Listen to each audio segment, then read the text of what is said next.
ขออาราธนาและเชิญชวนมาปกปักรักษาพ่อแม่พี่น้องท่านสาธุชนลูกเต้าหลานเหลนผู้รับฟังรายการทุกท่านท่านทั้งหลายมีความสุขกายสุขใจนานแสนนานได้เทินวันนี้ตุลุงก็เหมือนกูวันห้องพี่น้องทั้งหลายลุกเมื่อเจ้าเป็นวันที่เราจะต้องทำการทำงานแล้วหลังจากที่ย่างการมาได้2 วันเสาร์วันอาทิตย์วันนี้จะต้องไปทำงานต่อเพื่อเสาะว่าหากินเลี้ยงปากเลี้ยงท้องเลี้ยงไส้ เพื่อลูกเพื่อเต้าในโอกาสต่อไปที่ผ่านมาก็ล่วงไปโดยที่บ่ได้อย่างขึ้นมาขอให้พี่น้องทั้งหลายได้ใจใส่ว่าพระพุทธเจ้าเคยสอนว่าวันคืนล่วงไปบัดนี้เราทำอะไรอยู่ยังบ่ได้ทำอะไรอย่างเตื้อเป็นแก่นเป็นสารกับตัวเองกับครอบครัวก็เร่งทำเพื่อความสุขความสบายในครอบครัวในตัวเองก่อนที่จะได้ดำเนินรายการนี้เชิญพี่เชิญน้องลูกหลานเหลนท่านผู้ฟังรายการเมื่อเจ้านี้ทุกคนทุกท่านพากันได้ไหว้พระพุทธพระธรรมพระสงฆ์เป็นสิริมงคลกับตัวกับครอบครัวก่อนพร้อมใจกันพนมมือขึ้นอะระหังสัมมาสัมพุทโธภควาพุทธังภควันตังอภิวาเทมิกราบสวากขาโตภควตาธัมโมธัมมังนัมมัสสามิกราบสุปฏิปันโนภควโตสาวกสังโฆ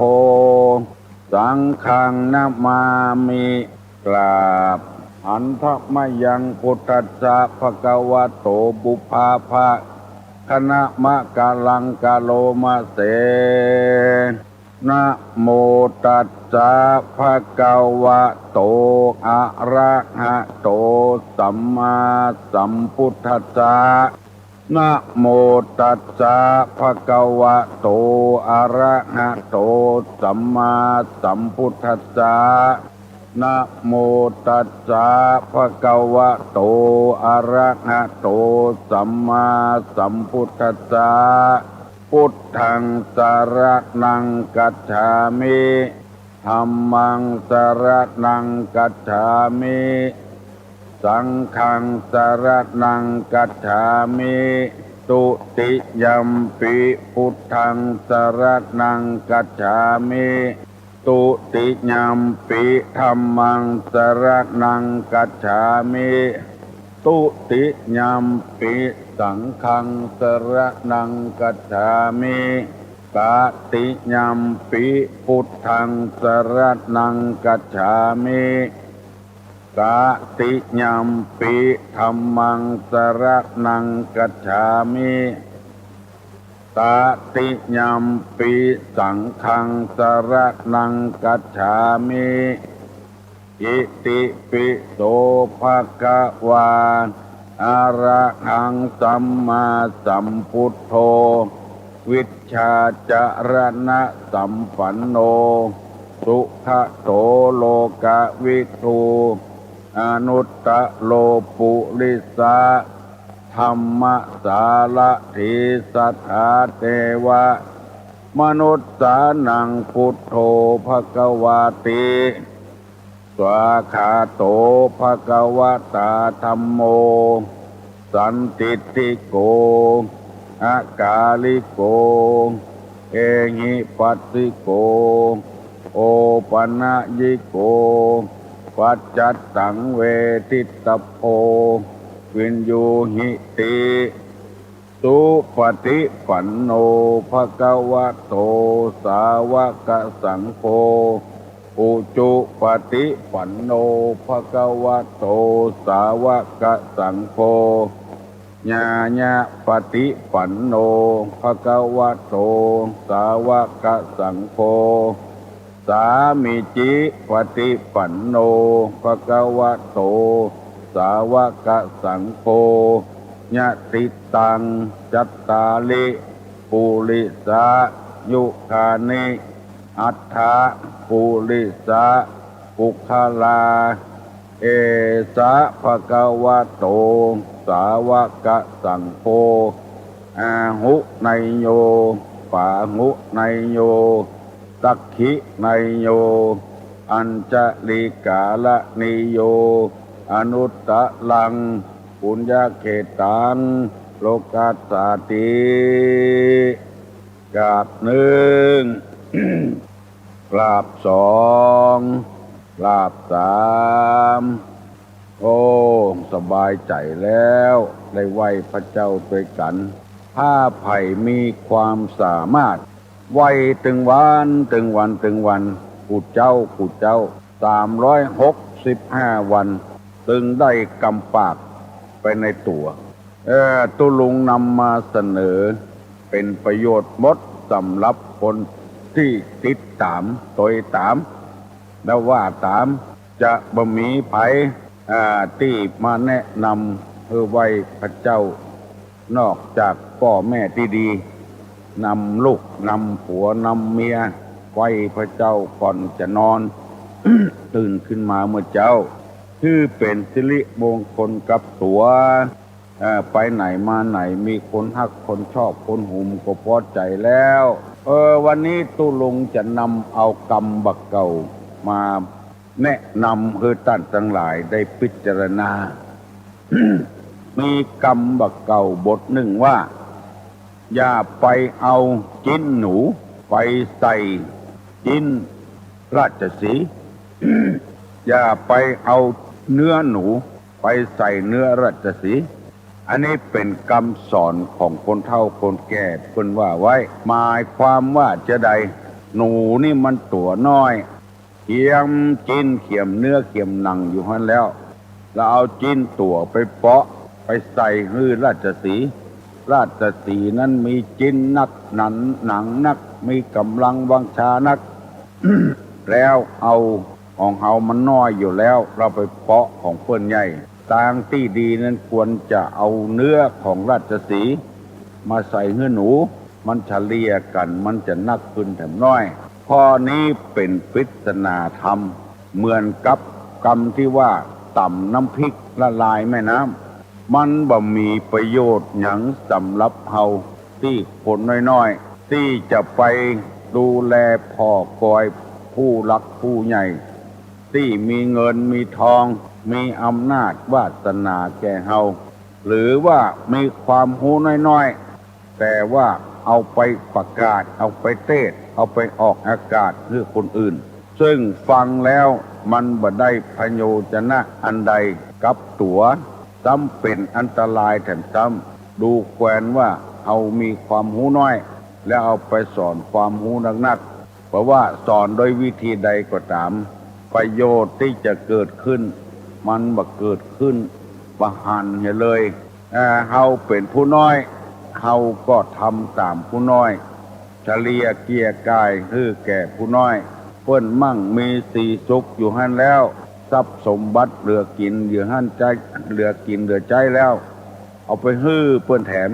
ในมันถึงน้อยอยู่แล้วน้อยไปติ๊กๆข้อนี้เพิ่นสอนว่าอย่าไปอาจเอื้อม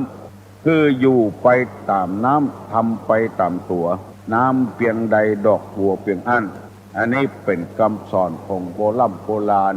ฝากไว้ให้พี่ให้น้องให้ลูกให้หลาน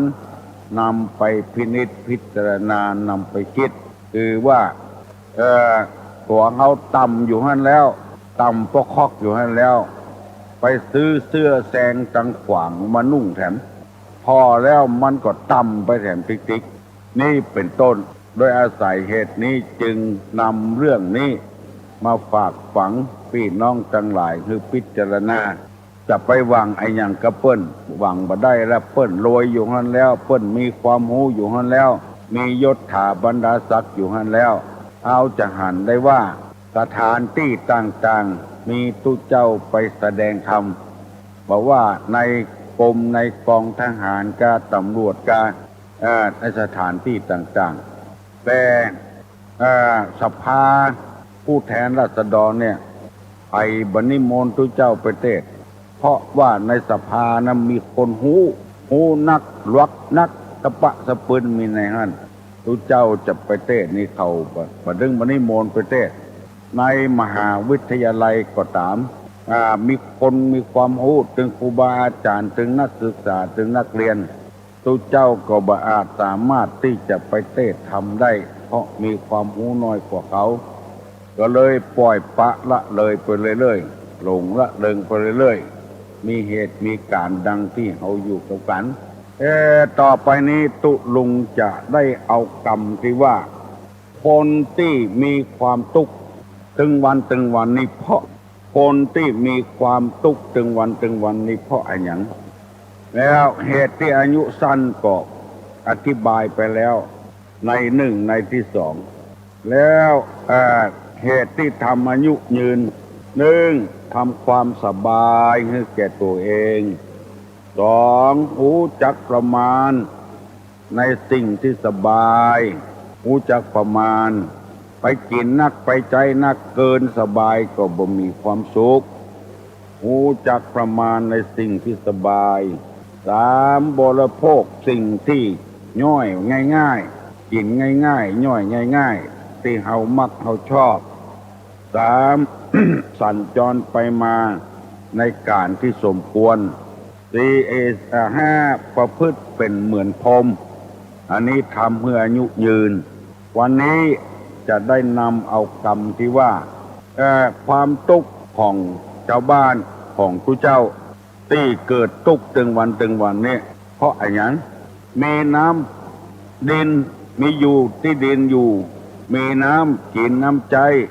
มีลมหายใจเข้าออกมีแสงแดดอยู่กูวัน12 ชั่วโมงเป็นเมื่อคืน12 ชั่วโมงเป็นเมื่อวัน บ่อึบบ่อยากจะกั้นอย่างสักอย่างแต่ว่ายังมีความทุกข์อยู่ในธรรมะคังปริยัติเพิ่นบอกว่าหนึ่งบ่สันโดษในผ้านุ่งผ้าห่มของตัวเองสองบ่สันโดษโดยเข้าปากอาหารตามมีตามได้สี่บ่สันโดษโดยที่อยู่ที่อาศัยตามมีตามได้ห้าบ่สันโดษด้วยกีฬานปัจจัยบริขารเครื่องใจเครื่องสอยตามมีตามได้หกบ่ยินดีในการประพฤติพรหมจรรย์คนบ้านก็ตามทุเจ้าก็ตามที่มีความทุกข์อยู่ตึงวันนี้เพราะสถานห้าประการหนึ่งไม่สันโดษในเครื่องนุ่งห่มตามมีตามได้สองไม่สันโดษด้วยอาหารตามมีตามได้สามไม่สันโดษด้วยที่อยู่ที่อาศัยตามมีตามได้สี่ไม่สันโดษด้วยกีฬานเภสัชบริขารตามมีตามได้ห้าไม่ยินดีประพฤติพรหมจรรย์ห้าข้อนี้จะได้ขอเมตตาเวลากับพี่น้องทั้งหลายอธิบายให้ฟังว่าที่คนเฮาทุกข์ถึงวันนี้เพราะเหตุว่าบัสันโดษผ้านุ่งผ้าใบที่มันมีอยู่แล้วมีแล้วมีแถมมีแล้วมีแถมจนเต็มตู้เมื่อเต็มแล้วบ่ฮู้จะเอาไปที่ไหนแถมหมู่เนี้ยเกิดความทุกข์ใจขึ้นมาถึงวันเขาคิดว่าคนที่อยู่ทุกข์ยากลำบากลำบนอยู่ห้วยอยู่ดอยมีเตียวผืนเดียวเสื้อผืนเดียวเปิ้นก็พอใจของเปิ้นมีความสุขของเปิ้นของเฮานี่เปลี่ยนอยู่ตลอดเวลาชุดนอนก็มีแถมชุดหนึ่งถ้าบ่มีก็เกิดความทุกข์ขึ้นกระวนกระวายขึ้นให้ได้กระเปิ้นสอง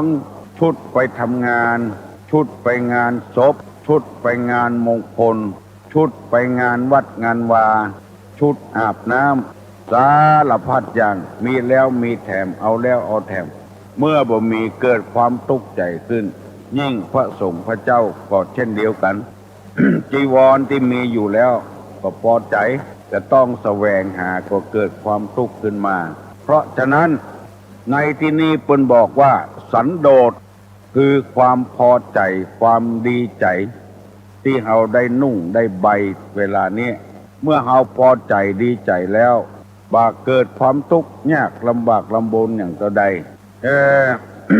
เปิ้นบอกว่าความสุขอยู่ที่ความพอใจในทรัพย์สมบัติที่มีอยู่ถ้าพอใจแต่อี้แล้วเงินเดือนแต่อี้แล้วความทุกข์อย่าเกิดขึ้นทุกข์เกิดขึ้นตึงวันเพราะความบ่พอใจในผ้านุ่งผ้าห่มที่เรามีอยู่พอใจพอสอยแล้วสองบาสันโดษด้วยบิณฑบาตหรือว่าด้วยอาหารการกินบ่พอใจอาหารการกินที่มีอยู่ข้าวก็เต็มกล่องอาหารก็เต็มโต๊ะเกิดความบ่พอใจไปซื้อมาแถมเมื่อบ่ได้ก็งุดงิดใจคือบ่พอใจนะเรื่องของเรื่องถ้าพอใจมันเห็นแล้วมีอันใดก็กินอันนั้นเห็นแล้วมันบ่เกิดความทุกข์ขึ้นมาความทุกข์เพราะความบ่พอใจอาหารการกินบิณฑบาตที่ญาติโยมมาถวายก็พอใจเกิดไปแสวงหาขึ้นแถมก็เกิดความทุกข์ขึ้นมาเพราะฉะนั้นที่นำมาเสนอใครให้พี่น้องทั้งหลายจงพอใจเหี่ยก่อนแล้วเขาเกิดความทุกข์ขึ้นมาเขากินในโต๊ะเป็นปันเป็นหมื่น กับกินข้าวกับน้ำอ้อยวันนี้มันก็อิ่มเต็มต้องเหมือนกันถ้าเขามีความพอใจน้ำพริกแก่ถ้วยเอาน้ำมาเตียวเหี่ยเพราะพักใบบ่ม่วงบ่เมืองมะกับเหี่ยก็แล้วไปคาบคือความพอใจคนในป่าในเขาก็ตุ้ยขึ้นมาใหญ่ขึ้นมาได้อาหารในป่าในเขาเอาอยู่ในบ้านในเมืองที่อุดมสมบูรณ์โดยเข้าป่าอาหารเพราะความบ่พอใจเขาบ่แปลงใจเขาของเขาในผ้านุ่งผ้าห่มในอาหารการกินอันนี้เป็นข้อที่สองข้อที่สามว่าบสันโดษด้วยเสนาสนะตามมีตามเกิดเสนาสนะก็คือที่อยู่ที่อาศัยเป็นบ้านเป็นจองเป็นหอเป็นเฮือนของเฮาเมื่อมีความพอใจจะอยู่อย่างอี้ก็เลยกระวนกระวายจะแปลงบ้านทำไมให้มันใหญ่เต้าเปิ้นอย่างหมูนี่เป็นต้นกระวนกระวายใจมันมีความสุขสักเตื้อเกิดมาต้องการความสุขใส่ตัวเมื่อใดเขาจะมีความสุขบานหวานใจเพราะกิเลสมันพาไปบ่ฮื้อสันโดษบ่ฮื้อพอใจในสิ่งที่มีที่อยู่ที่กินอยู่จึงเป็นเหตุให้เราเกิดความทุกข์ขึ้นมาขอฮับสายกำเนิดอะโหลขอมาเทศกาลเจ้าตุลุนเจ้าเจ้าฟันตุลุตุวานน่ะโทรมาตามวันนี้ตาเด้อเจ้าโทรมาให้ก่อนเนาะเจ้าโทรมาจากกินนะเพิ่นไม่เอาเจ้าโทรมาจากกินนะเพิ่นไม่เอาเจ้าเป็นปักกะยอเจ้ากิงไม่อ่อนเจ้าเป็นปักกะยอเจ้าวันนั้นเจ้าขอก็พ่อหนาจ้ะวันนี้เจ้าได้บทโทษที่พ่อหนาวันนั้นเจ้า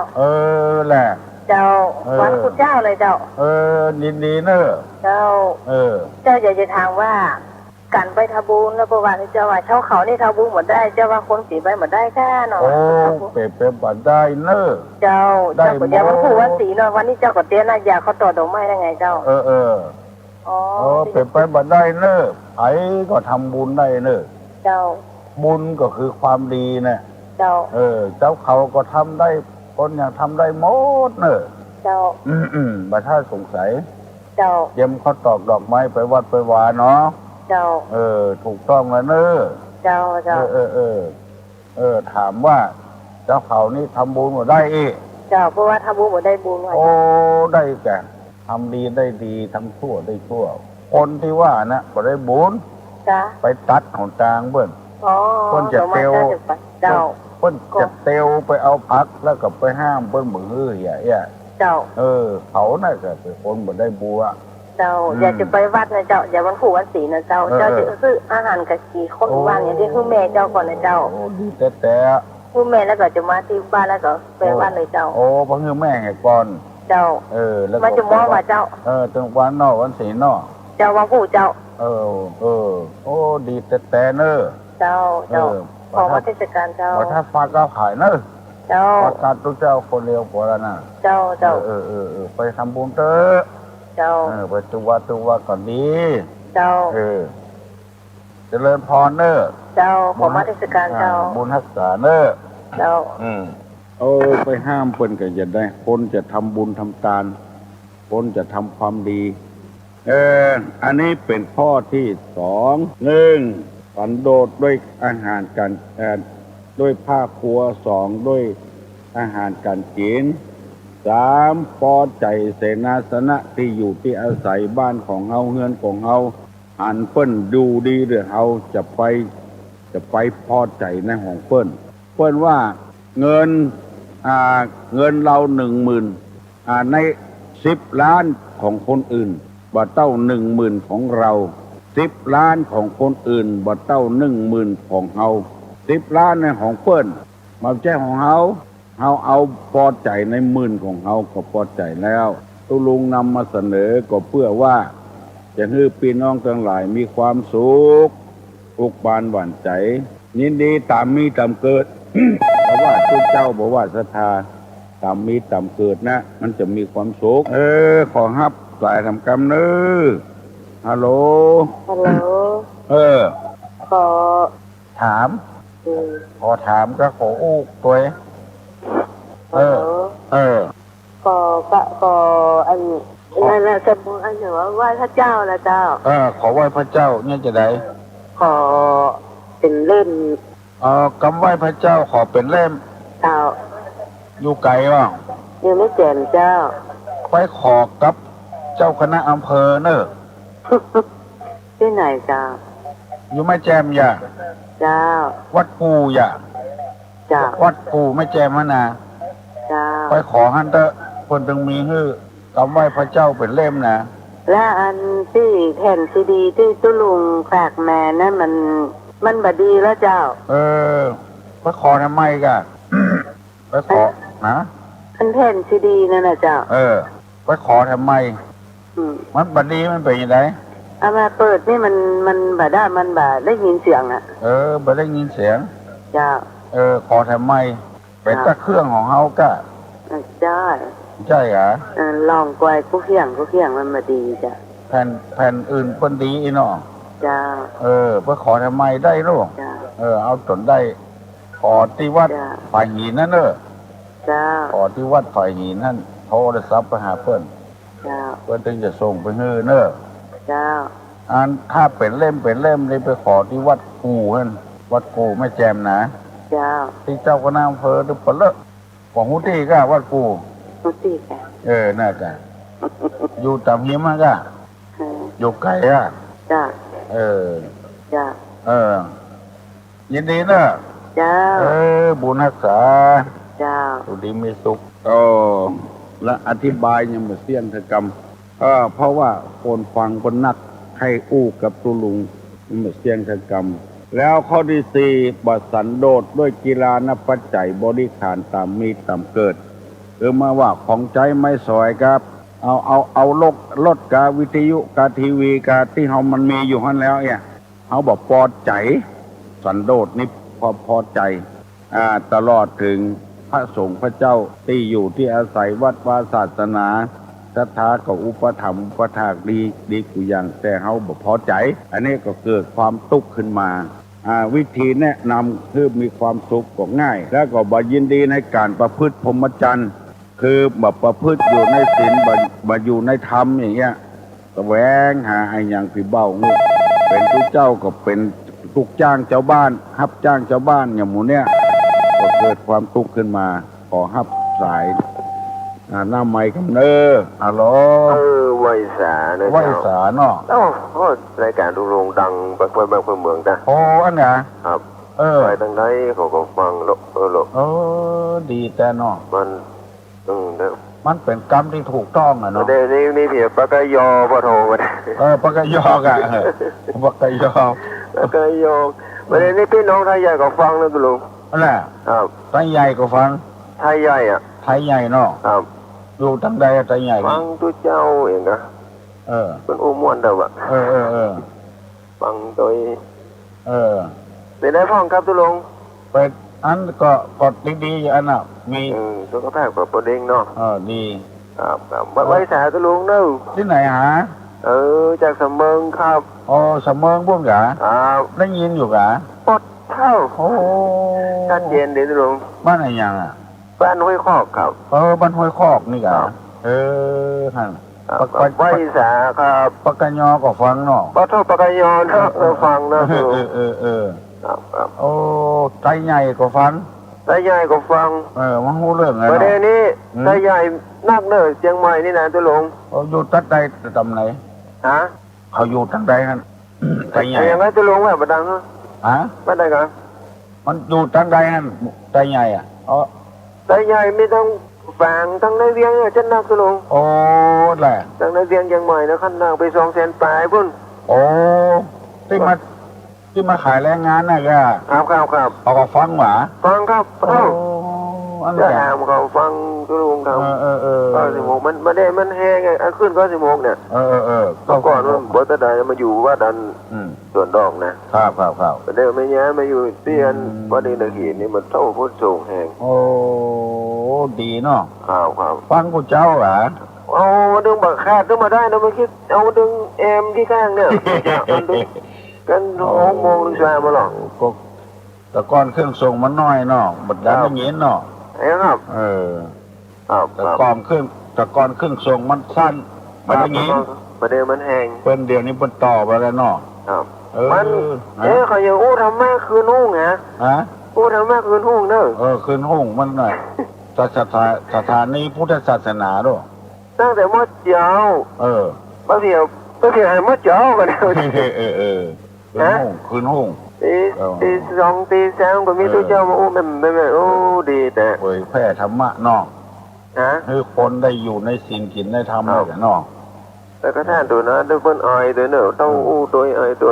สบายก็จะมึงแม่นน่ะสบายก็สู้อยู่เนาะอู้อยู่ดีแต่สู้คนบอกให้รับแต่คนว่ามันมาเดิกมาอย่างกับฟังได้เนาะมึงก็โทรไปถามนะก็ว่าสบายนี่ก็สบายใจตัวนั้นผมอู้ฟังไปอย่างโอ้ยินดีเนอะอยู่ห้วยคอกวะเนาะครับบุญรักษาเนอะไว้ใจครับวันดีดีละพอออกไม่ออกเป็นน้องทั้งหลายตุลุงนำมาเสนอทำกรรมที่ว่าคนเฮานั้นมีความทุกข์กับพ้นทุกข์แบบพอใจในสิ่งที่มีอยู่เป็นอยู่จึงเกิดความแบบพอใจขึ้นมีเมียอยู่แล้วแบบพอใจเมียตัวเก่ามีผัวอยู่แล้วแบบพอใจในผัวตัวเก่าถ้าผัวถึงวันอย่างโมเนี้ยคนเฮามันทุกข์กับอย่างเอี้ยก็เลยนำมาเสนอพี่น้องทั้งหลายยินดีกูคนเนอที่โทรมาหาตุลุงวันวิสาขบูชาเป็นไงไม่ค่อยเวียนเทียนกันบ้านที่โยมอยู่เหรอพระทำไมเป็นอย่างนั้นกระตุ้นให้พระสงฆ์พระเจ้ากำนันผู้ใหญ่บ้านช่วยกันหน่อยสิต้องปลุกระดมกันละอยู่ไกลไหมอยู่ไหนก็ไม่ไกลค่ะแล้วอยู่ด้วยหรออยู่ด้วยรอต้องเสนอให้กำนันผู้ใหญ่บ้านอบตอะไรพวกนี้เขาทำกันทั่วโลกชาวพุทธเขาทำกันทั่วโลกเลยเด็กก็ไม่ค่อยสนใจกันนั่นสิไม่ปลุกระดมกันเขาปลุกระดมกันหมดหลวงลุงอยากจะหลวงลุงวันเดือนก่อนไปฟังเขาเทศธรรมะกันลูกเนี่ยเขาแต่งขายเขาเทศธรรมะเดือนก่อนเขามีขายมีแผ่นขายหรือเปล่ามันมีนะมันมีทุกที่เลยที่เขาขายกันเรื่องลูกการเรื่องลูกเทวดาลูกพรหมแล้วก็ลูกพรตีลูกอะไรกันลูกตีพ่อแม่เนี่ยธรรมะเราฟังเราก็จบลูกเลิกลากอะไรพวกเนี้ยนะมันมีแผ่นขายแสวงแต่พอฟังที่ฐานดีของหลวงปู่เป็นตอนแต่ไม่ว่าจะเป็นแถวกรุงเทพเป็นหลวงพ่อมีถ้าสงสัยก็โทรไปที่วัดฝายหินนะเขามีหลวงลุงรู้เบอร์ไหมคะฝายหินนี่ไม่รู้เบอร์เดี๋ยววันฟังไม่ทันค่ะเขาพูดครั้งเดียวเอง ตอนกลางคืนเนี่ยเขาออกรายการเขาบอกเบอร์โทรศัพท์ให้โยมโทรไปหาเขาก็ได้เขาออกเขตห้วยฝางค่ะเปิดใจบอกเบอร์ครั้งเดียวเองจดไม่ทันจดไม่ทันมีขายเรื่องธรรมะนี่เดี๋ยวนี้กำลังออกเผยแพร่กันเต็มบ้านเต็มเมืองค่ะก็ชอบฟังค่ะฟังแล้วมันได้สติดีมากค่ะยกตูมาเทียบไปฟังตอนเช้าคนเขาจะได้คิดได้บ้างครับคนอะไรไม่ถูกอะไรอย่างนี้ค่ะก็คนแรกก็ขึ้นเดียวปล่อยคนเข้าอยู่บ้านก็ดีค่ะค่ะก็ไม่เป็นการหลงเจริญพรเนิบบุญรักษาเนิบแล้วตึงมดนี่ที่ตุลุงนำมาเสนอนี่เพื่อให้คนเฮามีความสุขพอใจในอาหารการกินพอใจในเครื่องนุ่งเครื่องห่มพอใจหลายอย่างเขาพอใจมันก็มีความสุขแล้วฮัลโหลอาจารย์เจ้าลุงเจ้าถึงวันไหนล่ะข้าเจ้าน่ะวัดเช้าวัดเย็นเนาะวัดเช้าวัดเย็นวัดเช้ามันเสริมบารมีไหมกับเจ้าบารมีเสริมบารมีถ้าสมมติว่าเจอกันท่องบทเช้าบทเย็นนี่นะแล้วต่อไปมันบทพิเศษเนี่ยมันท่องมาได้ล่ะเอาคู่กับกำเมืองนี่ได้กับกำไทยเนี่ยได้หรอได้กาได้เนาะได้หมดอ่ะภาษาไทยภาษามันฝรั่งเพิ่นก็เอากำของเพิ่นน่ะจะเป็นหยังสำเนียงไผ่สำเนียงมันแต่ของคือมันชัดทอดชัดคำกำนี่เป็นภาษาบาลีเนาะกำบาลีแต่มันมีภาษาไทยอย่างกับเฮากวดน้ำเลยเนี่ยสเพสตานะมันแล้วเจ้าก็บอกว่าสเพสตาเจ้าถ้าสมมติว่าเอาท่องบาลีไปได้เฮาก็อู้เป็นกำไทยอ่ะได้เนาะกำไทยได้ค่ะอู้เป็นกำไทยก็ได้เท่าบ่ได้บาลีนะเจ้าอย่างว่าอย่างข้าพเจ้าขอนมัสการพระผู้มีพระเจ้าพระองค์นั้นแล้วว่าอรหังสัมมาสัมพุทโธภควาอันเดียวกันนะอันเดียวกันนะประจันเป็นจะต้องท่องบาลีก็ได้เนาะบ่เป็นหยังถ้าหนังสือมันเล่มนึงมันมีทำว่าเช้าวัดเย็นเนาะถ้าอันพอดีท่องได้ท่องมาได้ท่องเนี่ยก็เลยอู้กำไทยของไปนะมันมีคำแปลโดยมากกว่าเจ้าเอาว่าก็กำแปลก็ได้เอากำแปลก็ได้นะซ้ำชัดโดยหูเรื่องโดยเพราะบาลีเนี่ยเขาว่าไปแล้วหูเรื่องเนาะเจ้าถ้าเอากำแปลแล้วมันหูเรื่องเลยแต่ตอนนี้เจ้าก็สนใจแล้วเรื่องทางบ้านแล้วบัดเดียวนี้ยิ่งเข้าไปยิ่งลึกยิ่งซึ้งยิ่งม่วนไปจริงๆอ่ะ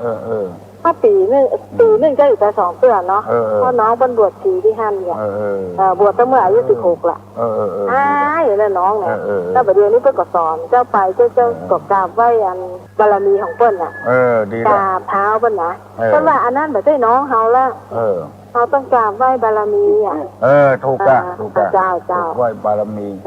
อันปีนึงก็อยู่แต่2 เดือนบัดเดียวนี้เพิ่นจำอยู่กว่าโคนเขาก็จะ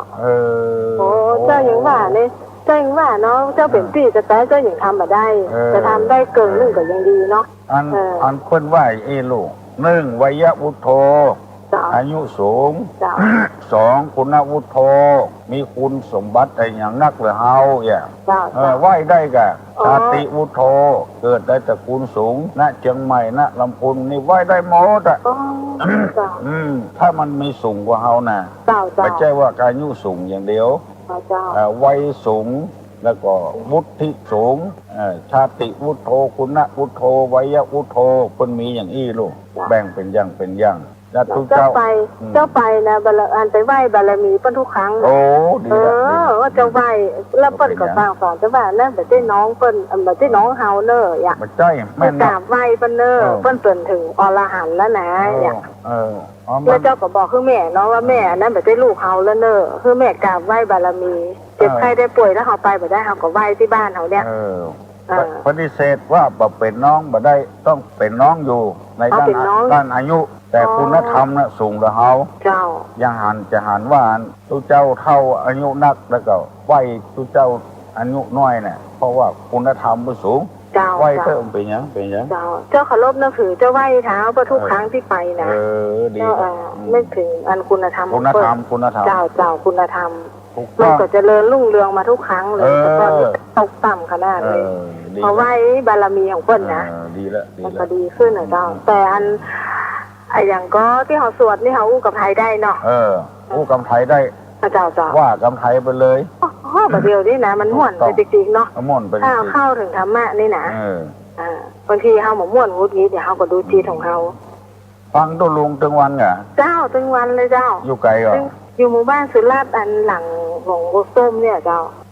หลังหนองบัวส้มอารามน่ะหลังหนองบัวส้มอ่ะอารามอ่ะที่หลังโรงเรียนกาวิล่าเนี่ยเจ้าอ๋อนี่บ่ได้เจ้าเจ้ามาถ้าเจ้าไปธุระไปอย่างจะฟังกว่าประตามตุลุงนี่ฟังขนาดละได้อย่างดีๆทั้งนั้นเลยดีเจ้าขอให้พอใจอย่างที่ลุงว่ามาเมื่อเดือนนี้นะเจ้ามีความสุขที่เฮาบ่มีความสุขเพราะเฮาพอใจอ่ะบางครั้งที่ตุลุงวันสอนธรรมะมาบางครั้งเจ้าก็จะจดไว้แล้วก็ไปสอนลูกเพื่อลูกอ่านดีละบางทีเทพจะอัดมันก็บาปานเนี่ยสืบต่อไปแถมนอกถ้าตุลุงไปนักๆเนอะได้จะจดไว้นะจะพยายามสอนลูกสอนหลานเนี่ยจะจดไว้สอนกูเจ้าเนาะ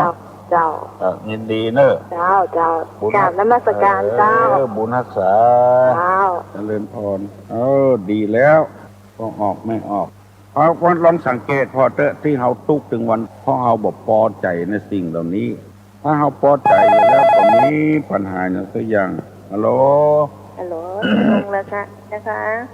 กราบนมัสการเจ้าค่ะเจ้าที่เมื่อกี้มีคนถามที่วัดฝายหินนะคะเบอร์053อะไรอ่ะ943 691ค่ะ691เหรอถามไปแล้วเหรอบอกฝ่ายบอกที่วัดฝายหินไงคะเบอร์053เดี๋ยวนะจะจดไว้นะค่ะ053 943เดี๋ยวนะ053 943 691ค่ะ691ค่ะโยมถามไว้ยังไม่จะบอกเขาไงคะบอกว่าบอกเบอร์ที่คนเมื่อกี้เขาถามนะคะค่ะมาคนละคนเนาะค่ะดิฉันก็ฟังตัวลุงอยู่ทุกวันค่ะ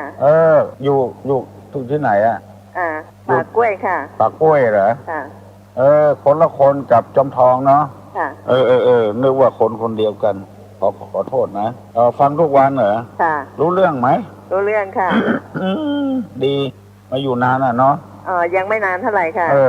บ้านเดิมอยู่ภาคกลางค่ะอยู่จังหวัดไหนอ่ะเดิมอยู่นู่นนะคะนครสวรรค์นะคะโอ้คือคนธรรมะธรรมโมดีค่ะก็ฟังตัวลุงทุกวันค่ะ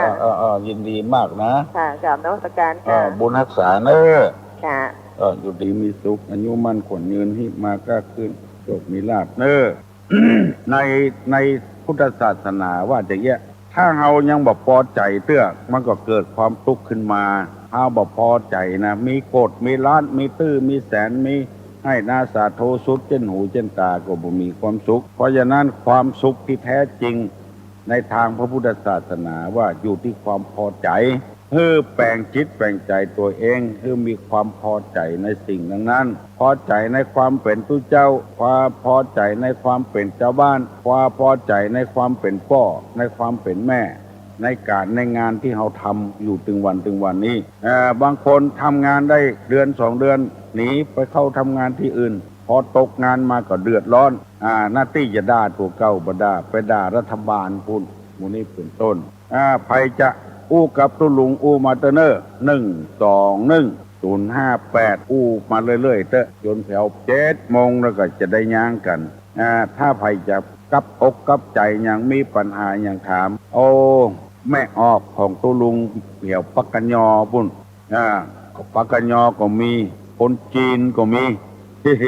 คนไทยก็มีแล้วแถวอันไทยใหญ่ปุ่นเนี่ยงานในบ้านเมืองเขาว่าฟังตุลุงกูเจ้าแกงินคนว่ากันอย่างอันฮัลโหลเจ้าตุลุงเจ้าเอามาแล้ว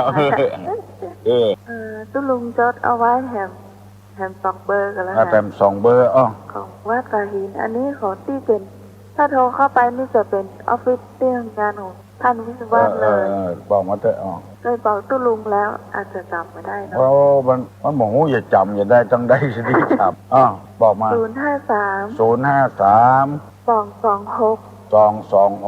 058อย่างของตุลุงด้วย053 226 058 แอมเบิร์นกระ053 053 810 810 232 232อันนี้มีคนทับตลอดเลย แล้วตะกี้ที่เบอร์ตะกี้เปิ้ลบอกก็ถูกแล้วแต่ว่าเป็นเบอร์ของห้องอาจารย์ด็อกเตอร์ ครับ สาวอันนั้นอยู่ของตีหนึ่งแต่ตีนี่ ยินดีเนอะ ต้นลุงเจ้าน้องมีคำถามการตรวจของย่างกันจีน้องรู้สึกว่าตังวัดน้องมีการตรวจบอกเหมือนตังวัดวัดดอยสุเทพอันไหนมันจะถูกต้องเลยจ้ะว่าใหญ่ที่คำว่าอะยาตากากับอะยาติกาความจริงแล้วคำแปลมันก็น่าจะเหมือนกันแต่ว่าความหมายมันจะเหมือนกันหรือเปล่าเหมือนกันหมดทุกญาติกาก็คือญาติญาตากาก็คือญาติประพิษเอาที่มันถูกต้องว่าเปิ้นว่ากันถึงบ้านถึงจองก็ว่าโดยเปิ้นญาตากานะแต่เปิ้นว่าญาติกาก็ว่าญาติกาโดยเปิ้นว่าน้องเปิ้นว่ายาติกาแต่น้องได้ยินว่าดอยสุเทพเปิ้นบอกว่าอาญาตากามันมีสองอย่างนะญาตากากับอะญาตากาค่ะญาติกับบ่ใช่ญาติน่ากะอาญาตากาไม่ใช่ญาติของเราน้องโสดแต่ได้เหมือนกันแต่มันเมินละว่าเพราะว่าตัวเปิ้นไปได้แล้วแหมอันหนึ่งที่มันเป็นวันทานี่นั่นนะมันจะมีกิจกรรมที่บอกเหมือนที่ของวัดน้องบอกเหมือนเปิ้นนั่นนะที่คารุอุปชาจาริโยเนี่ยจะบอกเหมือนอาจารย์เนี่ยอาจารย์โยค่ะอาจารย์และครูบาอุปชาอาจารย์อย่างก็วันตามิอันเตะปาราทังอันลืมไปแล้วคำนี้มันโปรยไปได้มันบางครั้งมันก็นึกต้องศึกษาคำนี้บอกสองอันก็บอกเป็นอย่างมันก็คงคล้ายๆกันนะเนาะถ้าแปลมาแปลมาอันเดียวกันนั่นแหละอุปชาเนี่ยแต่เวลาน้องเรียนมาจากวัดตาหีเนี่ยจะเรียนเหมือนวัดดอยเสื้อพดเลยแต่ว่าถ้ามาสวดตังวัดดอนตาลเนี่ยมันจะบ่เหมือนเปิดนี่เลยเป็นยังเอาบ้านดอนตาลนะครับตรงเลยปั๊บให้มันเข้าเปิดกับอ่านเฮาสวดบ่เหมือนเปิดเนี่ยแล้วแถมอันหนึ่งอันนี้อยู่บ้านดอนตาลก็เอาบ้านดอนตาลน่ะค่ะแถมอันหนึ่งที่เปิ้นตามที่เปิ้นอย่างก็ก่อนที่ดีญาตินะมั้ยเนาะที่เปิ้นอีตังกับตังอิมังกับอีตังความหมายเหมือนกันค่ะนวะกับนภะนี่เหมือนกันเปิ้นส่งข้อเข้ากันได้มันก็เกียงกินข้าวนี่ก็รับประทานก็กินมั่มก็กินยอกก็กินแดดก็กินต่างที่เหมือนกันเอาอยู่บ้านใดเอาไฟบ้านนั้นน่ะแต่ว่ามันพร้อมกันตอนขึ้นต้นไม่ได้แต่ตอนไหนก็ได้จากคล้ายๆกันนั่นน่ะถ้าไปดูจากตามแปลออกมามันก็เหมือนกันดีแล้วเนอะสงสัยอย่างถามมาเถอะว่าไปตัวกันนั่นน่ะมาดอนตันน่ะถูกที่สุดอะเอาอยู่ดอนตันแล้วประดานนั้นปูจานเพิ่นสร้างอยู่หรอตุลุงปูจานนั้นบุญนะสร้างอยู่ละฟังตุลุงเดี๋ยวนี้สร้างเปล่าเดียวเนี่ยอิมังก็ได้อิตังก็ได้กราบน้ำประกาศเจ้าตุลุงเจ้าเจริญพรบุญรักษาเนอลูกเนอเจริญรุ่งเรืองในธรรมมีความสุขทางใจม่วนอกม่วนใจเนอที่มีคนรู้จักมักคุ้นได้ไทยได้ถามตุลุงมา121058เนอไม่ออกที่อยู่โดยรอเพิ่นได้บอกเบิดของคือจดจำไว้เนอโยมฮัลโหลครับไว้สาครับตุลุงครับผมขอบคุณประจานที่ตรงว่าเป็นให้ความคิดเห็นที่ว่าตันหน้าได้หน้าตันบุญได้บุญนะครับวันนี้ผมก็มีปัญหามาถามให้ไหมนะครับเอาได้กันว่าสมัยเมื่อก่อนนี่นะครับผมไปแม่ผมไปวัดนี้ควรจะต้านขันเข้าต้านเข้าสีกายแล้วก็ต้านให้เทวบุตรเทวดาควรจะต้านเทวดานี่ควรใส่ถาดแห่ถาดหนึ่งแล้วก็ต้านให้คนสีกายนี่ใส่แห่ถาดหนึ่งแล้วเดียวนี่ควรเอามารวมกันหมดแล้วผมว่าควรย่ำแยกแยะเหมือนตะกอนเขาว่าเทวดากับพอเทวดากันนะคนอยู่เบื้องสูงนะครับเหมือนผมนะครับแล้วผมก็มาแปลกใจว่าควรจะได้รวบรัดกันมาป้อกันหมดก็เหมือนกับตู้ลุงวัดตะกี้เนาะครับ คือเจ้านี่ที่บนภาษาแก่กับอายุแก่ที่บนบทภาษาแก่นี่คุณต้องนั่งด้านบนนั่งหัวแถวนะครับแล้วอายุแก่บทหุ่นลุ้นก็นั่งห่างแถวนะครับแล้วผมก็เลยว่าเอาไว้คนที่ครับตอนนี้เสียงตะลุงแต่ว่าวิทยุมันดักนะครับผมก็เลยถามว่ามันได้ดีจะเป็นอย่างไรครับที่ผมไปหู้ว่าได้บุญกันได้เป็นจะได้ว่าเป็นจะได้มารวมกันครับเอาอย่างอี้ดีกว่าเอาอย่างที่ตุลุงอู้มาเนี่ยสันโดษแปลว่าความพอใจฉันเตื้อเปิ้นเวลามันน้อยจะฟังปอนเทวบุตรเทวดาขันคือพ่อของแม่ทำขันมันจ้าครับมันจ้าไปก็เลยเอารวมกันถึงเทวดาก่อนตัวเจ้าปั่นปอนก็ว่าคือเทวดาให้ก่อนคือเทวดาไปให้ก่อนแล้วก็ปั่นปอนคือพ่อคือแม่มุลุนแถมเอาปอกกันนั่นคือเขาแบ่งกันคนเดียวครับเอาความพอใจเขาว่านะถ้าเอาอย่างเอาเนี่ยเขาเทวดาเนี่ยขันเทวดากินเนี่ยติ้งก็พ่อแม่ก็เทวดาหรอมันใจไผ่ที่ไหนอ่ะถ้าจะว่าตามธรรมแท้ๆนะพ่อแม่ก็เทวดานั่นนะโอ้มีเทวดาตนได้มาหมดพ่อแม่เขาละเทวบุตรก็พ่อเทวดาก็แม่นั่นเองอ่ะตามคือพ่อของแม่ทำถ้าเขาแบบสันโดษเขาบอกพอใจแต่ก่อนเขาก็ตานคนขันก็ได้คนอื่นตานก็ปล่อยเขาตานเขาเถอะเป็นความพอใจของเขาเขาถ้าเขาแบบเต็มใจเพื่อเขาก็ตาสองขันเอาอันดีกว่าเขาจะได้สบายใจเขาตะลุงครับเดี๋ยวนะครับเวลามันมดก็ว่าจะได้เดี๋ยวนี้มีแต่เสียงแห่นะไม่ได้ยินเสียงตะลุงนะครับ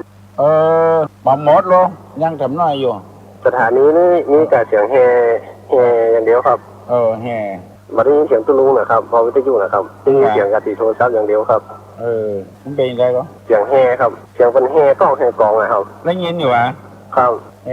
เปิดที่ไหนโมนี่ปิดนะ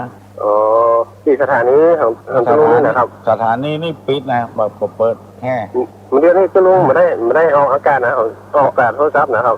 ก็โทรศัพท์กันถึงเอาออกอากาศตัวหมดอ่ะวิทยุมาดังนะครับนั่นไงครับวิทยุจะเป็นแห่ครับที่เปิดก่อนรายการนะครับอันทำเหมาะครับขอบคุณตะลุงนะครับขอบคุณนะครับมันคนละขึ้นว่ะคนละขึ้นบ้านเดียวกันบุญรักษาเนอะครับผมดีเรื่องป้าหรอครับครับขอบคุณครับมันคนละขึ้นกันมันไม่ใช่ขึ้นเดียวกันยังแถมน้อยเนอะโทรมาตุลุงก็จะย่างละฮัลโหลตุลุงเจ้าขอไหว้ตุลุงเจ้าไหว้ตุลุงเจ้าโอ้นี่ดีบุญมากตุลุงเจ้าอันจะถามตุลุงเนาะถามเลยอันพระเจ้านี่นะอันอู้ทำตามของเฮาเนาะว่าผัวนะเจ้าเนาะอันลูกกรรมพระเจ้าจะถามตุลุงว่าอันผัวพระเจ้านี่นะเนาะอันนี้แม่ตาหลวงนะเจ้าตุลุงแม่ตาหลวงเจ้าอันนั้นตายได้ปีปลายไปอีก2 ปีแล้วตุลุงแล้วคุณป้าพระเจ้าสบายนะตุลุงเนาะเจ้าสบายเนาะคุณป้าพระเจ้าว่าอันส่วนยังมายังไงมันส่วนยังมาพระเจ้าอยู่จะแก้ว่าตุลุงฮะก็ความอะไรอวรจิตปฏิภาณเขาก็เตือนนะเพื่อนก่อนบักเพื่อเติมตุลุงเขาว่าอันส่วนก็ตายกันแล้วคนรักษาและพบนะตุลุงเนาะแล้วก็อันส่วนว่าแต่อันที่เจ้ามาอันปั่นอันขั้นตอนดอกไม้จะดีจะทุกเจ้าเนี่ยได้ว่ะตุลุงทุกเจ้าก็ได้ผู้จานก็ได้เอาผู้จานเอาเงือผู้จานดีกว่าตุลุงเอาผู้จานนะตุลุงเอาสวยเขาตอกสองสวยเจ้ามาตัดกรรมตัดเว้นเหรอเจ้าคือได้สบายใจเจ้าคนป้าเขาเจ้าแต่ว่าเนี่ยตุลุงว่าอันเป็นว่าอันส่วนยังมายังอย่างอยู่เนาะตุลุงเนาะคนกรรมคนว่าอันตุลุงเนาะ32 ขวดลูกมันติดกันอยู่ลูกว่าอันแล้วได้ปั่นก็ว่าได้ปั่นกับปั่นที่วัดมึงไม่ปั่นอย่างที่วัดพูนมึงยังปั่นที่บ้านอีหว่าปั่นเจ้าเขาเจ้าอีหว่าตุลุงปนหนานก็ได้ผู้จานก็ได้ไผ่ก็ได้อันเฮามันเห็นเหนื่อยลูกตุลุงปนหนานมีฮะเนี่ยเอาอันเอาพ่อจานก็ได้นะตุลุงพ่อจานก็ได้พ่อจานก็ได้เอาตุเจ้านะตุลุงนะหมาออกไปให้ตุเจ้ามายุ่งเจ้าเอาพ่อจานเนาะพ่อจานนั่นไทยอันให้หูจักเนาะจักกับซิดนั่นเรียกว่าแล้วเนาะ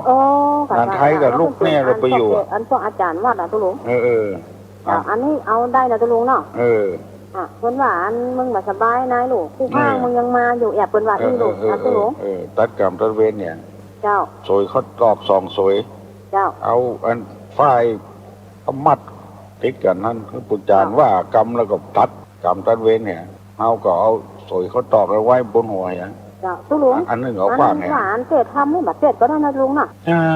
บ่เป็นหยังบ่เจ็ดก็ได้แต่ว่าใครตานให้เปิ้นเอาไปกินไปบริโภคเนี่ยให้เปิ้นหมดกรรมหมดเวรเคยตานมาหาเปิ้นก่อตานกับเจ้าตานกับอันลูกเป็นคนตามนะเจ้าลูกเป็นคนตามแม่มันกับตานอ่ะแม่ตานขันข้าวขันน้ำโอ้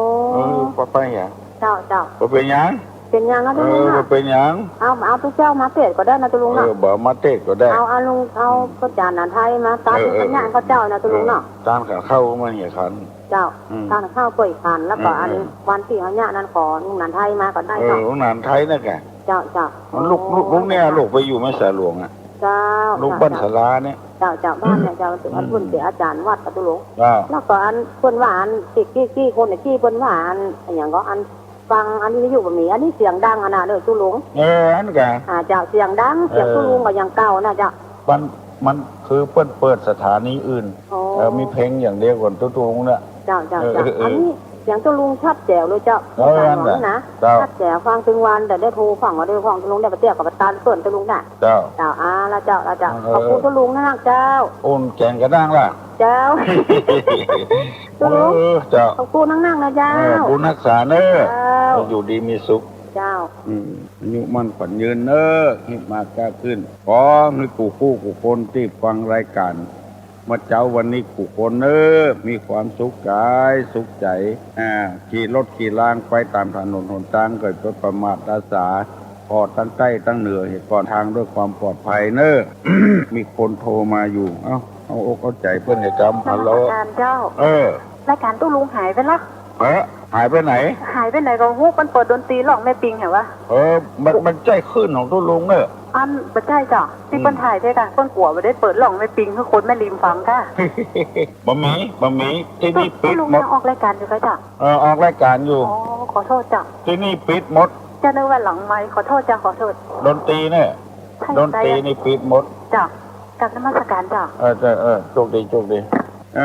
ขอให้ปากันอยู่ดีมีสุขอายุมั่นขวัญยืนที่มากล้าขึ้นมีโชคมีลาภพี่น้องกันผัวเมียกันอย่าไปประมาทละสากันเนอะให้ฮักกันแฟนกันให้มีความพอใจอย่างที่ตุลุงว่านั้นเกิดความพอใจขึ้นแล้วไอ้ยังมันก็มีความสุขประตกประเตี้ยงมีลูกมีเต้ามีอย่างก็มีความสุขถ้าบ่พอใจวุ่นวายแล้วก็มีเงินกี่ร้อยกี่แสนก็มีความสุขยกมือไหว้เนอะตุลุงจะปั่นคือมีโชคมีลาภยังมีฮับโทฮัลโหลเอาหน้าไม้เนี่ยตุลุงครับวันนี้บอกจบประจำอ่ะสามีก็พอดีแล้วอันน่ะครับเป็นอย่างนั้นไปเห็นแล้วถ่ายทอดประจบแล้วอ่ะพวกถ่ายทอดประจบสักกรรมครับที่แล้วนะตัดเมินแล้วนะอันกาครับน่ากับเขาเดือดมาว่ามีก็เพลงมีมันได้ปอนมันตุลุงเลยเนี่ยมาได้ปอนกำลังจะปั่นขึ้นไปเลยเนี่ยยกมือไหว้เนอะสปีติโยวิวัจจันตุสัพพะโลโกวินัสตุมาเตเพราะว่าตนตาลาโยสุขีติคาโยโกเพราะว่าอภิวาธนาสีริสเนจังวุธาปจายโนจตารโรธรรมาวัฏันติอายุวันโนสุขังพลังดีแล้วเนอะครับจบรายการละเจริญบุญรักษาเนอะยกมือไหว้ฮับปอนสัพปีติโยวิวัจจันตุสัพพะโลกโกวินัสตุมาเตภวะตนตระโยสุขีติคาโยโกภวะอภิวาทนาสีริสเนจังวุธาปจายโนจตารโรธรรมาวัฏันติอายุวันโนสุขังพลัง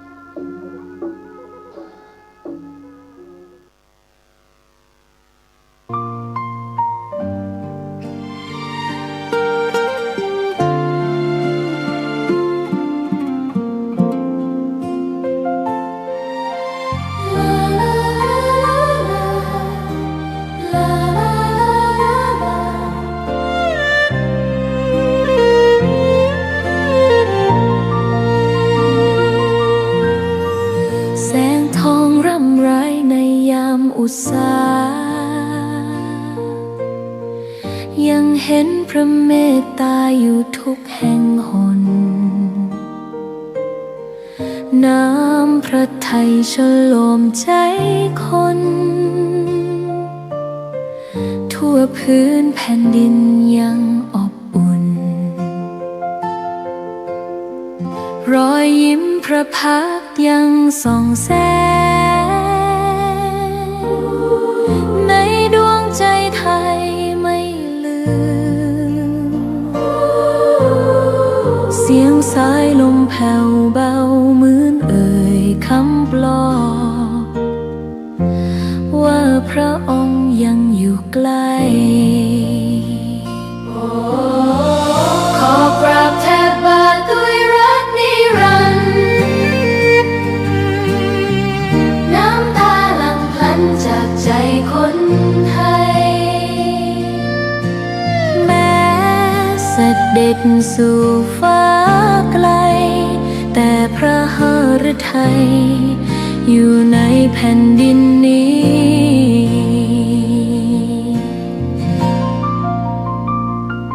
สวนดอกไม้ยังบานดังวันเก่าราวกับเจ้าดอกไม้รู้ว่าพระองค์จากไปแต่กลิ่นหอมยังพัดผ่านใจให้ระลึกถึงพระเมต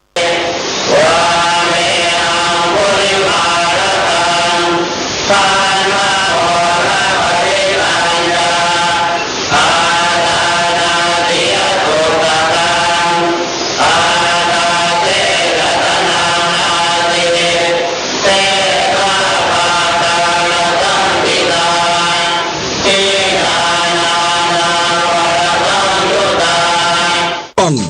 ข่าวยามเช้าได้ทุกวัน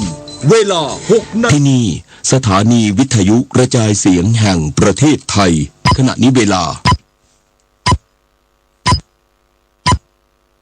7 นาฬิกา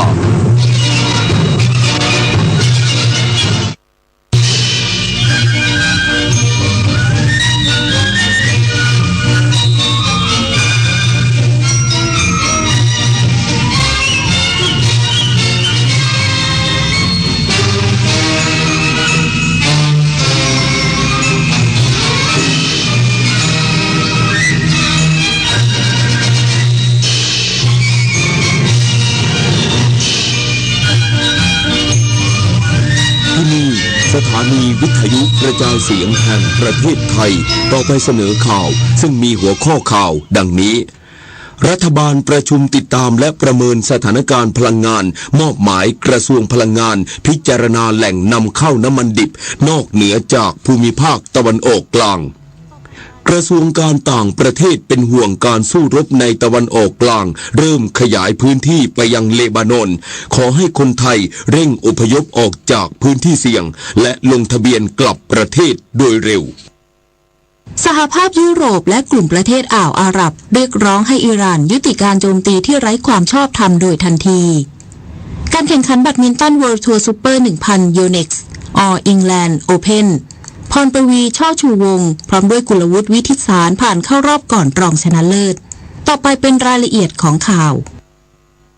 รัฐบาลประชุมหน่วยงานที่เกี่ยวข้องติดตามและประเมินสถานการณ์พลังงานจากความตึงเครียดในภูมิภาคตะวันออกกลางพร้อมมอบหมายกระทรวงพลังงานพิจารณาแหล่งนำเข้าน้ำมันดิบนอกเหนือจากภูมิภาคตะวันออกกลาง วานนี้ณห้องสีเขียวตึกไทยคู่ฟ้าทำเนียบรัฐบาลนายอนุทินชาญวิรกูลนายกรัฐมนตรีและรัฐมนตรีว่าการกระทรวงมหาดไทยเป็นประธานการประชุมหารือมาตรการด้านพลังงานร่วมกับหน่วยงานที่เกี่ยวข้องโดยมีรองนายกรัฐมนตรีและผู้บริหารหน่วยงานที่เกี่ยวข้องเข้าร่วมประชุมเพื่อประเมินสถานการณ์พลังงานจากความตึงเครียดในภูมิภาคตะวันออกกลาง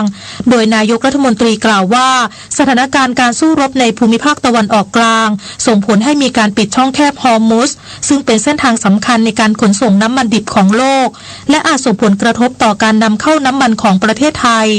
โดยได้รับรายงานว่าจากข้อมูลของกระทรวงพลังงานในช่วงเดือนมีนาคมยังไม่มีผลกระทบต่อปริมาณน้ำมันที่ใช้ภายในประเทศอย่างไรก็ตามแนวโน้มปริมาณพลังงานที่นำเข้าสู่ประเทศไทยอาจเริ่มทยอยลดลงตามสถานการณ์ที่มีความรุนแรงเพิ่มขึ้นผมได้รับรายงานจากทางท่านรองนายกพิพัฒน์และก็ท่านรองนายกเอกนิติว่ามันก็มีการยืนยันข้อมูลจากกระทรวงพลังงานว่าในช่วงเดือนมีนาคมน่าจะยังไม่มีผลกระทบอะไรนะครับสำหรับปริมาณน้ำมันที่จะใช้ในประเทศไทยของเราแต่จากตัวเลขที่ได้รับรายงานมาเนี่ยทราบว่าปริมาณน้ำมันที่จะเข้าสู่ประเทศไทยเนี่ยจะต้องเริ่มทยอยที่มีปริมาณที่ลดลงไปสถานการณ์มันเปลี่ยนไปมากตั้งแต่วันเสาร์ที่เกิดเหตุนะครับสถานการณ์ก็พัฒนาไปในทางที่มีความรุนแรงเพิ่มมากขึ้น ด้านนายอัตพลเลิกพิบูลรัฐมนตรีว่าการกระทรวงพลังงานกล่าวว่าน้ำมันสำรองของประเทศไทยกรณีไม่มีการขนส่งน้ำมันเข้ามาเลยจะอยู่ได้65วันและไทยยังมีแหล่งน้ำมันที่ได้รับการยืนยันจากนอกพื้นที่ตะวันออกกลางที่จะเติมเข้ามาในประเทศแน่นอนอีก30วันทำให้ณปัจจุบันมีน้ำมันสำรองรวมแล้ว95วันและยังมีแนวโน้มเพิ่มขึ้นจากปริมาณน้ำมันที่จะทยอยเข้ามาเติมต่อเนื่องจนถึงเดือนเมษายนนี้ส่วนมาตรการด้านการส่งออกรัฐบาลมีแนวทางระงับการส่งออกน้ำมันชั่วคราวตามคำสั่งของนายกรัฐมนตรียกเว้นยังคงส่งออกไปยังสปป.ลาวและเมียนมาเนื่องจากทั้งสองประเทศพึ่งพาพลังงานร่วมกับไทยโดยไทยนำเข้าไฟฟ้าพลังน้ำจากลาวและนำเข้าก๊าซธรรมชาติจากเมียนมาจึงจำเป็นต้องรักษาความร่วมมือด้านพลังงานระหว่างกันตอนนี้อย่างที่ผมพูดที่อัปเดตก็คือว่า1ระงับส่งออก2คือเพิ่มปริมาณสำรองขั้นต่อไปถ้ามุดเกิดมีการขาดแคลนมากขึ้นในข้างหน้ายังไม่ใช่ตอนนี้นะเราก็พิจารณาเรื่องพลังงานที่มีอยู่ในบ้านเราเนี่ยเข้ามาช่วยเพิ่มเติมก็คือว่าถ้าไปอีกขั้นหนึ่งเราก็ไม่จำเป็นต้องนำเข้าน้ำมันดิบอย่างเดียวนำเข้าน้ำมันสำเร็จรูปก็ได้เบนซินดีเซลหมายถึงว่าถ้าขาดจริงๆเนี่ยสิ่งที่ต้องทำคืออาจจะต้องประกาศลดสเปคของน้ำมันบ้านเราจริงๆสเปคน้ำมันบ้านเราค่อนข้างสูงนะฮะตัวกรรมฐานนี่ค่อนข้างต่ำมากเลยล่ะเป็นมิตรกับสิ่งแวดล้อมแต่ถ้าเป็นช่วงวิกฤตเนี่ยก็คงต้องทำอย่างนั้นหมายถึงว่าปรับลดสเปคเพื่อให้เราสามารถนำเข้าน้ำมันได้จากหลากหลายแหล่งมากขึ้นนอกจากนี้ยังมีมาตรการเพิ่มปริมาณน้ำมันสำรองโดยให้ผู้ค้าเก็บสำรองน้ำมันเพิ่มขึ้นจาก1%เป็น3%เพื่อให้มีปริมาณน้ำมันสำรองภายในประเทศเพิ่มขึ้นและสร้างความมั่นใจให้กับประชาชนว่าจะมีน้ำมันใช้เพียงพอภายในประเทศอีกทั้งจะมีการเสนอมาตรการรณรงค์ประหยัดพลังงานเข้าที่ประชุมคณะรัฐมนตรีในวันอังคารที่จะถึงนี้นิตยาคุณสิมรายงานกระทรวงการต่างประเทศเป็นห่วงการสู้รบในตะวันออกกลางเริ่มขยายพื้นที่ไปยังเลบานอนขอให้คนไทยเร่งอพยพออกจากพื้นที่เสี่ยงและลงทะเบียนกลับประเทศโดยเร็วนายปานิดลปัดฉิมสวัสดิ์รักษาการอธิบดีกรมสารนิเทศและรองโฆษกกระทรวงการต่างประเทศแถลงถึงสถานการณ์สู้รบในตะวันออกกลางยังคงอ่อนไหว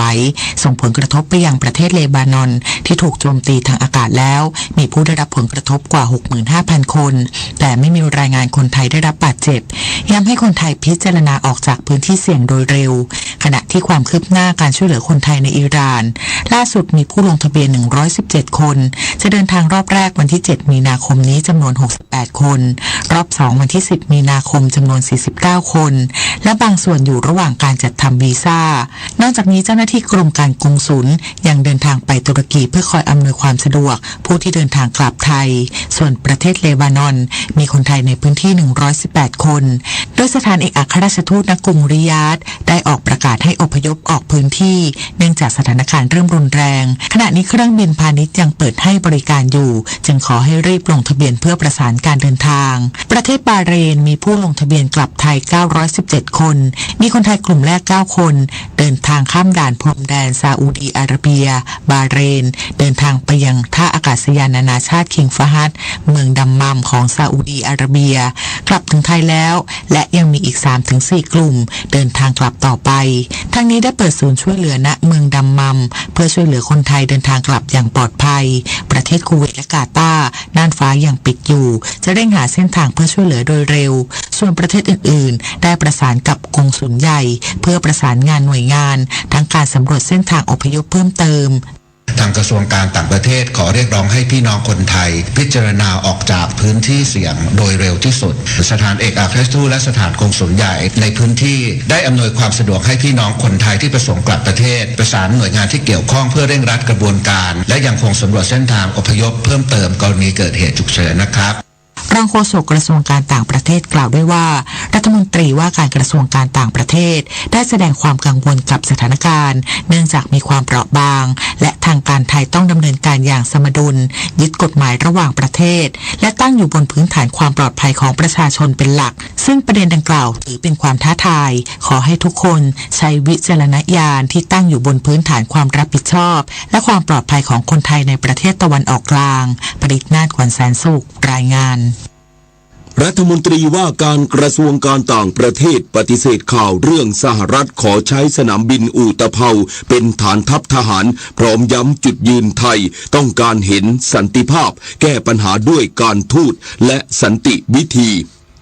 นายศรีหศักดิ์พวงเกตแก้วรัฐมนตรีว่าการกระทรวงการต่างประเทศยืนยันว่าการที่นายชอนเคโอนิลเอกอัครราชทูตสหรัฐอเมริกาประจำประเทศไทยเดินทางเข้าพบกับนายอนุทินชาญวีรกูลนายกรัฐมนตรีและรัฐมนตรีว่าการกระทรวงมหาดไทยไม่มีการพูดคุยกันเรื่องสหรัฐอเมริกาจะขอใช้สนามบินอู่ตะเภาเพื่อเป็นฐานปฏิบัติการทางทหารในการสู้รบกับอิหร่านตามที่มีกระแสข่าวแต่อย่างใดโดยการพูดคุยเป็นเรื่องความสัมพันธ์และการเจรจาการค้าภาษีนำเข้าซึ่งอยู่ในกระบวนการเจรจาและยังพูดถึงความร่วมมือในการป้องกันประเทศ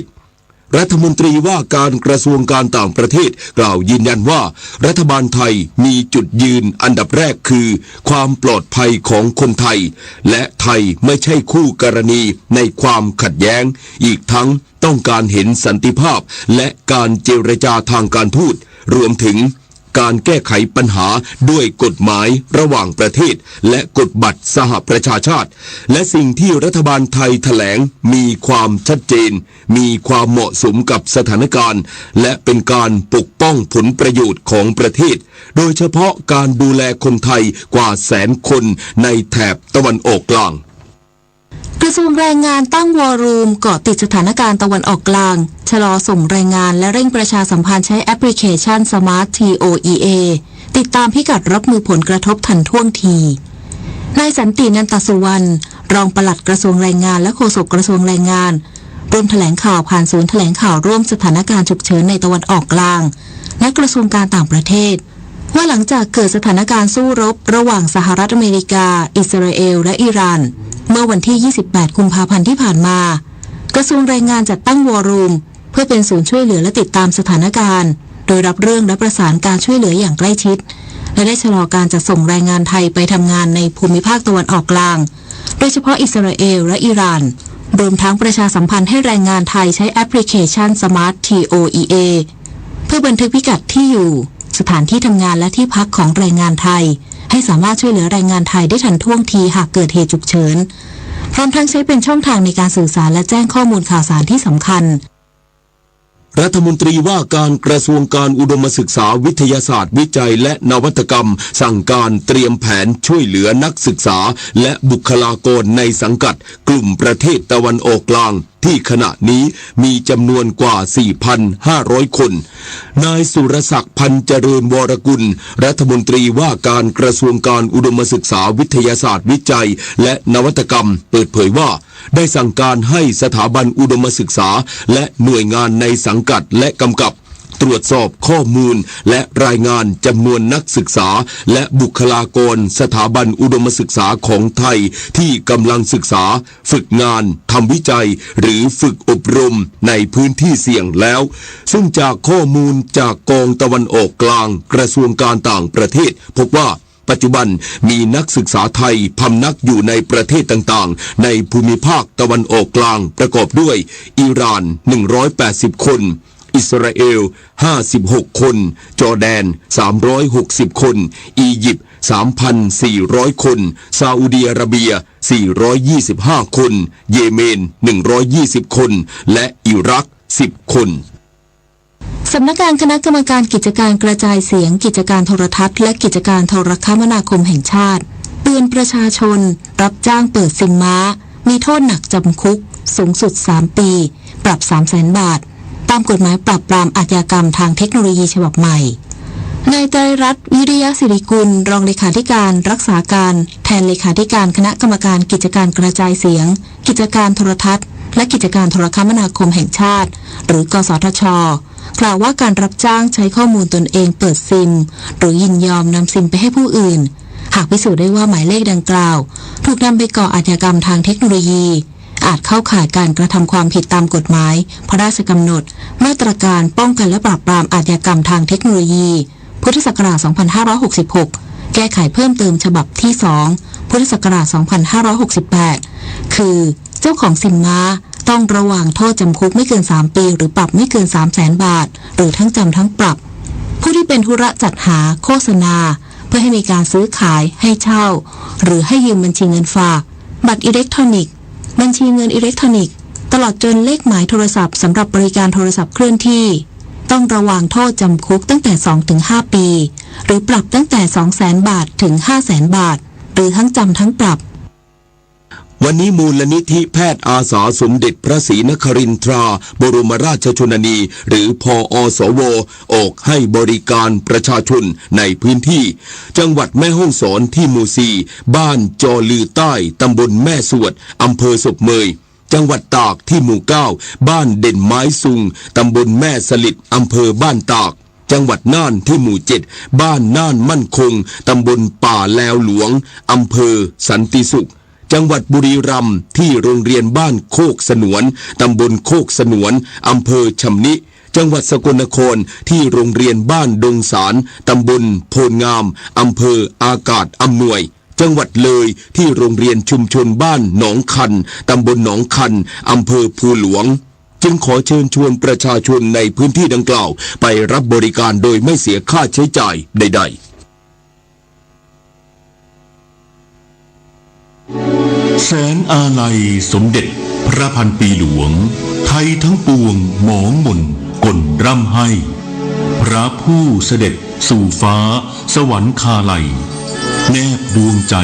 ตามพระบาททุกชาติภพปวงประชาน้อมสำนึกในพระมหากรุณาธิคุณเป็นล้นพ้นอันหาที่สุดมิได้ข้าพระพุทธเจ้าคณะผู้บริหารข้าราชการและเจ้าหน้าที่สถานีวิทยุกระจายเสียงแห่งประเทศไทยกรมประชาสัมพันธ์ผมกริดโทนขอชวนฮีโร่ขาประจำที่สัญญาว่าจะมาบริจาคโลหิตทุก3 เดือนและผู้บริจาคโลหิตครั้งแรกที่อยากให้อยู่กับเราไปนานๆส่วนคนที่หายไปเรายังรอคุณกลับมาเสมอนะสำหรับคนที่ไม่เคยบริจาคโลหิตมาเป็นผู้ให้และเป็นครอบครัวเดียวกันเพราะทุกวินาทีคือโอกาสช่วยชีวิตการให้เลือดจึงรอไม่ได้ติดตาม Give Blood Now ให้เลือดให้ได้ให้เลยในทุกแพลตฟอร์ม Official ของศูนย์บริการโลหิตแห่งชาติสภากาชาดไทย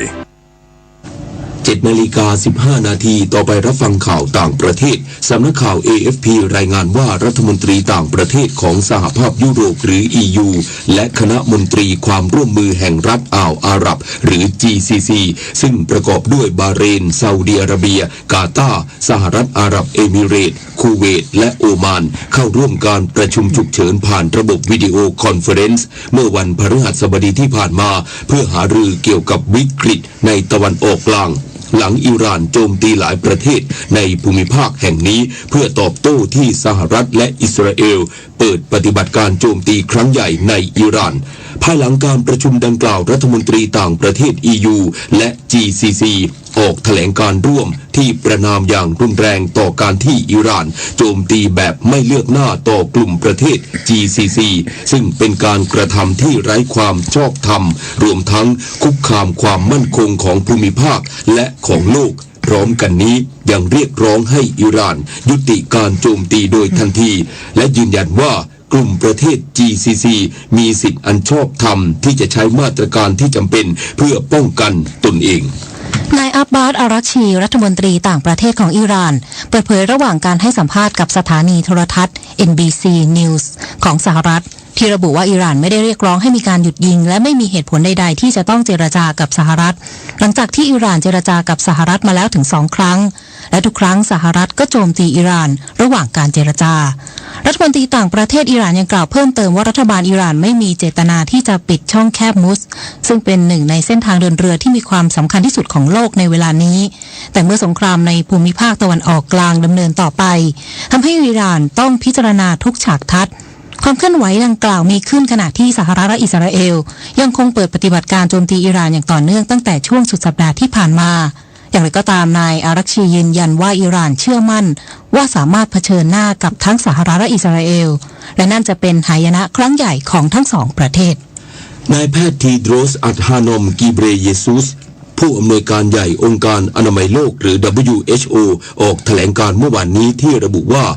WHO ระงับการดำเนินงานของศูนย์ส่งกำลังบำรุงสำหรับภาวะฉุกเฉินด้านสาธารณสุขระดับโลกซึ่งตั้งอยู่ที่นครดูไบสหรัฐอาหรับเอมิเรตส์เป็นการชั่วคราวเนื่องจากความกังวลด้านความปลอดภัยหลังสงครามในภูมิภาคตะวันออกกลางทวีความรุนแรงอย่างต่อเนื่องพร้อมเตือนว่าความขัดแย้งดังกล่าวกำลังขยายวงกว้างเกินขอบเขตประเทศที่ได้รับผลกระทบโดยตรงทางด้านแพทย์หญิงฮานันบาลคีผู้อำนวยการ WHO ประจำภูมิภาคเมดิเตอร์เรเนียนตะวันออกเปิดเผยว่า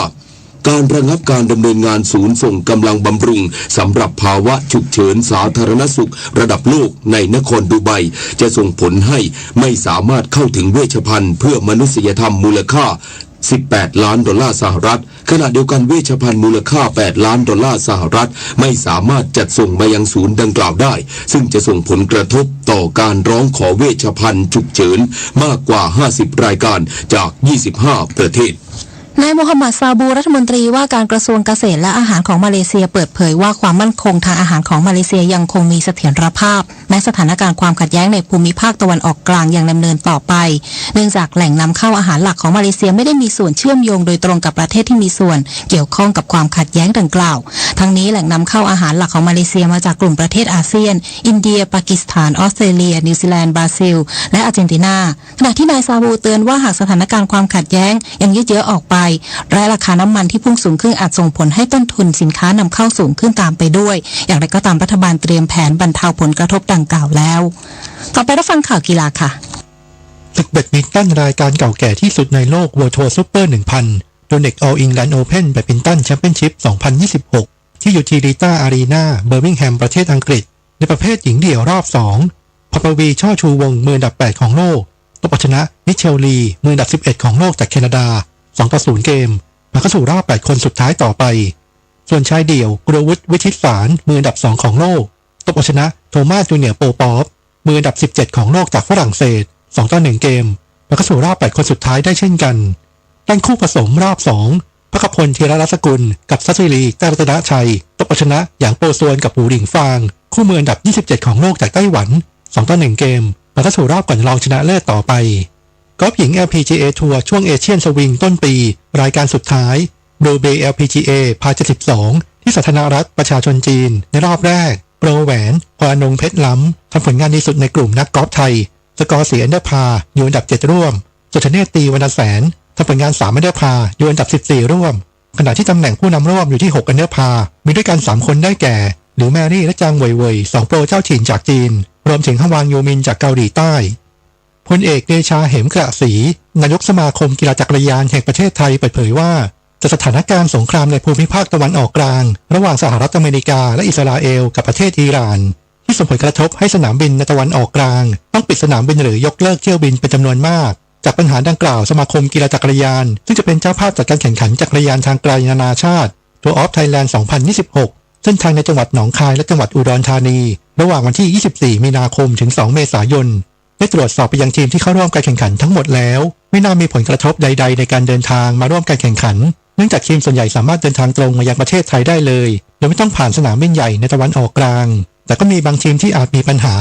สมาคมกีฬาจักรยานก็มีทีมสำรองพร้อมเข้าร่วมการแข่งขันแทนทันทีผู้ช่วยศาสตราจารย์พิมลศรีวิกรประธานคณะกรรมการโอลิมปิกแห่งประเทศไทยเป็นประธานในการประชุมคณะกรรมการโอลิมปิกแห่งประเทศไทยที่ห้องประชุม1คณะกรรมการโอลิมปิกแห่งประเทศไทยวาระสำคัญอยู่ที่สมเด็จพระเจ้าลูกเธอ เจ้าฟ้าสิริวัณวรีนารีรัตนราชกัญญาทรงรับเป็นองค์ประธานที่ปรึกษากิตติมศักดิ์ของคณะกรรมการโอลิมปิกแห่งประเทศไทยในพระบรมราชูปถัมภ์ขณะที่สมาคมกีฬาของไทยรวมตัวทำหนังสือประท้วงถึงกระทรวงการท่องเที่ยวและกีฬาขอให้เปลี่ยนแปลงการจัดสรรงบจากกองทุนกีฬาเนื่องจากได้เงินลดจาก 2,000 ล้านบาทเหลือเพียง1,000 กว่าล้านบาทและ90สมาคมได้เงินจัดศึกชิงแชมป์ประเทศไทยรวมกันแค่10 กว่าล้านบาทเท่านั้นเรื่องนี้ผู้ช่วยศาสตราจารย์พิมลศรีวิกรย้ำว่ากีฬาเป็นเลิศคืองานสำคัญของชาตินำเหรียญโอลิมปิกเกมมาสร้างชื่อเสียงให้กับประเทศแต่กองทุนกีฬากลับให้ความสำคัญกับกิจกรรมอย่างอื่นมากกว่าซึ่งเป็นเรื่องที่ไม่ถูกต้องพิจิตร กัญจนากุลรายงานต่อไปเป็นพยากรณ์อากาศค่ะพยากรณ์อากาศ24ชั่วโมงข้างหน้าไทยตอนบนมีพายุฤดูร้อนเกิดขึ้นมีลักษณะของพายุฝนฟ้าคะนองลมกระโชกแรงบางแห่งรวมถึงฟ้าผ่าเกิดขึ้นได้บางพื้นที่เนื่องจากบริเวณความกดอากาศสูงหรือมวลอากาศเย็นจากจีนปกคลุมด้านตะวันออกของภาคตะวันออกเฉียงเหนือและทะเลจีนใต้ส่งผลให้มีลมใต้และลมตะวันออกเฉียงใต้พัดนำความชื้นจากทะเลจีนใต้อ่าวไทยเข้ามาปกคลุมประเทศไทยตอนบนขณะที่ประเทศไทยมีอากาศร้อนประกอบกับคลื่นกระแสลมฝ่ายตะวันตกจากประเทศเมียนมาเคลื่อนเข้าปกคลุมภาคเหนือตอนบนขอให้ประชาชนบริเวณดังกล่าวระวังอันตรายจากพายุฤดูร้อนหลีกเลี่ยงการอยู่ในที่โล่งแจ้งใต้ต้นไม้ใหญ่สิ่งปลูกสร้างป้ายโฆษณาที่ไม่แข็งแรงเกษตรกรควรเสริมความแข็งแรงให้ไม้ผลและเตรียมการป้องกันความเสียหายที่อาจเกิดขึ้นกับผลผลิตทางการเกษตรและสัตว์เลี้ยงไว้ด้วยสำหรับภาคใต้มีฝนเพิ่มขึ้นมีลมกระโชกแรงบางแห่งเนื่องจากลมตะวันออกและลมตะวันออกเฉียงใต้ที่พัดปกคลุมอ่าวไทยภาคใต้เริ่มมีกำลังแรงขึ้นประกอบกับลมฝ่ายตะวันตกพัดปกคลุมทะเลอันดามันส่วนบริเวณอ่าวไทยตอนล่างและทะเลอันดามันมีคลื่นสูงประมาณ1เมตรบริเวณที่มีฝนฟ้าคะนองคลื่นสูงมากกว่า2เมตรขอให้ชาวเรือบริเวณอ่าวไทยและทะเลอันดามันหลีกเลี่ยงการเดินเรือในบริเวณที่มีฝนฟ้าคะนองพยากรณ์อากาศตั้งแต่เช้าวันนี้ถึงเช้าวันพรุ่งนี้ภาคเหนือมีพายุฝนฟ้าคะนอง120ของพื้นที่มีลมกระโชกแรงบางแห่งส่วนมากบริเวณจังหวัดแม่ฮ่องสอนเชียงใหม่ลำพูนสุโขทัยตากกำแพงเพชรเพชรบูรณ์อุณหภูมิสูงสุด31-36องศาเซลเซียสภาคตะวันออกเฉียงเหนือมีพายุฝนฟ้าคะนอง120ของพื้นที่มีลมกระโชกแรงบางแห่งส่วนมากบริเวณจังหวัดเลยชัยภูมินครราชสีมาบุรีรัมย์ศรีสะเกษสุรินทร์และอุบลราชธานีอุณหภูมิสูงสุด29-33องศาเซลเซียสส่วนภาคกลางมีพายุฝนฟ้าคะนอง120ของพื้นที่มีลมกระโชกแรงบางแห่งส่วนมากบริเวณจังหวัดนครสวรรค์อุทัยธานีสุพรรณบุรีกาญจนบุรีราชบุรีนครปฐมสมุทรสาครสมุทรสงครามอุณหภูมิสูงสุด31-35องศาเซลเซียสภาคตะวันออกมีพายุฝนฟ้าคะนอง120ของพื้นที่มีลมกระโชกแรงบางแห่งส่วนมากบริเวณจังหวัดนครนายกฉะเชิงเทราชลบุรีระยองอุณหภูมิสูงสุด32-36องศาเซลเซียสลมตะวันออกเฉียงใต้ความเร็ว 10-30 กิโลเมตรต่อชั่วโมงทะเลมีคลื่นต่ำกว่า1เมตรบริเวณที่มีฝนฟ้าคะนองคลื่นสูงมากกว่า1เมตรภาคใต้ฝั่งตะวันออกมีฝนฟ้าคะนอง30%ของพื้นที่มีลมกระโชกแรงบางแห่งส่วนมากบริเวณจังหวัดสุราษฎร์ธานีนครศรีธรรมราชพัทลุงสงขลาปัตตานียะลา นราธิวาสอุณหภูมิสูงสุด30-36 องศาเซลเซียสตั้งแต่จังหวัดสุราษฎร์ธานีขึ้นมาลมตะวันออกเฉียงใต้ความเร็ว 10-30 กิโลเมตรต่อชั่วโมงบริเวณที่มีฝนฟ้าคะนองคลื่นสูงมากกว่า1เมตรตั้งแต่จังหวัดนครศรีธรรมราชลงไปลมตะวันออกความเร็ว 15-30 กิโลเมตรต่อชั่วโมงบริเวณที่มีฝนฟ้าคะนองคลื่นสูงมากกว่า2เมตรขณะที่ภาคใต้ฝั่งตะวันตกมีฝนฟ้าคะนอง30%ของพื้นที่มีลมกระโชกแรงบางแห่งส่วนมากบริเวณจังหวัดพังงากระบี่ตรังสตูลอุณหภูมิสูงสุด32-36 องศาเซลเซียสลมตะวันตกเฉียงเหนือความเร็ว 15-30 กิโลเมตรต่อชั่วโมงบริเวณที่มีฝนฟ้าคะนองคลื่นสูงมากกว่า2เมตรส่วนกรุงเทพมหานครและปริมณฑลมีพายุฝนฟ้าคะนอง120ของพื้นที่มีลมกระโชกแรงบางแห่งอุณหภูมิสูงสุด33-35 องศาเซลเซียสสภาวะระดับน้ำในแม่น้ำเจ้าพระยาที่หน้ากองบัญชาการกองทัพเรือคำนวณโดยกรมอุทกศาสตร์กองทัพเรือวันนี้น้ำขึ้นเต็มที่เวลา 8:30 น.สูงกว่าระดับทะเลปานกลาง1 เมตร 15 เซนติเมตรและเวลา 20:27 น.สูงกว่าระดับทะเลปานกลาง99 เซนติเมตรน้ำลงเต็มที่เวลา 2:48 น.ต่ำกว่าระดับทะเลปานกลาง40 เซนติเมตรและเวลา 15:42 น.ต่ำกว่าระดับทะเลปานกลาง18 เซนติเมตรวันนี้ที่ประภาคารกาญจนาภิเษกแหลมพรหมเทพจังหวัดภูเก็ตดวงอาทิตย์ตกเวลา 18:38 น.กรุงเทพมหานครดวงอาทิตย์ตกเวลา 18:27 น.1 นาทีกับกปท.กรมการขนส่งทางบกเปิดศูนย์ One Stop Service ให้บริการจดทะเบียนรถรับจ้างผ่านแอปพลิเคชันไม่ว่าคุณจะขับรถมอเตอร์ไซค์รับจ้างรย. 17หรือขับรถยนต์รับจ้างรย. 18 ศูนย์แห่งนี้พร้อมให้บริการครบทุกขั้นตอนตั้งแต่การลงทะเบียนหรือขอความเห็นชอบตรวจสภาพรถตรวจสอบเอกสารหลักฐานและจดทะเบียนเปลี่ยนประเภทรถพร้อมกับรับชำระค่าธรรมเนียมและภาษีถ้ามีโดยสามารถรับบริการได้ณบริเวณอาคารตรวจสภาพรถอาคาร 4 สำนักงานขนส่งกรุงเทพมหานครพื้นที่ 5 กรมการขนส่งทางบกจตุจักรตั้งแต่วันที่ 2 ถึง 31 มีนาคม 2569 ไม่เว้นวันหยุดราชการระหว่างเวลา 8:30 นาทีถึง 18 นาฬิกาหรือจนกว่าจะแล้วเสร็จทั้งนี้การจัดตั้งศูนย์ One Stop Service เป็นการดำเนินงานที่สอดรับและสนับสนุนนโยบายของรัฐบาลกระทรวงคมนาคมเพื่ออำนวยความสะดวกให้แก่ประชาชนในการติดต่อราชการและการบังคับใช้กฎหมายของทางราชการเกิดประสิทธิภาพสูงสุดค่ะด้วยความปรารถนาดีจากกรมประชาสัมพันธ์และกองทุนเพื่อความปลอดภัยในการใช้รถใช้ถนนกรมการขนส่งทางบกกระทรวงคมนาคมรู้รักภาษาไทยโดยความร่วมมือของสำนักงานราชบัณฑิตยสภาและกรมประชาสัมพันธ์วันนี้เสนอคำว่าสะพานเทเวศนฤมิตสะพานเทเวศนฤมิตเป็นหนึ่งในสะพานชุดที่ชื่อสะพานมีความหมายว่าเทพเจ้าสร้างได้แก่สะพานเทเวศนฤมิตวิสุกรรมนฤมานมขวานรังสรรค์เทวกรรมรังรักและจตุรพักษ์รังสฤษดิ์สะพานเทเวศนฤมิตเป็นสะพานข้ามคลองพดุงกรุงเกษมที่ถนนสามเสนเจริญสุขศรัทธาสา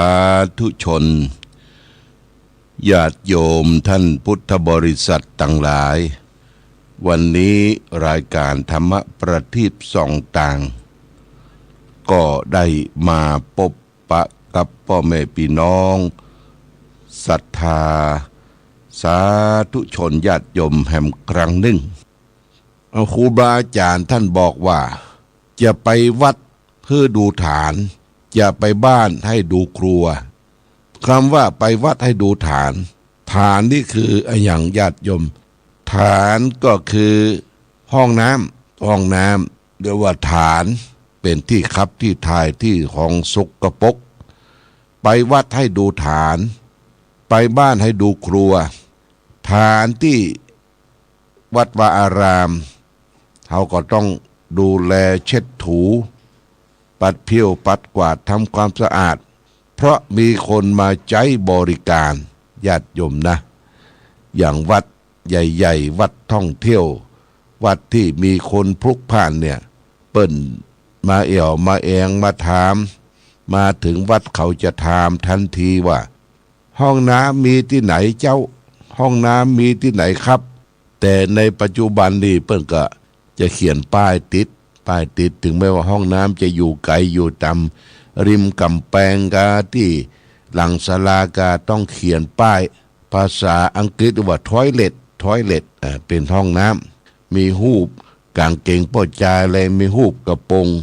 ของผู้หญิงเนี่ยก็ไปห้องน้ำดีได้ญาติโยมนะสมมติเราเจ็บต้องเจ็บปูนใครครับใครถ่ายไปแล้วห้องน้ำสกปรกเหม็นเต็มโอ้หมดอารมณ์ญาติโยมหมดอารมณ์เมื่อหลายเดือนที่แล้วนี่ได้ไปที่ประเทศจีนก็คือ12ปันนาหมู่บ้าน12ปันนาที่หั่นเปิ้นบ่มีคนดูแลห้องน้ำเฮ้ยบ่มีคนดูแลห้องน้ำก็เจ็บท้องเจ็บปุ่มเข้าไปโอ้เป็นว่าห้องน้ำบ่ได้ล้างญาติโยมบ่ได้ล้างอันนี้สำคัญนะแต่เมืองไทยเฮานี่ห้องน้ำสะอาดโดยเฉพาะอย่างยิ่งที่เฮาเดินทางก็ไปแวะปั๊มน้ำมันนี่ห้องน้ำสะอาดบางทีปั๊มน้ำมันนั้นยังติดพัดลมตั้งบนโซ่ไล่กลิ่นอับต่างๆออกไปแต่ห้องน้ำในปั๊มน้ำมันก็ดีในสถานที่ชุมชนต่างๆปัจจุบันเปิ้นทำเป็นห้องน้ำคนพิการผู้สูงอายุญาติโยมนะมีคนพิการคนสูงอายุในห้องน้ำคนพิการเนี่ย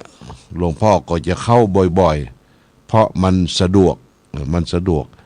เวลาไปนั่งคนพิการเนี่ยเพิ่นจะมีปุ่มกดอยู่ปุ่มแดงอยู่ในที่ท่าน อย่าไปดำได้ดำกดนะเฮามีเหตุฉุกเฉินเกิดขึ้นเนี่ยคือกดปุ่มแดงเช่นว่าหน้ามืดตาลายหรือลุกบ่ขึ้นนี่ก็กดปุ่มมันน่ะเพิ่นจะมาช่วยเหลือดูแลนี่ในวัดวาอารามต่างๆก็เช่นเดียวกันญาติโยมนะมีห้องน้ำอำนวยความสะดวกจะไปแปลงไก่ล้ำไปแต่ก่อนนี้ห้องน้ำเปิ้นแปลงไก่แปลงนอกวัดนอกวาตักน้ำตักฐานไปใส่ฐานนี่โอ้ลำบากแต่ในปัจจุบันนี่ห้องน้ำต้องอำนวยความสะดวกสะอาดสะอ้านและก็มีห้องน้ำคนพิการผู้สูงอายุตัวยนี่ญาติโยมนะอันนี้ก็คือเรื่องของสุขภาพอนามัยต่างๆที่เราจะต้องพึงประพฤติปฏิบัติดูแลบ้านไปวัดให้ดูฐานไปบ้านให้ดูครัวดูครัวดูที่ไหนก็คือดูเตาไฟที่ทำสำรับกับข้าวทำอะไรอย่างเอาจัดไว้เป็นอย่างคกไห้ตะไลปากญาติโยมเอากองไว้เอาเน็บไปเอาใส่ไว้บ่ใช่สูญอานเวลาเขาจะตำน้ำพริกน้ำพงเวลาจะคั่วจะเจ้าจะแกงนั้นเสาะหาลำบากมันบ่เป็นสัดเป็นส่วนเพราะฉะนั้นก็ในครัวของเขาน่ะทำอะไรอย่างแล้วก็ล้างสะสางล้างช่วยมีซิงน้ำหรือว่าซิงน้ำนี่คือมีก๊อกน้ำแล้วก็มีซิงเปิดน้ำลงแล้วก็ล้างถ้วยแล้วก็การล้างถ้วยก็เหมือนการญาติโยมล้างครั้งแรกนั่นก็คือล้างชำระคือไอ้คราบอย่างต่างๆออกล้างครั้งที่สองก็ใส่น้ำยาใส่ผงชูรสใส่ล้างไปครั้งที่สองล้างครั้งที่สามนี่นะคือซวกนี่ล้างให้หมดถ้าล้างหมดแล้วเอาไปตากคือคว่ำดงอาจจะมีแดดมีลมพัดผ่านและก่อนจะเอามาใช้ก็ไปเช็ดไปถูหุมกำคือมีความสะอาดสะอ้านปราศจากโรคภัยไข้เจ็บนานาต่างๆไปบ้านให้ดูครัวดูที่กินที่อยู่ที่อาศัยญาติโยมหน้าหนาวนี่ก็ต้องเอาผ้าเอาครัวออกตึงออกตากเนอะที่เขาใจมันตึงวันจะเป็นผ้าตัวผ้าห่มผ้าปูนอนพอมีแดดสอดส่องเข้ามาก็เอาไปตึงไปตากคือได้กลิ่นของแดดออกนี่นะกลิ่นของแสงพระอาทิตย์จะคือมันมันหมมนี่มันจังมีเชื้อโรคมีเชื้อราและมีกลิ่นญาติโยมผ้าผ่อนต้อนสบายที่เขาเอามานุ่งมักบ่มเนี่ยมันมีกลิ่นโดยเฉพาะอย่างยิ่งผู้เฒ่าผู้แก่พ่อแม่ศรัทธาที่บ่มีลูกหลานดูแลพอก้อยนะผ้ามันมีกลิ่นเพราะฉะนั้นก็ต้องดูแลลูกหลานดูแลพ่อดูแลแม่ดูแลผู้เฒ่าผู้แก่พ่อแม่ศรัทธาที่ใจห้องนอนก็ดีอย่างก็ดีที่มันอึบมันอับมันลมเนี่ยพัดผ่านอากาศเย็นสบายหน้าหนาวนี้เขาจะไปปิดห้องเหมดนะญาติโยมอาตมาได้รับเครื่องนึ่งเครื่องแปลว่าปรับอุณหภูมิในห้องน้ำปรับอุณหภูมิในห้องนอนเครื่องปรับอากาศก็เปิดไว้ตลอดทั้งคืนญาติโยมเขากดเลขจะให้7 ชั่วโมง8 ชั่วโมงเปิดแล้วฮะมันไม่ใช่หนาวแต่มันปรับอุณหภูมิในห้องนอนตื่นขึ้นมาก็จะได้สดชื่นแจ่มใสจะไปนอนที่อับนอนที่มุบมูนอนที่มีลมพัดพาผ่านมาแล้วก็หน้าหนาวนี่ญาติโยมต้องระมัดระวังเรื่องสุขภาพไม่ใช่ว่าหนาวก็ไปใส่เสื้อในนะคำว่าใส่เสื้อในก็ไปดื่มแอลกอฮอล์ดื่มเหล้าวันนั้นปะคนพอจะ2 ทุ่ม3 ทุ่มละเสื้อก็มานุ่งญาติโยมไปนั่งอยู่ที่หัวถนนนั่งกอดหัวเขาอยู่ผลปรากฏว่าเมาเสื้อเอาไปไว้ในหมู่มันจะตายหม้อนะญาติโยมเนี่ยอันนี้ก็เรื่องของสุขภาพรัก ษาร่างกายของคนเฮาที่เกิดมาคนเฮาปัจจุบันนี่มันเกิดยากนะเกิดยากเกิดมาจะต้องทนุถนอมกล่อมเกลี้ยงเลี้ยงดูจากพ่อจากแม่จากพ่อจากแม่และแห่งประการหนึ่งที่สำคัญนั่นก็คือเรื่องของคนบ้าใบ้คนที่ควบคุมอารมณ์ตัวเองไปอยู่เกิดจากหลอนยาเกิดจากกินยานักเกิดจากพิษสุราเรื้อรังนักก็หลอนมีหูได้ยินเสียงแว่วว่าเพิ่นจะมาฆ่าเอาพ่อเอาแม่เป็นศัตรูหมดนะด่าพ่อด่าแม่บุบพ่อบุบแม่ขอสตางค์พ่อแม่บ่ฮื้อเอาไม้เอาอย่างมาบุบเปิ้นอย่างนี้เป็นต้นประเด็นเนี้ยมันอยู่ยากญาติโยมคนเฮานะมันหลอนจะต้องดูแลช่วยกันพัฒนาชุมชนเป็นแหล่งที่น่าอยู่น่าอาศัยสำหรับครอบครัวชุมชนเริ่มต้นก็คือที่ครอบครัวก่อนญาติโยมครอบครัวเนี่ยมีลูกมีผัวมีเมียมีครอบครัวอบอุ่นอยู่ด้วยกันจะไปต่อเถียงกันอย่าเรื่องเงินเรื่องคำเรื่องลั่นเรื่องนี้เรื่องนอกจิตนอกใจในครอบครัวอยู่สร้างสรรค์อย่างมีความสุขสร้างสรรค์มีความสุขถึงแม้ว่าเขาจะบ่มีครอบครัวร่ำรวยแต่ว่าขอให้มีความอบอุ่นมีคุณธรรมมีธรรมะมีศีลห้าเนี่ยญาติโยมนะศีลห้านี่เป็นเรื่องสำคัญศีลข้อหนึ่งก็คือที่เรารักษาคือเว้นจากการฆ่าสัตว์ตัดชีวิตเบียดเบียนสัตว์เล็กสัตว์น้อยแม้แต่มนุษย์อยู่ร่วมกันในโลกเนี่ยอย่าไปเบียดเบียนกันอย่าไปทำร้ายซึ่งกันและกันศีลข้อที่สองที่ศีลห้าที่เปิ้นบัญญัติไว้คือบ่ฮื้อล่วงละเมิดไปลักไปจกไปแมดไปเอาของคนอื่นมาเป็นของตนจะไปค้าขายที่กดเดียวจะไปเบือดจะไปบังญาติโยมนะบางคนนี่ค้าขายเปิ้นกดเดียวเบียดบังโลภอำของคนอื่นมาเป็นของตนมือยาวตีนยาวสาวได้สาวเอาไปเม็ดของเปิ้นบทโท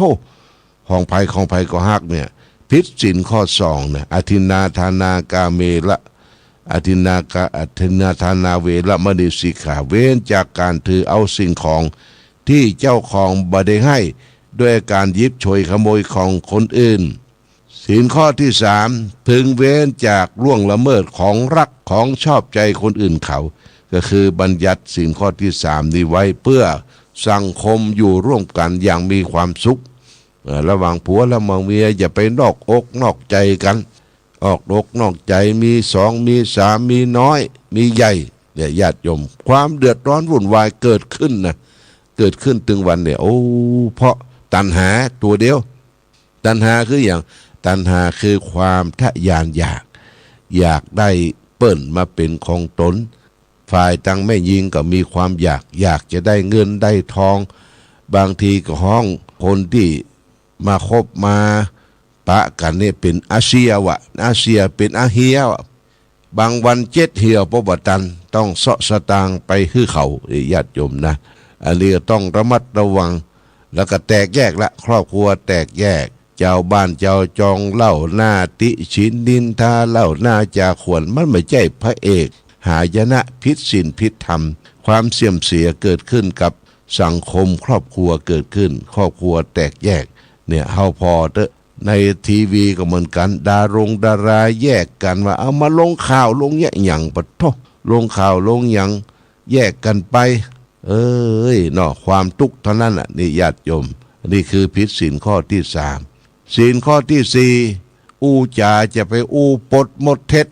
ที่เป็นสัจจะความจริงบ่ฮู้บ่หันจะไปนำมาญาติโยมเปิ้นเล่านะเขาว่าอย่างอันนะอย่าเปิ้นเล่ามาเขาว่าอย่างอันละหูหันก็แล้วก็เล่าสาธยายบั้นปลายก็เกิดความหายนะความเสียหายเกิดขึ้นนี่ก็พระพุทธเจ้าบัญญัติศีลข้อที่สี่ห้ามกล่าวมุสาวาทพูดเท็จหลอกลวงคนอื่นเขาสัปปะวาจาเก็บกรรมเหนือกรรมใต้มาโพธนาคือเกิดความแตกแข็งแตกแยกกันเนี่ยญาติโยมนะบดีผิดศีลข้อที่สี่ ศีลข้อที่ห้าคือสุราเมรยะมัชฌะปมาทัฏฐาเวรมณีพึงเว้นจากการเสพสิ่งเสพติดคือโทษมีสุรายาเมาเป็นต้นนะศีลข้อที่ห้าเนี่ยสำคัญนะสำคัญเหลือเปิ้นเป็นศีลข้อใหญ่ข้อที่ห้าเนี่ยถ้าศีลข้อห้าพิษเนี่ยมันจะลามมันจะพลาบลามไปถึงหมดละฆ่าไผก็ได้ทะเลาะไผก็ได้ลักยกของคนอื่นแย่งชิงเอาได้หมดถ้ากินเหล้าเมายามาละนะแล้วก็พิษลูกพิษเมียของคนอื่นเขาเก่าเพราะศีลข้อที่ห้าเนี่ยญาติโยมนะเพราะมันพิษละมันเมาละบักให้หูเรื่องก็ควบคุมสติตัวเองตัวเก่าบ่อยู่นี่สำคัญศีลข้อที่ห้ารวมถึงสุรายาเมายาเสพติดถือโทษถือตาเปิ้นยาเสพติดนี่เปิ้นอย่าบัดไปทำลายต้นต่อที่มันพิษฮะต่างประเทศที่เปิ้นพิษส่งเข้ามาขายในประเทศไทยเนี่ยทำลายต้นต่อเฮาก็ค้าก้าวถึงท่านนายกทักษิณในสมัยที่ท่านเป็นนายกรัฐมนตรีพระบาทสมเด็จพระเจ้าอยู่หัวรัชกาลที่9ท่านบอกว่าท่านนายกทักษิณช่วยดูเรื่องของยาเสพติดอย่าให้เกิดมีพิษมีภัยต่อบ้านต่อเมืองท่านนายกทักษิณก็น้อมรับว่าจะปราบดูแลยาเสพติดบินไปต่างประเทศต้นต่ออย่างรอบบ้านเฮาเนี่ยไปบอกจะไปยะเนอะจะไปพลิษส่งไปขายเมืองไทยบ่ได้เยาวชนลูกหลานจะติดยาเสพติดถึงหมดในเมืองไทยก็ปราบแล้วก็ภัยต่อสู้ก็ยิงขว้างจนในสมัยท่านนายกทักษิณเนี่ยปลอดจากภัยยาเสพติดถือโทษบ้านเมืองก็อยู่สุขวันบันใจลูกก็กลับมาอยู่รับความอบอุ่นจากพ่อจากแม่ประเด็นนี้มันปิกมาหำละญาติโยมนะสังคมปัจจุบันไอ้ยังปิกมาหำแล้วตูเจ้าพระสงฆ์ก็สอนอบรมพร่ำสอนอยู่ทุกเมื่อเจื่อวันมันบ่ใครชนะกับผู้คนทั้งหลายนะญาติโยมต้องช่วยกันเฝ้าดูแลระวังดูต้นเหตุดูที่มันเกิดขึ้นก็แจ้งเบาะแสให้ทางราชการผู้ปราบยาเสพติดให้ได้รับทราบเป็นห่วงบูเฮาและญาติโยมเราชาวพุทธทั้งหลายเนี่ยพระพุทธเจ้าท่านตรัสสอนว่าเราชาวพุทธทุกคนนั้นควรที่จะมีความสุขทางกายมีความสุขทางใจความสุขทางกายก็ปราศจากโรคภัยไข้เจ็บกินร้อนนอนอุ่นตื่นมาแช่มชื่นเบิกบานจิตใจความสุขทางใจก็เป็นผู้เข้าใกล้พระพุทธพระธรรมพระสงฆ์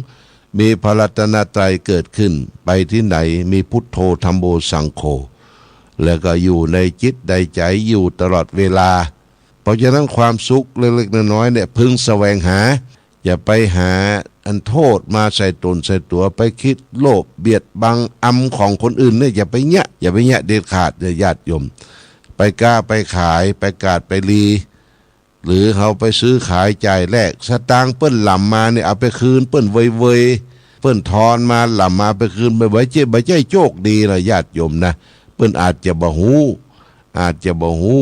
ทอนสตางค์ผิดมาว่าเปิ้นอุตส่าห์ไปเสาะหน่อนางหางไม้พักไม้ใช้เครือเสาะปูเสาะป่ามาขายมือดำตีนดำนุ่งเสื้อผ้าก็บอมแวมไปซื้อขายเฮาเอาสตางค์ใบ100เปิ้นทอนมาทอนมา400ป่ายนึกว่าเป็นใบ500เลยญาติโยมจะว่าโชคดีเนี่ยว่าใจเนอะของเปิ้นนะของเปิ้นจะไปถือมาเป็นของตนเอาไปคืนเปิ้นสลัมมาบาท2 บาทก็เอาคืนเปิ้นไปและก็ญาติโยมท่านสาธุชนทั้งหลายไปกาดไปลีเนี่ยนะไปซื้อของที่มาจากป่าจากเขาที่คนทุกข์คนยากคนลำบากเสาะเจ้ากินค่ำเปิ้นมาขึ้นมาขายจะไปกำของเปิ้นปิ้นไปปิ้นมา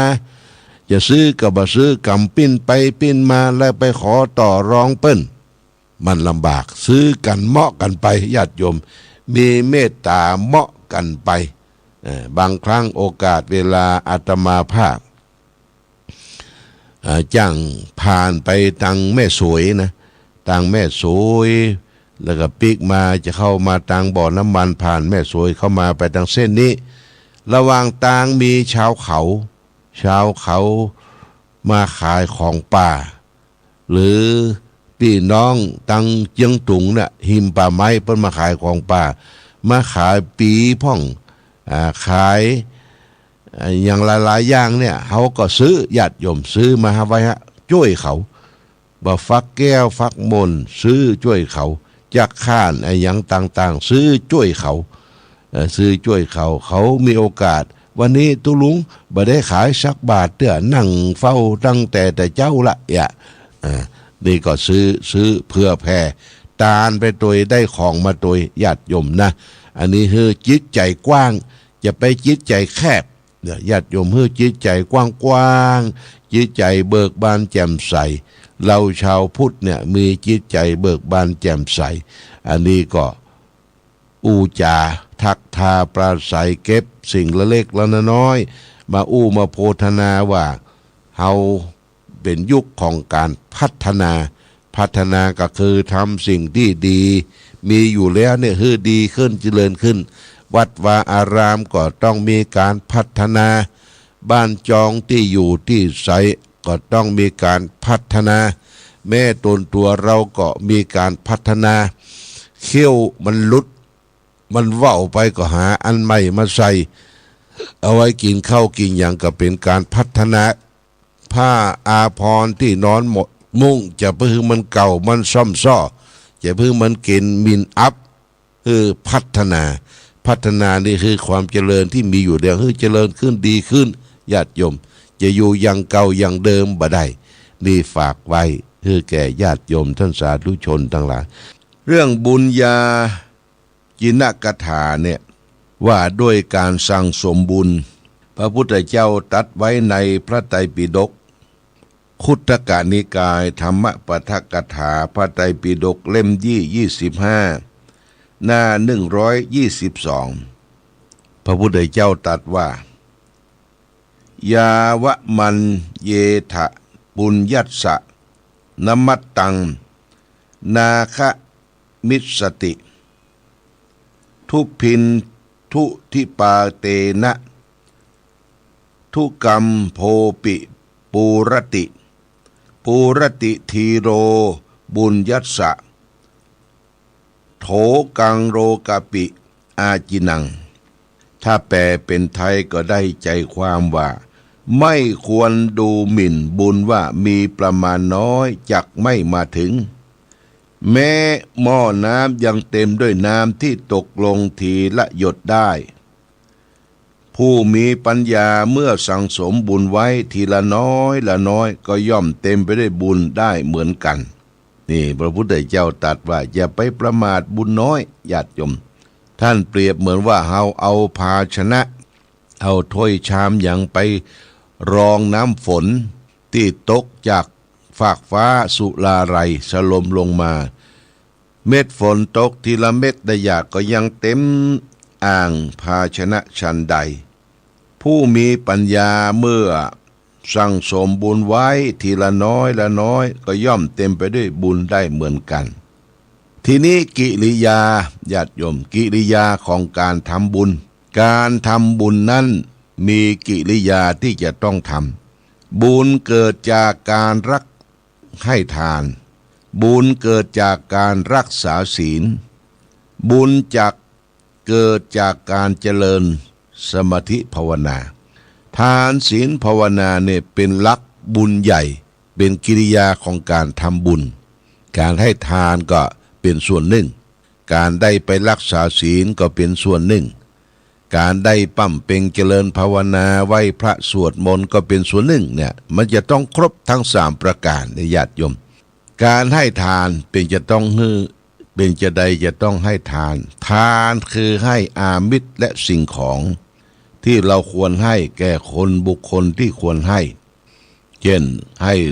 ทานแก่สมณะชีพราหมณ์พระภิกษุสงฆ์ผู้ปฏิบัติดีปฏิบัติชอบให้โภชนะอาหารอุปถัมภ์ท่านด้วยปัจจัย4นั่นก็มีอาหารการกินที่อยู่อาหารการกินผ้าเครื่องนุ่งห่ม อาหารการกินอาหารบิณฑบาตที่อยู่อาศัยแล้วก็ยารักษาโรคดูแลพระภิกษุสงฆ์เป็นปกติให้ท่านได้อยู่ได้สุขสบายทั้งกายทั้งใจเพื่อจะได้ประพฤติปฏิบัติธรรมนี่คือให้บริโภคให้ด้วยปัจจัยสี่ให้ทานด้วยอามิตรคือสิ่งของการทำบุญกิริยาประการที่สองนั่นก็คือการรักษาศีล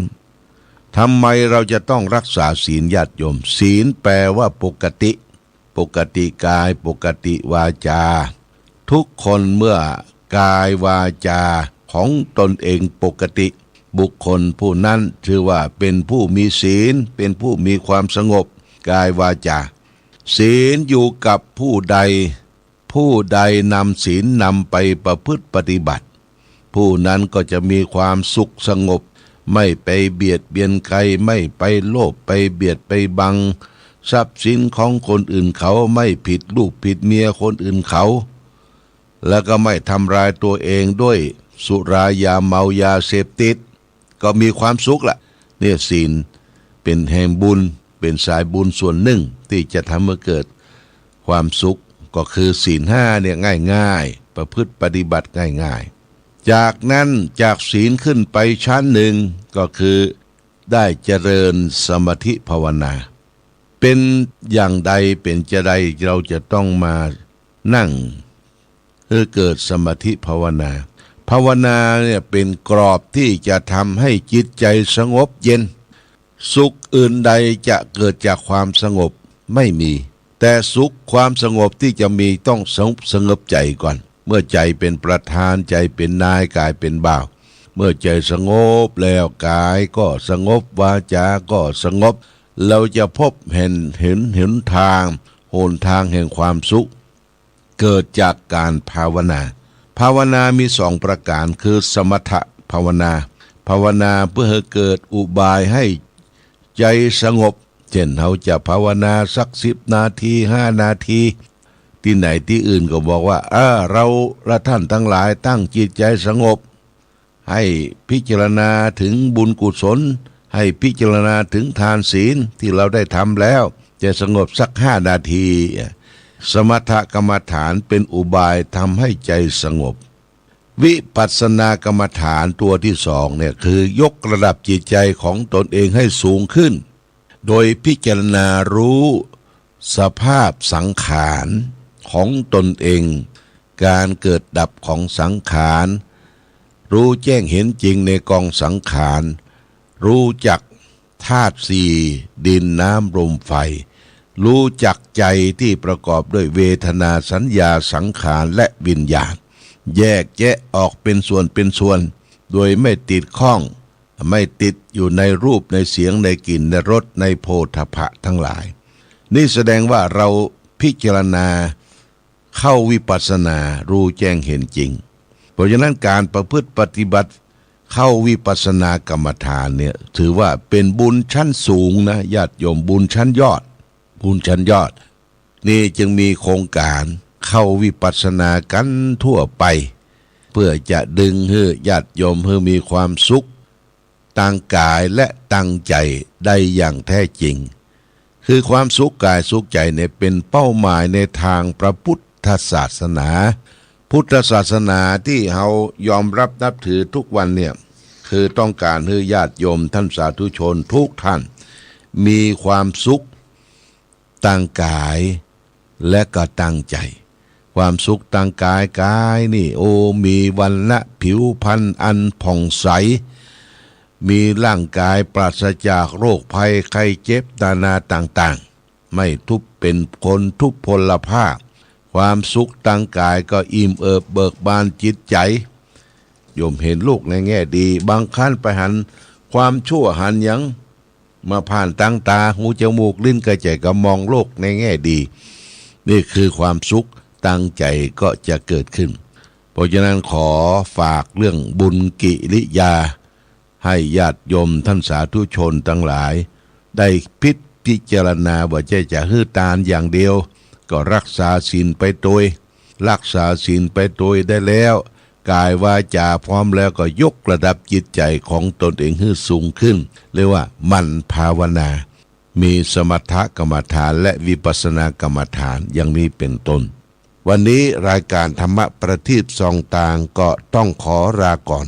ขอผู้ฟังจงตั้งมั่นจิตหันษาด้วยธรรมะขององค์พระพุทธาได้นำพาให้เกิดความสุขสงบเย็นขอเจริญพร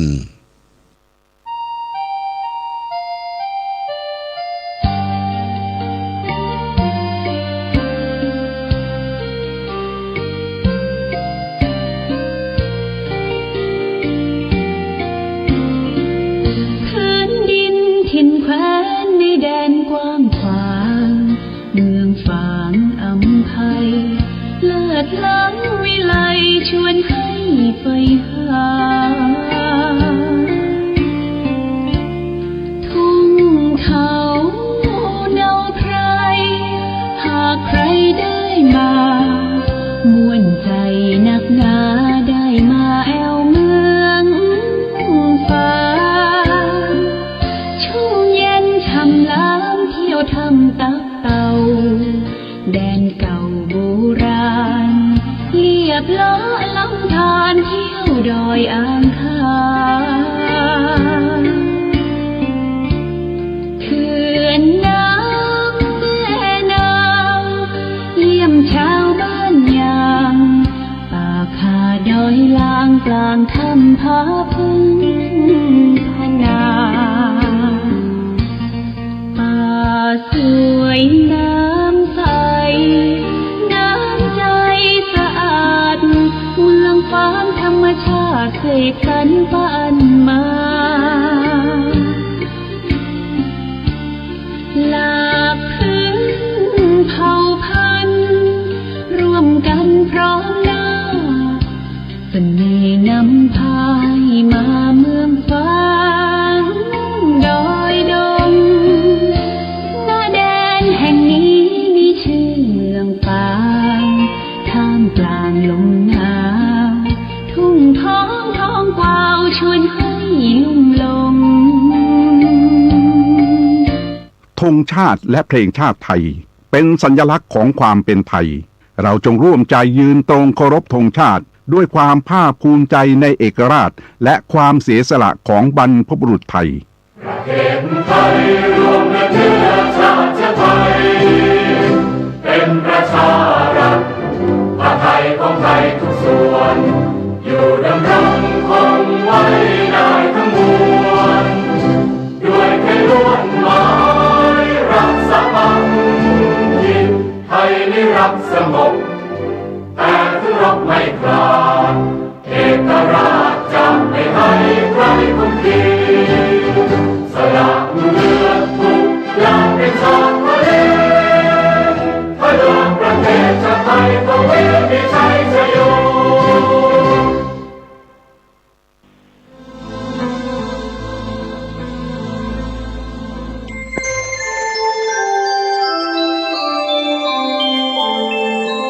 ขณะนี้ท่านกำลังฟังสถานีวิทยุกระจายเสียง FM 104.5 เมกะเฮิรตซ์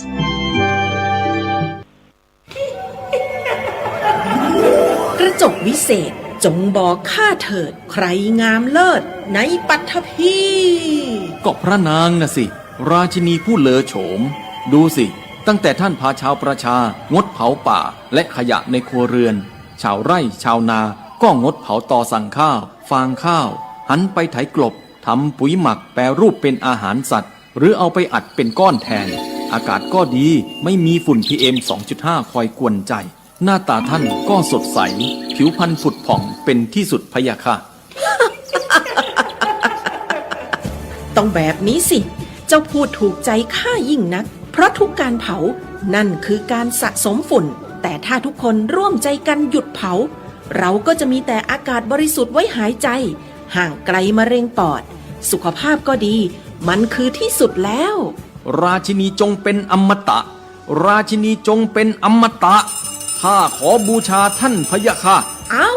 ไปเอาธูปมาแต่ไม่ต้องจุดแล้วนะเดี๋ยวนี้ข้าเปลี่ยนมาใช้ธูปไฟฟ้าแล้ว มันจึ้งมากไม่มีฝุ่นเลย คุณภาพอากาศดีด้วยการร่วมมือของทุกภาคส่วนปรารถนาดีจากสำนักงานประชาสัมพันธ์ที่ 3 กรมประชาสัมพันธ์ชั่วชีวิตอย่าคิดชั่วจนมัวหมองควรดำริตริตรองครองสติชั่วไม่ทำกรรมไม่ชั่วมัวเริ่มริอย่าดำริริกระทำเป็นกรรมตนขอถวายความนอบน้อมแด่พระรัตนตรัยมีพระพุทธเจ้าเป็นต้นขอถวายความเคารพพระมหาเถระพระเถรานุเถระเจ้าคณะพระสังฆาธิการทั่วโลกมีพระเดชพระคุณพระธรรมเสนาบดีเจ้าคณะภาค7วัดพระธาตุดอยสุเทพเป็นต้นและขออำนวยพรแด่ท่านผู้ฟังท่านผู้ชมสาธุชนพุทธบริษัททั้งหลายวันนี้รายการพระไตรปิฎกลอยฟ้าก็ลอยมาจากวัดพระธาตุดอยสุเทพฉากสีเขียวๆนี้ เหมือนเดิมล่วงหน้ามา1 วันวันนี้ก็ขอประชาสัมพันธ์เรื่องการอบรมพระปาติโมกข์อีกสักนิดหนึ่งเพื่อให้ญาติโยมสาธุชนได้ร่วมกันอุปถัมภ์อุปถากบำรุงพระนักปาติโมกข์นักท่องสวดปาติโมกข์ ที่วัดพระธาตุดอยสุเทพเป็นเวลา2 เดือนตั้งแต่นี่วันนี้เป็นวันที่9เหลืออีกก็60 กว่าวันนะทั้งหมด75 วันยังมีเวลาอีกเยอะญาติโยมนี่จะได้มาร่วมถวายภัตตาหารเช้าเพลนี่ 3,000 บาทน้ำปานะตลอดวัน 1,000 บาทหรือตามเจตนาศรัทธาตามกำลังศรัทธาหรือกำลังทรัพย์ที่จะพึงมีพึงหามาได้ก็ตามอัธยาศัยติดต่อมาที่ท่านอาจารย์พระมหาสกลปริญญาธรรม9 ประโยควัดพระธาตุดอยสุเทพประธานโครงการประธานผู้อบรมประธานโครงการจริงๆก็คือพระเดชพระคุณหลวงพ่อพระธรรมเสนาบดีส่วนอาจารย์สกลนี่เป็นประธานในการอบรมมีพระปาติโมกข์มาจากวัดพระธาตุศรีจอมทองอีกหนึ่งคือท่านอาจารย์พระมหากิตติพงศ์รัตนกโลปริญญาธรรม9 ประโยคท่านพระมหาวันชัยนี่ปริญญาธรรม9 ประโยคเหมือนกันวัดพระธาตุดอยสุเทพช่วยกันหมายเลขโทรศัพท์0915-859-9053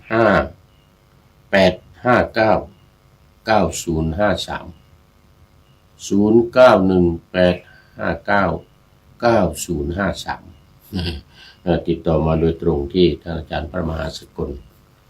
แล้วก็ถ้าจะโอนเงินเข้าบัญชีก็บัญชีวัดพระธาตุดอยสุเทพธนาคารกสิกรไทยหมายเลขธนาคาร211-28698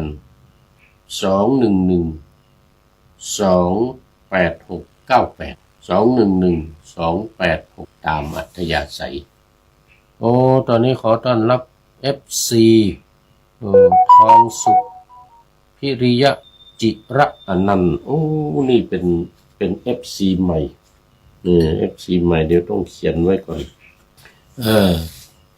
ทองสุขโมทนา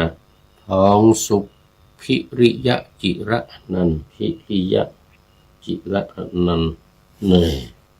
ทองสุขพิริยะจิระอนันต์จะได้ดูโปรไฟล์เป็นพระหรือเปล่าเนี่ยไม่น่าจะไม่ใช่แต่มันดำไม่ชัดเจน เป็นพระก็ขออภัยด้วยโมทนาตอนนี้มันดึกแล้วนี่ดึกแล้ว2 ทุ่ม3 ทุ่มแล้ว3 ทุ่มตามมาด้วยคุณโยมพิษสมัยศรีเทพธรรมรงค์อันนี้จากลำปาง เอาโมทนา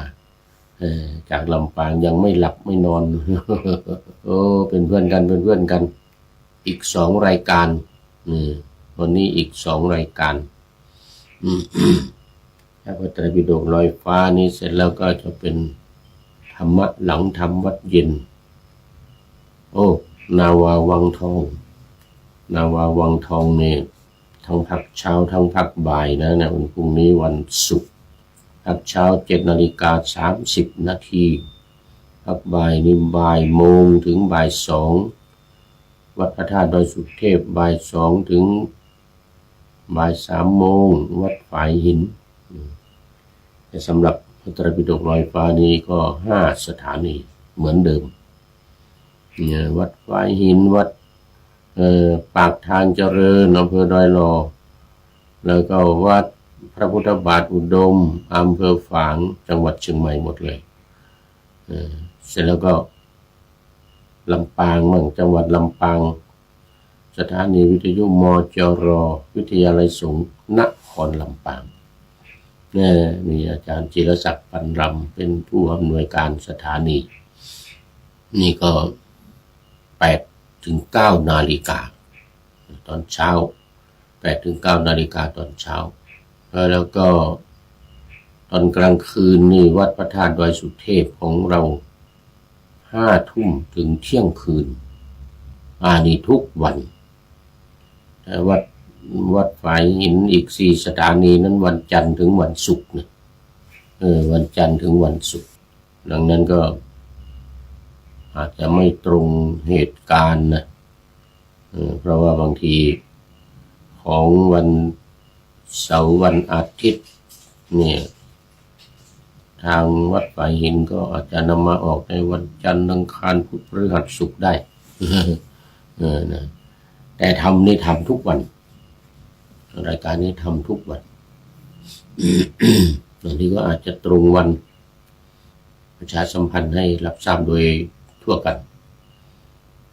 โมทนากับคุณโยมพิษสมัยคุณโยมทองสุขเป็นอย่างยิ่งมาดูเนื้อหากันเลยวันนี้ก็ยังอยู่ในเรื่องของเอตทัคคะแต่ว่าตอนนี้มาอุบาสกละของพระภิกษุณีผ่านไปแล้ว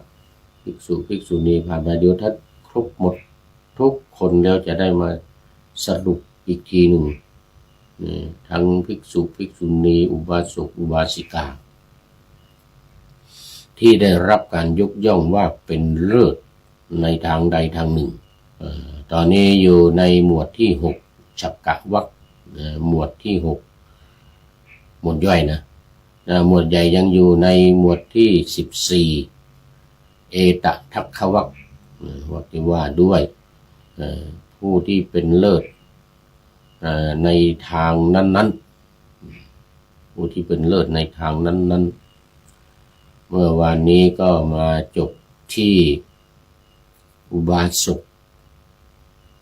ลืมมาซะแล้วเนี่ย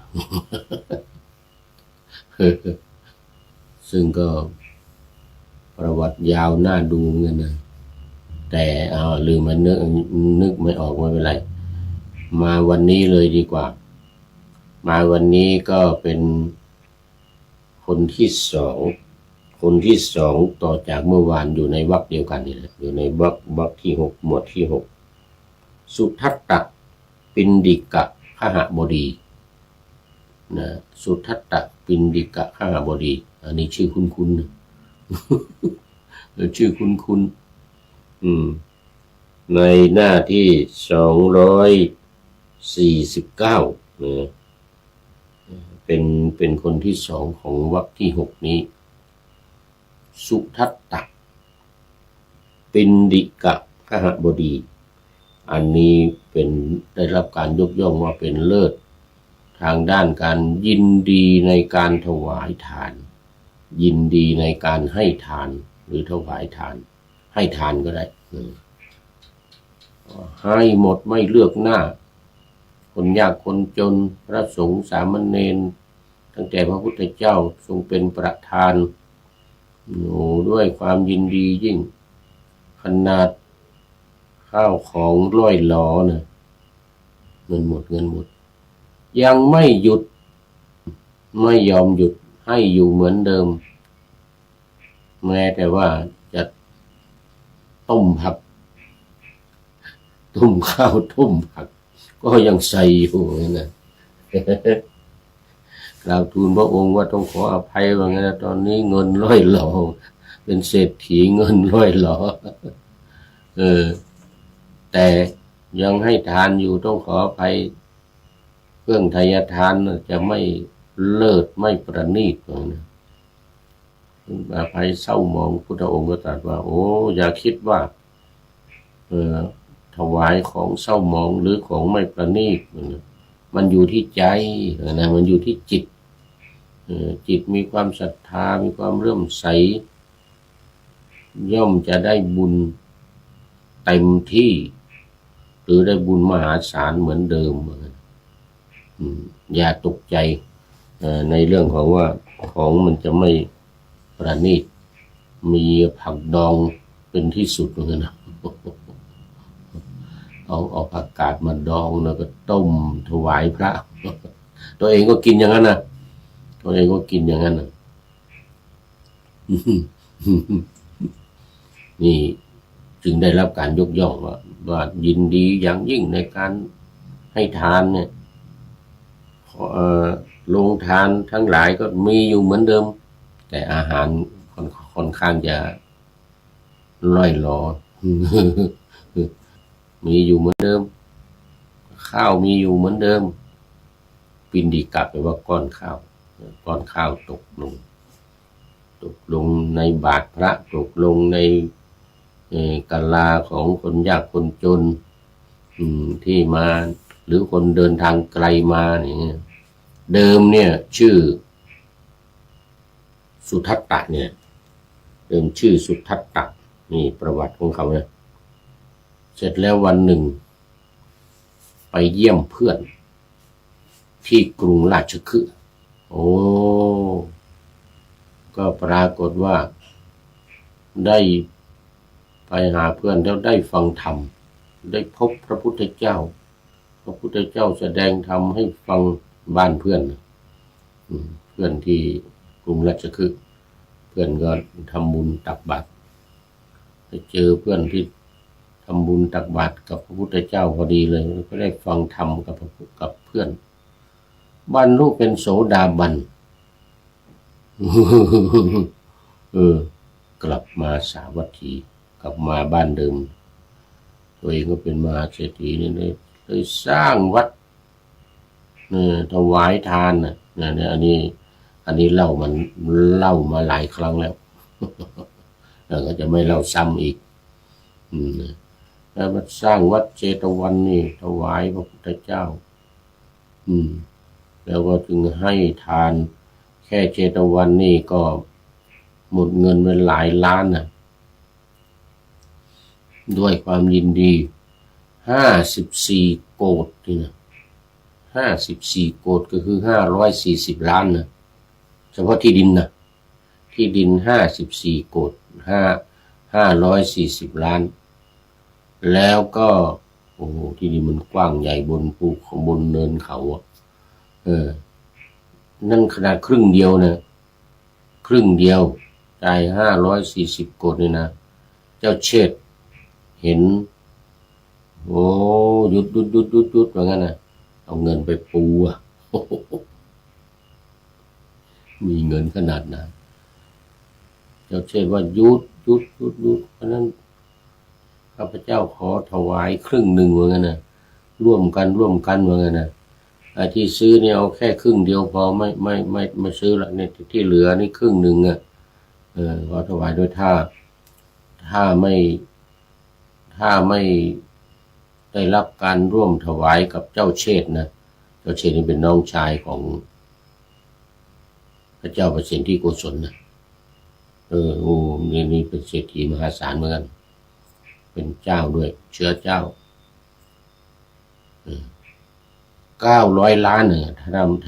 ถ้าไม่ได้ถวายอีกครึ่งหนึ่ง900 ล้านอันนี้540 ล้านเจ้าเชษฐ์ก็ ราคา540 ล้านเหมือนกันแต่ขอตั้งชื่อวัดว่าเชตะนะเชตวนารามเชตวันวัดจริงกลายเป็นวัดเชตวันไหมอนาถบิณฑิกาเศรษฐีนี่ซื้อครึ่งหนึ่งสร้างวัดนี่อีก540 ล้านอันสร้างเสนาสนะเสนังสร้างไอ้นั่นสร้างไอ้นี่กุฏิวิหารอะไรต่างๆสระน้ำเป็นศาลาที่ฟังธรรมที่ประทับเดินจงกรมบ้างแล้วก็กุฏิของพระนี่มหาศาลพระนี่ประมาณ30,000นะพระ30,000อยู่ทางด้านทิศใต้ทางด้านทิศเหนือภิกษุณีประมาณ30,000เหมือนกันภิกษุณีก็จริงเยอะแบ่งครึ่งก็เสนาสนะต่างๆกุฏิวิหารที่ว่านี่นะ540 โกฏว่าอะไรเนี่ย540 ล้าน54 โกฏ540 ล้านนะเสร็จแล้วพอสร้างเสร็จพากันฉลองอีกจ่ายเงินอีก54 โกฏคือ540 ล้านเอาเลย900 ล้านบวกอีก540ก็เป็น1,440 ล้านฉลองใช้เงิน540 ล้าน540 ล้านเนี่ยฉลองฉลองวัดทำบุญจัดงานปล่อยหลวงทำปล่อยหลวงทางภาคเหนือนี่เรียกว่าปล่อยหลวง1,440 ล้านทั้งหมดนะที่ดินจ่ายครึ่งหนึ่งนี่นะ540 ล้านสร้างเสนาสนะต่างๆขุดบ่อน้ำด้วยขุดสระน้ำที่อาบน้ำตอนหลังมาภิกษุณียึดสระน้ำนะสระที่อาบน้ำนะภิกษุณีอาบเลยภิกษุเลยไม่ได้อาบภิกษุก็มาอาบอีกทางหนึ่งกุฏิใครกุฏิมันมหาศาลจริงๆรวมแล้ว60,000 กว่าชีวิตภิกษุณีนี่ก็20,000 กว่าได้ข่าวนะ30,000นั่นแหละตีเป็น30,000ภิกษุสงฆ์รวมถึงสามเณรก็30,000นะภิกษุณีก็30,000เป็น60,000 คนอยู่ในวัดเดียว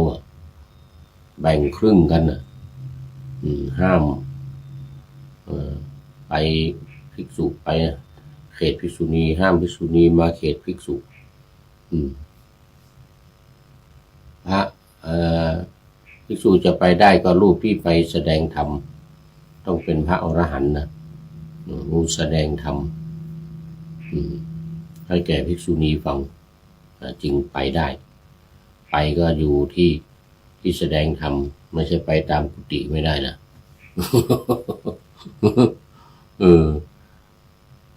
นี่เศรษฐีอนาถบิณฑิกาเศรษฐีนี่นะเดี๋ยวเล่าตอน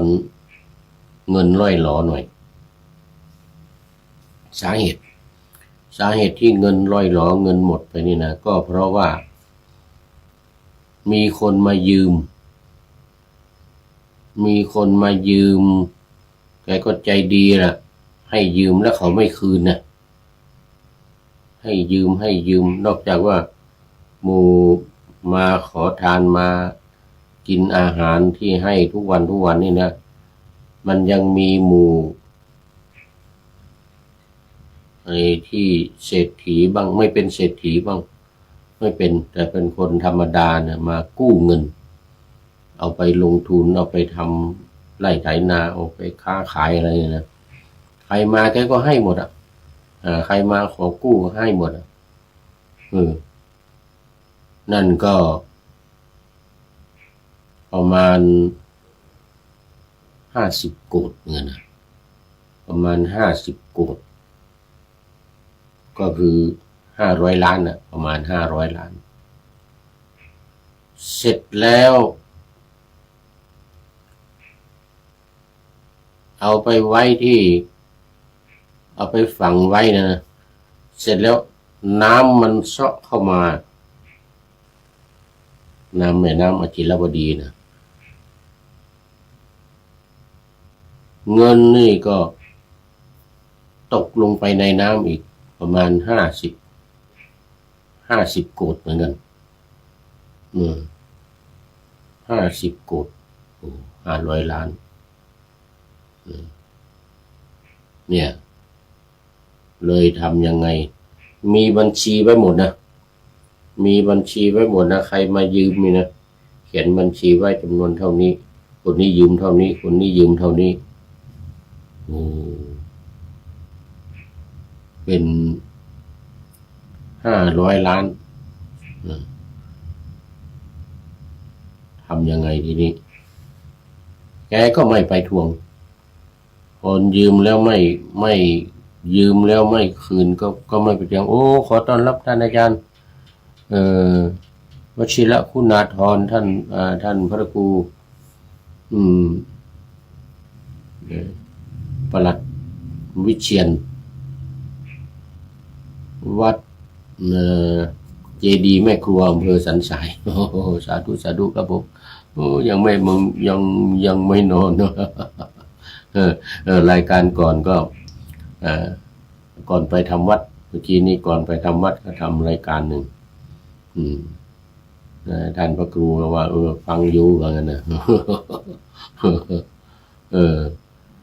โอ้ข่าวนี้มันมีเรื่องเกิดขึ้นที่จะได้คืนเนี่ยมันมีเรื่องที่จะได้คืนต้มผักดองผักต้มนะเอาผักดองมาต้มไว้ถวายพระทุกวันตัวเองก็กินเหมือนเดียวกันนะคนในบ้านทั้งคนใช้ทั้งคนลูกเมียจะกินเหมือนเดียวกันหมดต่อมามันมีเทวดาเป็นมิจฉาทิฏฐิเทวดาเนี่ยไม่ชอบที่เศรษฐีนี่ให้ทานมากมายถวายพระเนรเนี่ย2,000 รูปต่อ1 วันนี่นะนิมนต์มารับอาหารบิณฑบาตที่บ้านเศรษฐีเนี่ย 2,000 รูปแล้วก็อันนี้เป็นประจำทุกวันนะ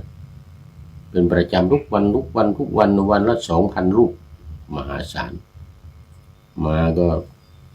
จัดที่ถวายจัดที่นั่งดื่มน้ำยาคูดื่มข้าวต้มก่อนเสร็จแล้วก็ตักบาตรให้พระ 2,000 รูปต่อ1 วันแล้วถ้าเวลามีงานมีอะไรนี่ก็ยิ่งนิมนต์มามากวันเกิดเนอะมีงานอะไรเนี่ยงานมงคลอะไรเกิดขึ้นเนี่ยนิมนต์พระมาอีกพุทธเจ้าเป็นประธานอย่างเงี้ยเทวดานี่มันเป็นมิจฉาทิฏฐิก็ไม่ชอบอยากจะไม่ให้เศรษฐีให้ทานพอเศรษฐีมีเงินร่อยหรอแกก็ได้โอกาสคราวนี้ละว่างั้นนะจะไปเตือนเศรษฐีไปสอนเศรษฐีว่าอย่าให้ทานมากให้เล็กๆน้อยๆก็พอตามกำลังศรัทธาของตัวเองก็พอแกก็ไม่รู้ว่าเศรษฐีนั้นมันตามกำลังของเขาแล้วตอนนี้ยากจนแล้วว่างั้นเราจะต้องไปเตือนเศรษฐีก่อนอย่าให้ลดการให้ทานลงภิกษุ 2,000 รูปเนี่ยก็ให้เหลือสัก100 รูปก็ได้เพราะตอนนี้เงินไม่มีแล้วเงินหมดสัก200 รูปก็พอแล้วสัก100 รูปนะ100 หรือ 50ก็พอจะทำอะไรมากนางวิสาขานี่500เลย500 รูปทุกวันรับอาหารบิณฑบาตที่บ้านนางวิสาขานี่นะมันเยอะเกินไปเหมือนกันท านน้อยๆหน่อยหรืองดไปเลยก็ได้เหมือนกันนะพระสงฆ์ไม่ต้องให้แล้วเนี่ยให้แต่ลูกเมียบริวารที่อยู่ในบ้านกินกันก็จะไม่พออยู่แล้วเหมือนกันนะนี่ก็พอแล้วไปเตือนวันหนึ่งก็เข้าไปเตือนในห้องของเศรษฐีอยู่บนอากาศอยู่บนห้องนะเทวดานะเศรษฐีก็ถามนะใครมานะโอ้ข้าพเจ้านี่แหละเป็นเทวดาอยู่ที่ซุ้มประตูบ้านของท่านเศรษฐีว่างั้นนะเรามาทำไมจะขอมาเตือนให้โอวาทท่านเศรษฐีว่างั้นเศรษฐีก็ดูใครเทวดามีอะไรว่ามาเหมือนนะจะสอนอะไรให้โอวาทอะไรก็ว่ามาก็เลยสอนเศรษฐีว่าตอนนี้เงินร่อยหรอแล้วอย่าทำบุญเลยนะหรือทำก็ทำน้อยๆลงทานนะ4 มุมบ้านนะลงทานนี่อยู่4 มุมบ้านนะเขาให้ทานทุกวันเช้ายันเย็นเช้ายันเย็นทุกวันถึงตอนกลางคืนนู่นคนอินเดียมันกินข้าวกันตอน4 ทุ่มเลยนะ4 ทุ่มยังกินกันอยู่นะให้ทานอยู่ตลอดทั้งวัน4 มุมบ้านก็ดูใหญ่โตกว้างขวางเดี๋ยวถ้าใครไปก็ไปดูจำลองเขาจำลองทำไว้ที่บ้านของเศรษฐีนะอันนี้ยังไม่ใช่ของจริงนะของจริงใหญ่กว่านั้นหมู่บ้านกว้างขวางเนี่ยท่านเศรษฐีก็เลยว่าโอ้ท่านเป็นมิจฉาทิฏฐินี่อย่างนี้อยู่ด้วยกันไม่ได้แล้วว่างั้นนะจะมาให้หยุดการให้ทานนี่ไม่ได้ว่างั้นนะข้าพเจ้านี่ให้ทานมาอย่างนี้ตั้งแต่ไหนแต่ไรมาแล้วจะมาห้ามไม่ให้อยู่นี่ไม่ให้ทำบุญนี่ไม่ได้ว่างั้นนะเพราะว่าเศรษฐีเป็นเขาเรียกว่าเป็นพระโสดาบันนะเป็นอริยบุคคลโสดาบันมีความมั่นคงในพระพุทธศาสนาศีลทานภาวนา3 อย่างนี้ไม่ให้ขาดไม่ได้ว่างั้นนะอย่างนั้นท่านก็ต้องออกจากบ้านเราไปถ้าไม่ชอบก็อย่าอยู่ว่างั้นนะออกไปอยู่ข้างนอกแล้วทีนี้เดือดร้อน พาลูกพาเมียออกไปเทวดานี่นะปรากฏว่าไปไม่มีที่อยู่ไปอยู่ที่ไหนก็อยู่ไม่ได้อยู่ที่ไหนก็อยู่ไม่ได้ตอนนี้ขอต้อนรับคุณโยมจิรประภาขันธปราบ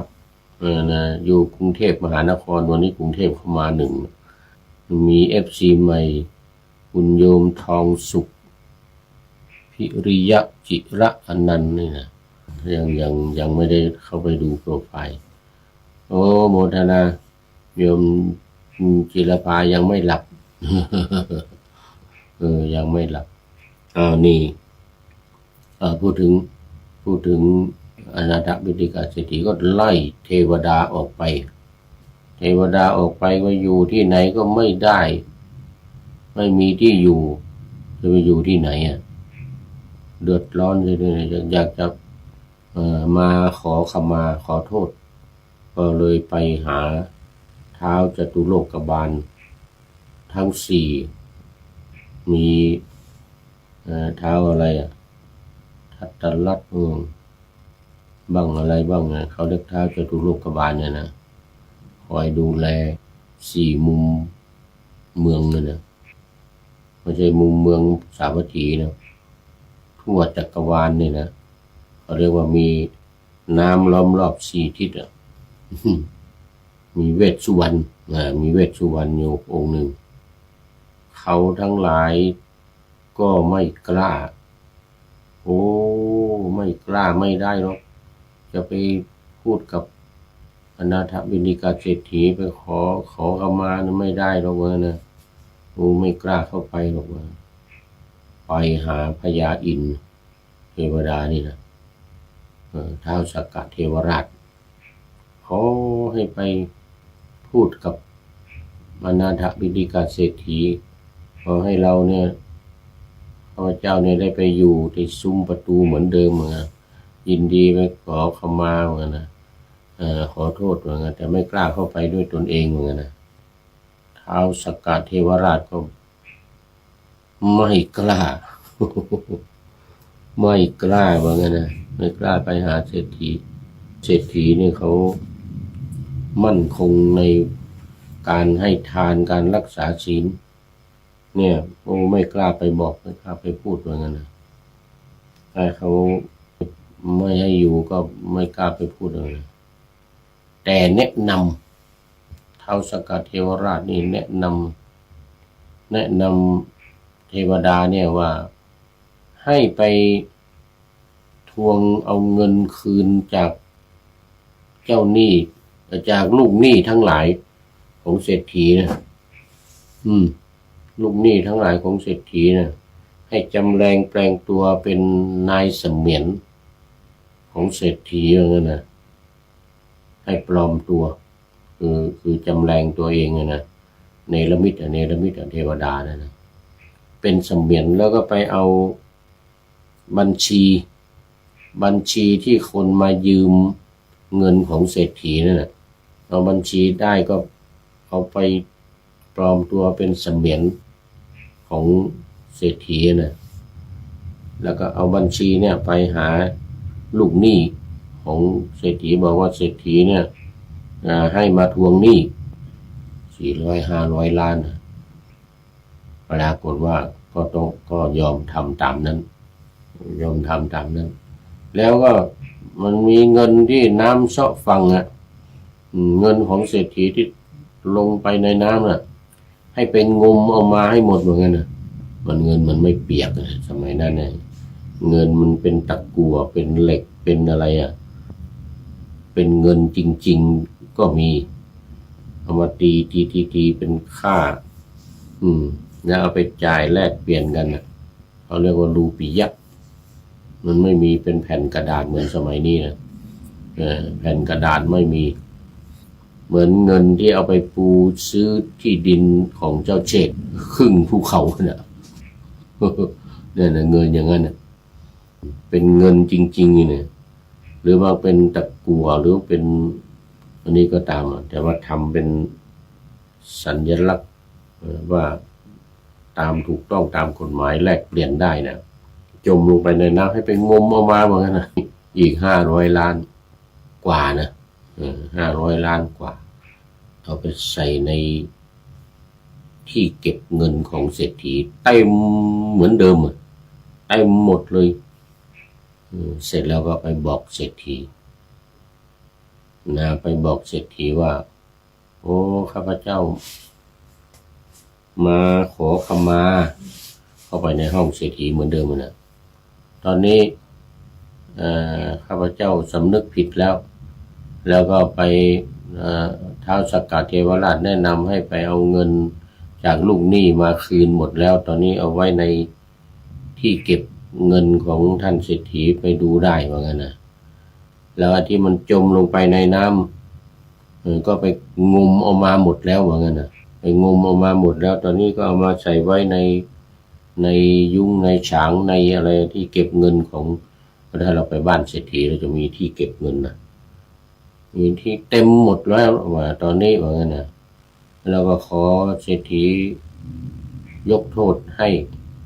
แล้วก็ขอไปอยู่ที่เดิมที่ซุ้มประตูบ้านว่างั้นเศรษฐีว่าฮะจริงเหรอเศรษฐีก็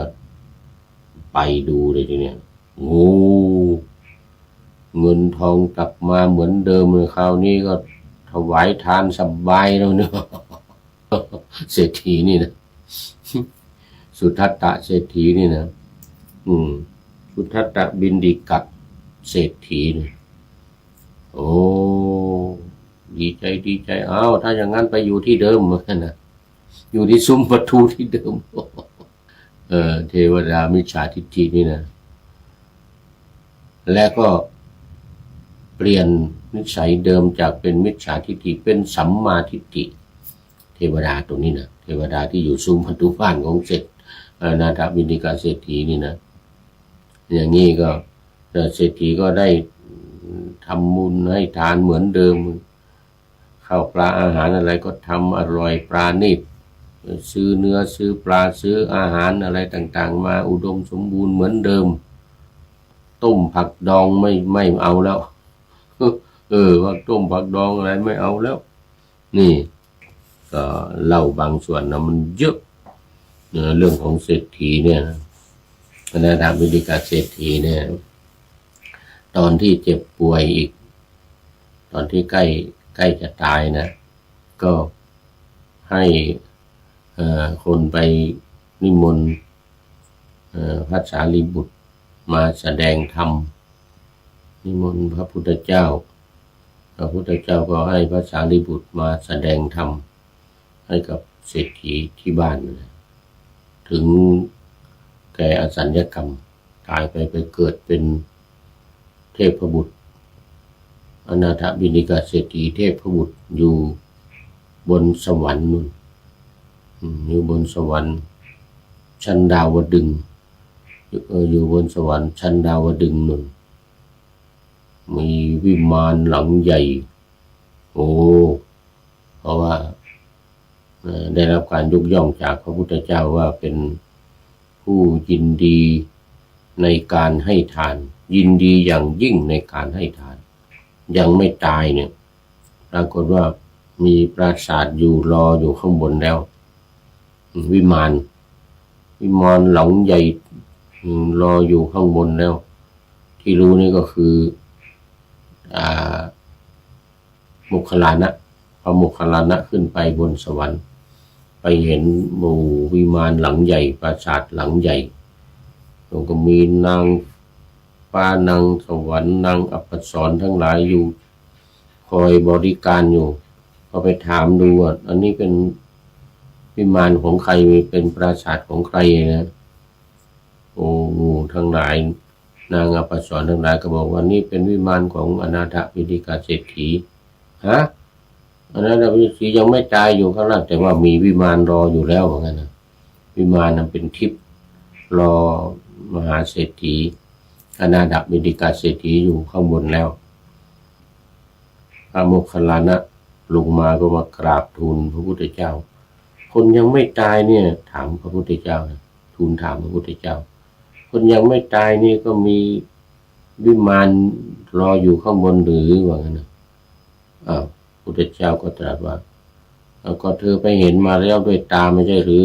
พระเจ้าข้าว่างั้นไปเห็นมาแล้วว่างั้นเราก็ไปเห็นมาแล้วก็มีจริงสิว่างั้นตอนทำบุญด้วยความยินดียิ่งในชาตินี้ไปข้างหน้าก็อบายไม่ต้องพูดถึงก็ปิดประตูอบายว่างั้นนะปิดประตูอบายก็มีสวรรค์มีวิมานอยู่รออยู่แล้วเศรษฐีพอตายขึ้นไปอยู่บนวิมานกว้างทั้งใหญ่12 โยชน์ความกว้างความใหญ่ของวิมานเนี่ยนะ12 โยชน์เอา 1,000 กิโลเดี๋ยวก่อนโยชน์หนึ่งนี่มัน1 กิโลกับ600 เมตรนะ12 โยชน์เอา10ก่อนเอา10ก่อนก็100 10นี่ก็160เดี๋ยว1,000เลย1,600ก็เป็น16,000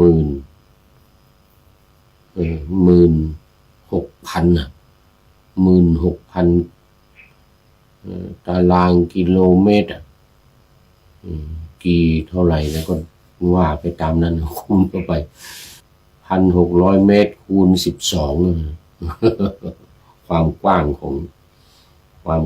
องวิมานนะวิมานของเศรษฐีเป็นปราสาทหลังใหญ่อยู่บนสวรรค์นั่นมีนางอัปสรนางฟ้าที่คอยดูแลอยู่แล้วเนี่ยเป็นหมื่นเป็นหมื่นเต็มไปหมดเล่นดนตรี ดีดพินดีดสังเป่าสังอะไรโอ้เสียงดังสนั่นหวั่นไหวไปหมดพระโมคคัลลานะไปเห็นแล้วก็ไปสอบถามมา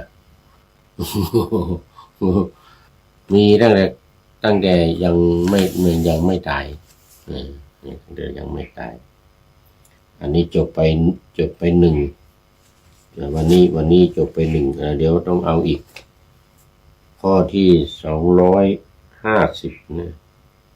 เมื่อกี้นี่ของเศรษฐีนี่249หน้าที่249อันนี้มาดูข้อ250ในวรรคเดียวกันนี่วรรคที่6เป็นรูปที่3ต่อจากสุทัตตะบินดิกะมหาเศรษฐีนี่นะก็เป็นจิตตคหบดีจิตตคหบดีนี้ได้รับการยกย่องเป็นเอตทัคคะทางด้านเป็นธรรมกถึกคือเป็นผู้แสดงธรรมฝ่ายฆราวาสนะฝ่ายพระนี่ก็ได้แก่พระปุณณมันตานีบุตรโอ้นี่เป็นธรรมกถึกชั้นเยี่ยม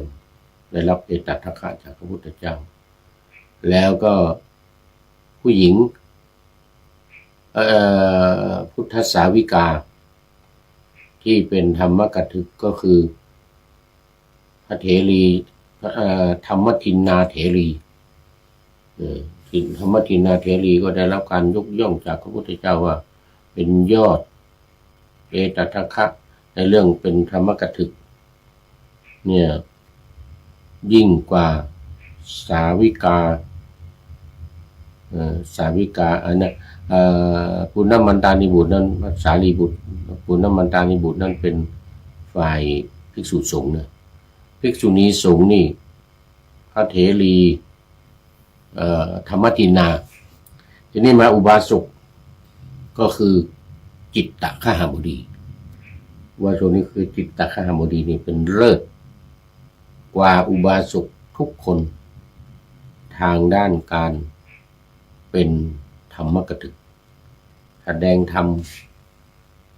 เก่งดีโน่นนะพอๆกันกับธรรมทินนาโน่นนะแล้วก็ปุณณมันตานีบุตรปุณณมันตานีบุตรนี่อรหันต์ทั้งนั้นนะนี่เขาอรหันต์ทั้งนั้นเลยเขาได้มาดูประวัติของจิตตคหบดีหน่อยย่อๆเดี๋ยวมันจะหมดเวลาจิตตคหบดีหรือท่านจิตตคหบดีเนี่ยนะเป็นมหาเศรษฐีชาวเมืองมัชชิกาสนชาวเมืองมัชชิกาสน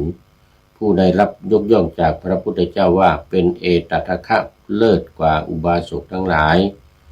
ในด้านการเป็นธรรมกถึกนักบรรยายธรรมท่านเป็นอริยบุคคลระดับอนาคามีนะโอ้เป็นอนาคามีนะ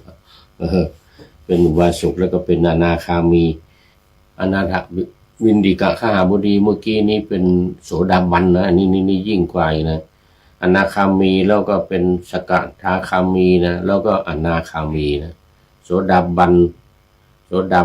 สกทาคามีแล้วก็อนาคามีขั้นที่3เลยนะ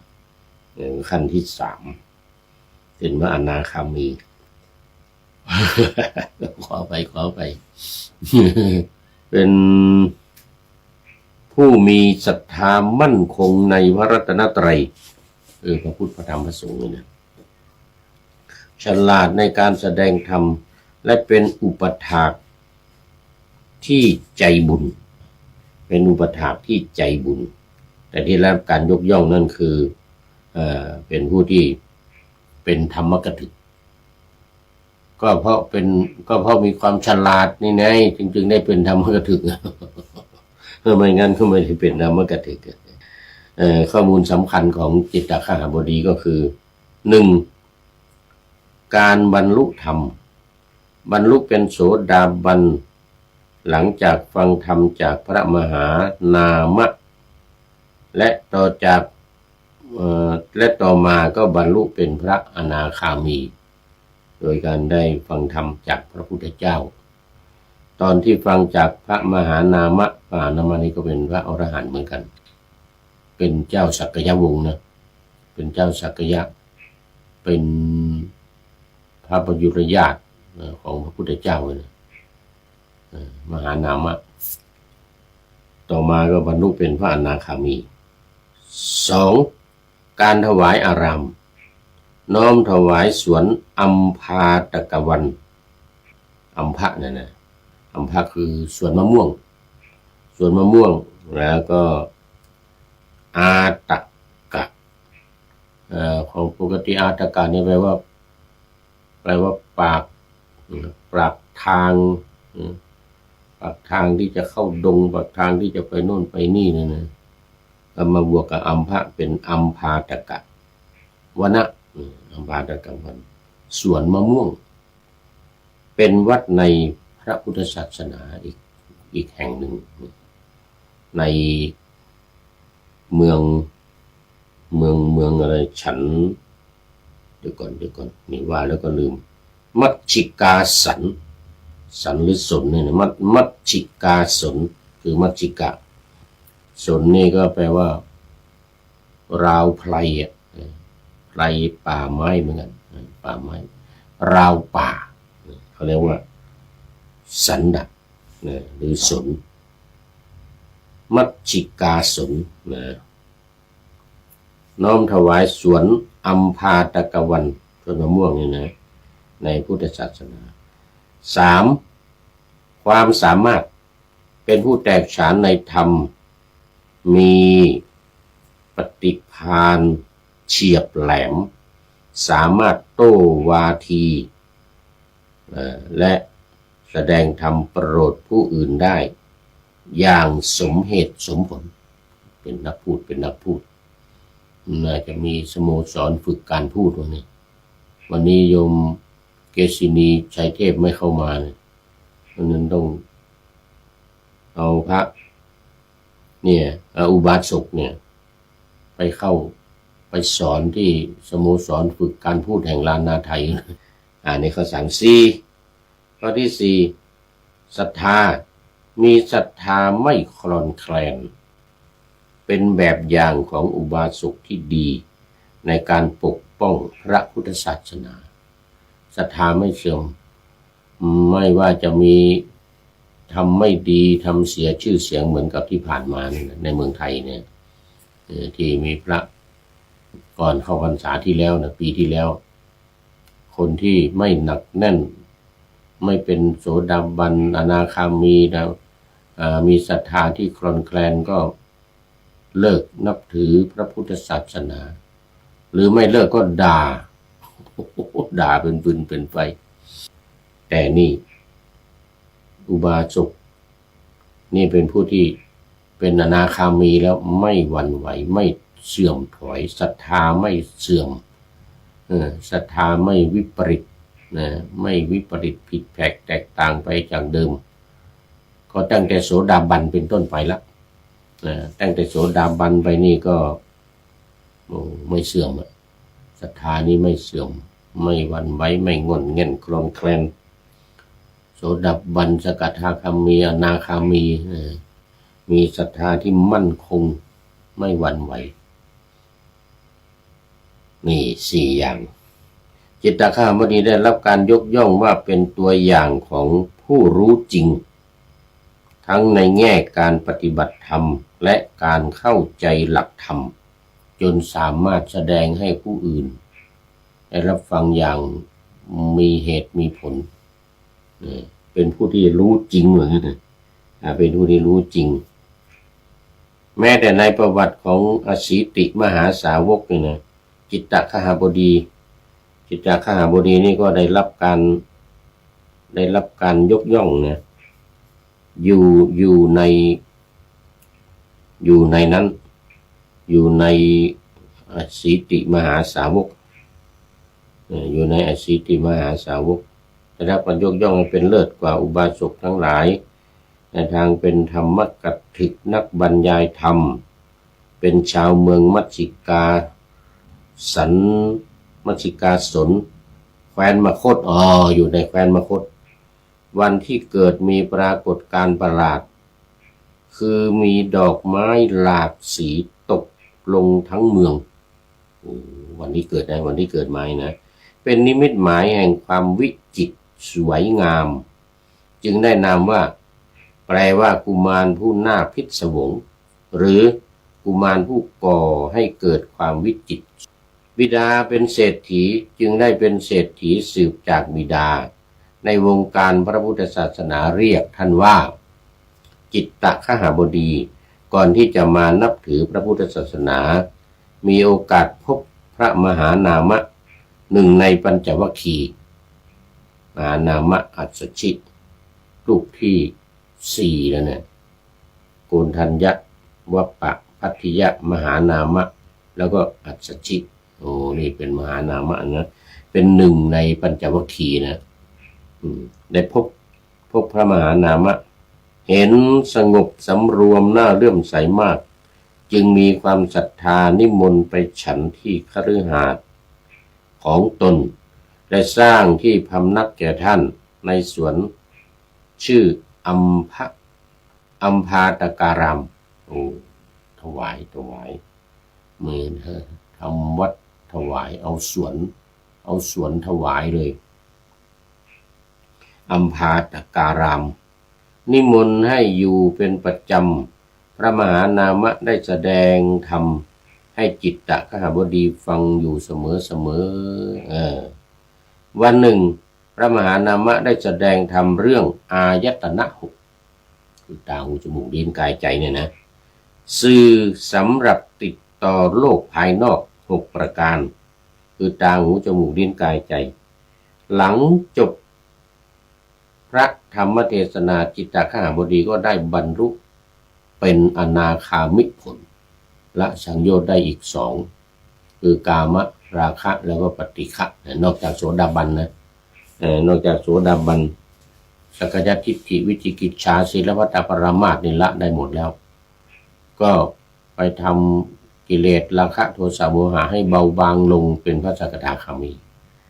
แล้วก็ไปละสังโยชน์อีก2คือกามราคะข้อที่4ปฏิฆะข้อที่5เขาเรียกโอลัมภาคิยสังโยชน์นี่นะ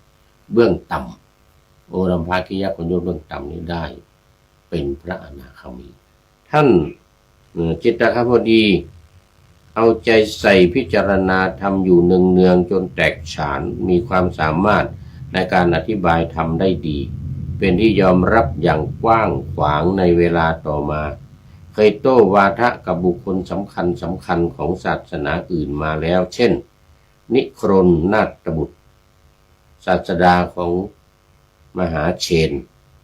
เคยไปโต้วาทะกับนิครนนาถบุตรมาแล้วและอเจลกะนามกัสสปะคือนักบวชชีเปลือยชื่อในอเจโลกเนี่ยชื่อว่ากัสสปะมาแล้วท่านเป็นผู้ที่มีใจบุญได้ถวายทานอย่างประณีตมโหฬารติดต่อกันครึ่งเดือนก็มีเคยพาบริวาร 2,000 คนบรรทุกน้ำตาลน้ำผึ้งน้ำอ้อยจำนวนถึง500 เล่มเกวียนไปถวายพระพุทธเจ้าและพระภิกษุสงฆ์ไม่ใช่ของน้อยๆครั้งหนึ่งป่วยหนักเทวดาปรากฏให้เห็นกล่าวกับท่านว่าคนมีบุญอย่างนี้แม้ปรารถนาราชสมบัติหลังตายแล้วก็ย่อมได้ท่านตอบเทวดาว่าถึงราชสมบัติก็ไม่จีรังเราไม่ต้องการบรรดาลูกหลานที่นั่งเฝ้าไข่อยู่เนี่ยนึกว่าท่านเพ้อจึงกล่าวเตือนสติท่านบอกบุตรหลานว่าคือลูกหลานเตือนสติท่านว่าโอ้นี่หลวงพ่อนี่เพ้อแล้วท่านก็บอกบุตรหลานว่าไม่ได้เพ้อ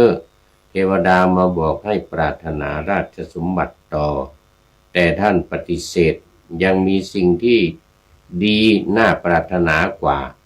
เมื่อถูกถามว่าคืออะไรท่านกล่าวว่าคือศรัทธาอันแน่วแน่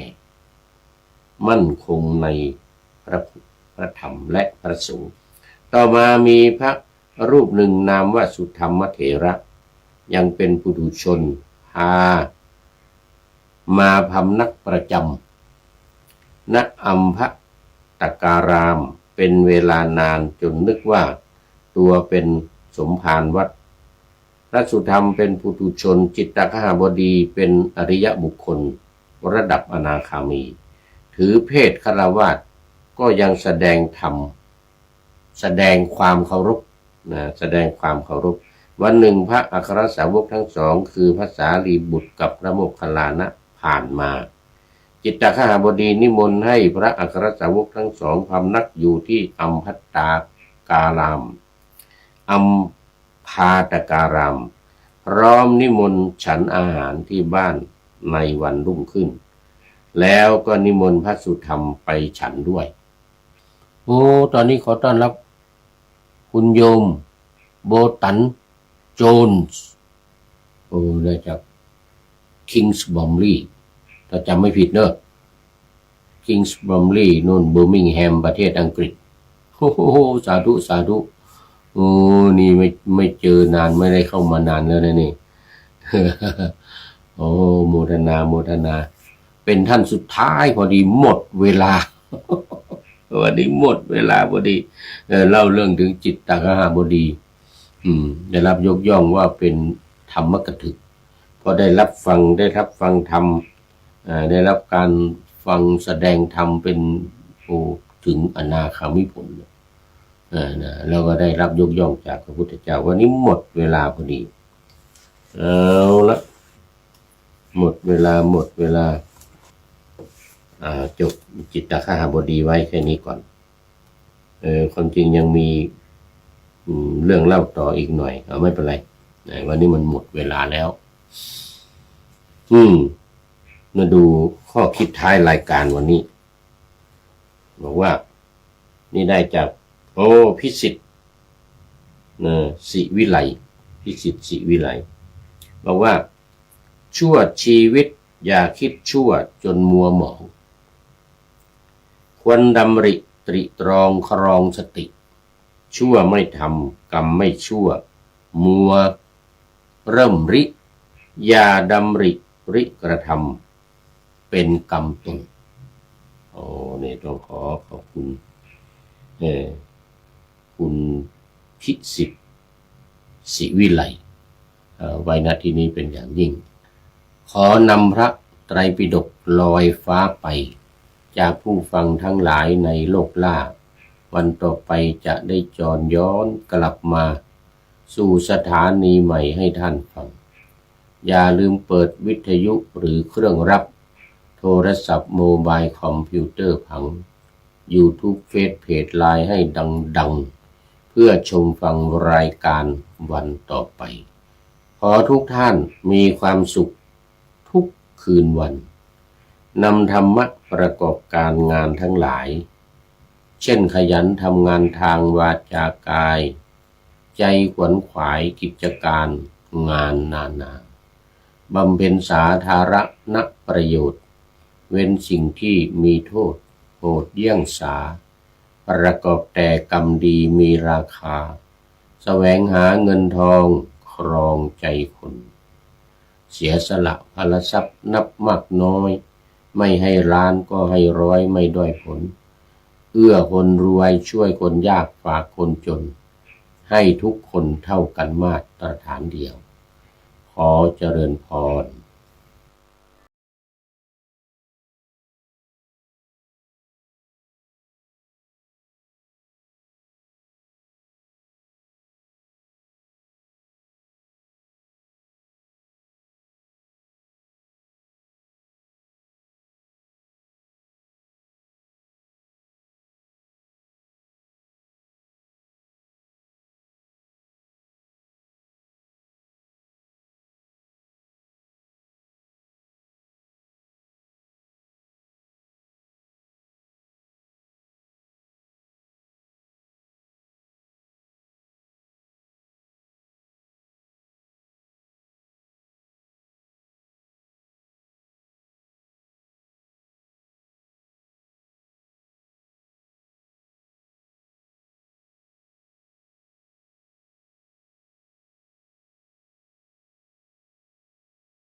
การเทศนาการเขียนการค้นคว้า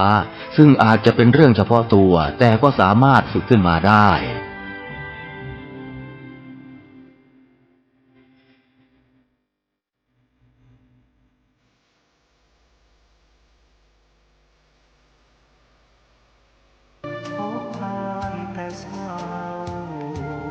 นะรัตนะขันตะธัมโมทุลธรรมมาจาก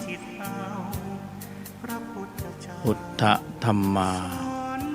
รัตนะธัมมาธรรมะเมตตากรุณาสาธุโธ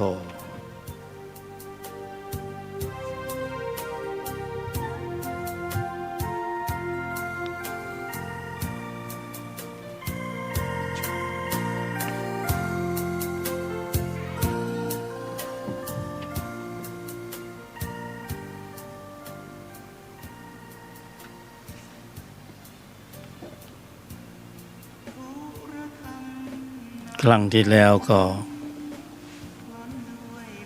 นำเสนอเคล็ดวิชาสูตรสำเร็จ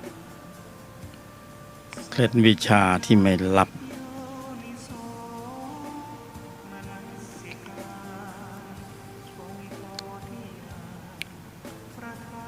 มีใครเอาไปทดลอง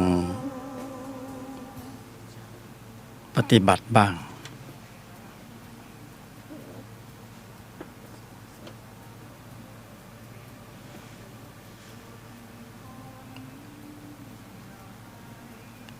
สูตรสำเร็จเคล็ดลับกำหนดเจริญ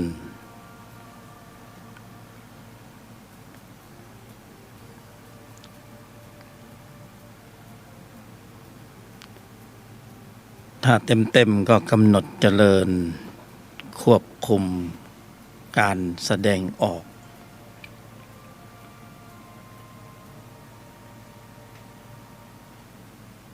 กำหนดเจริญควบคุมการแสดงออกให้ได้ก่อนสัมผัสขณะสัมผัสภายหลังจากสัมผัสก็นำเสนอโดยผู้ดำเนินรายการยกธรรมสามารถนำเอาไปทดลองปฏิบัติดู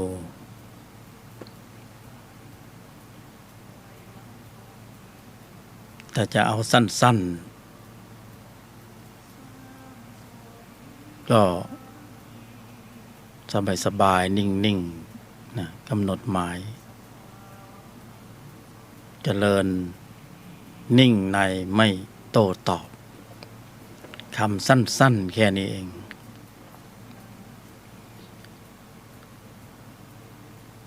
ใช้ได้ในทุกที่ทุกแห่งไม่ถือว่าจะต้องอยู่ในตรงนั้นตรงนี้อยู่ตรงไหนก็ได้จำอะไรมันก็ไม่ค่อยได้มันเยอะแต่เรียนบัญญัติก็เยอะมนต์ภาวนาต่างๆอันนี้ทดลองเอาไปปฏิบัติได้เลยในชีวิตประจำวันโยนิโสมนสิการนิ่งในไม่โต้ตอบอันนี้เป็นแนวความคิดของผู้บรรยายนะไม่มาตรฐานทั่วไปก็อาจจะมาตรฐานกว่านี้อันนี้ผู้บรรยายใช้ทดลองดูแล้วได้ผลหลายงานละได้ผลหลายงานได้ผลหลายงานก็เวลาเจอสถานการณ์แบบปัจจุบันทันด่วน พวกเราต้องเคยเจอไม่ทันตั้งหลักแบบไม่ทันตั้งหลัก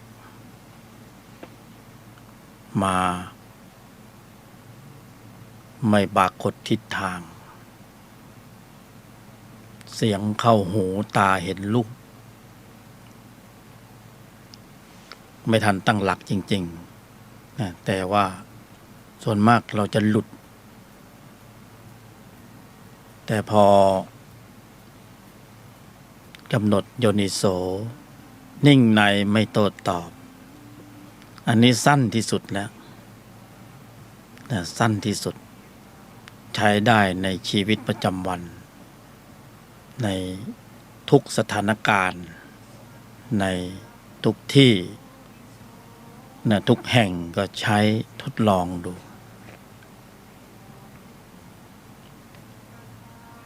ก็เป็นเทคนิคอย่างหนึ่งนะสำหรับการที่จะจุดประกายให้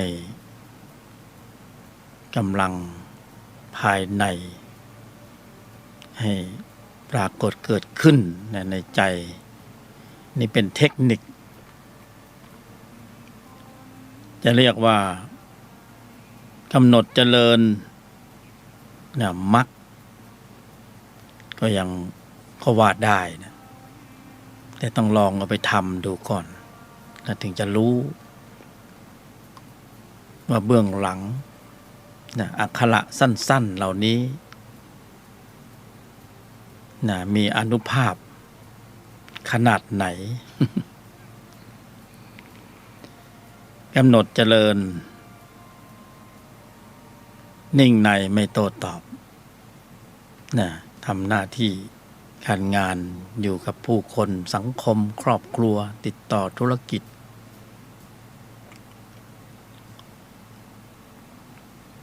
ภายนอกเนี่ยอย่างนี้เขาเรียกว่าธุรธรรม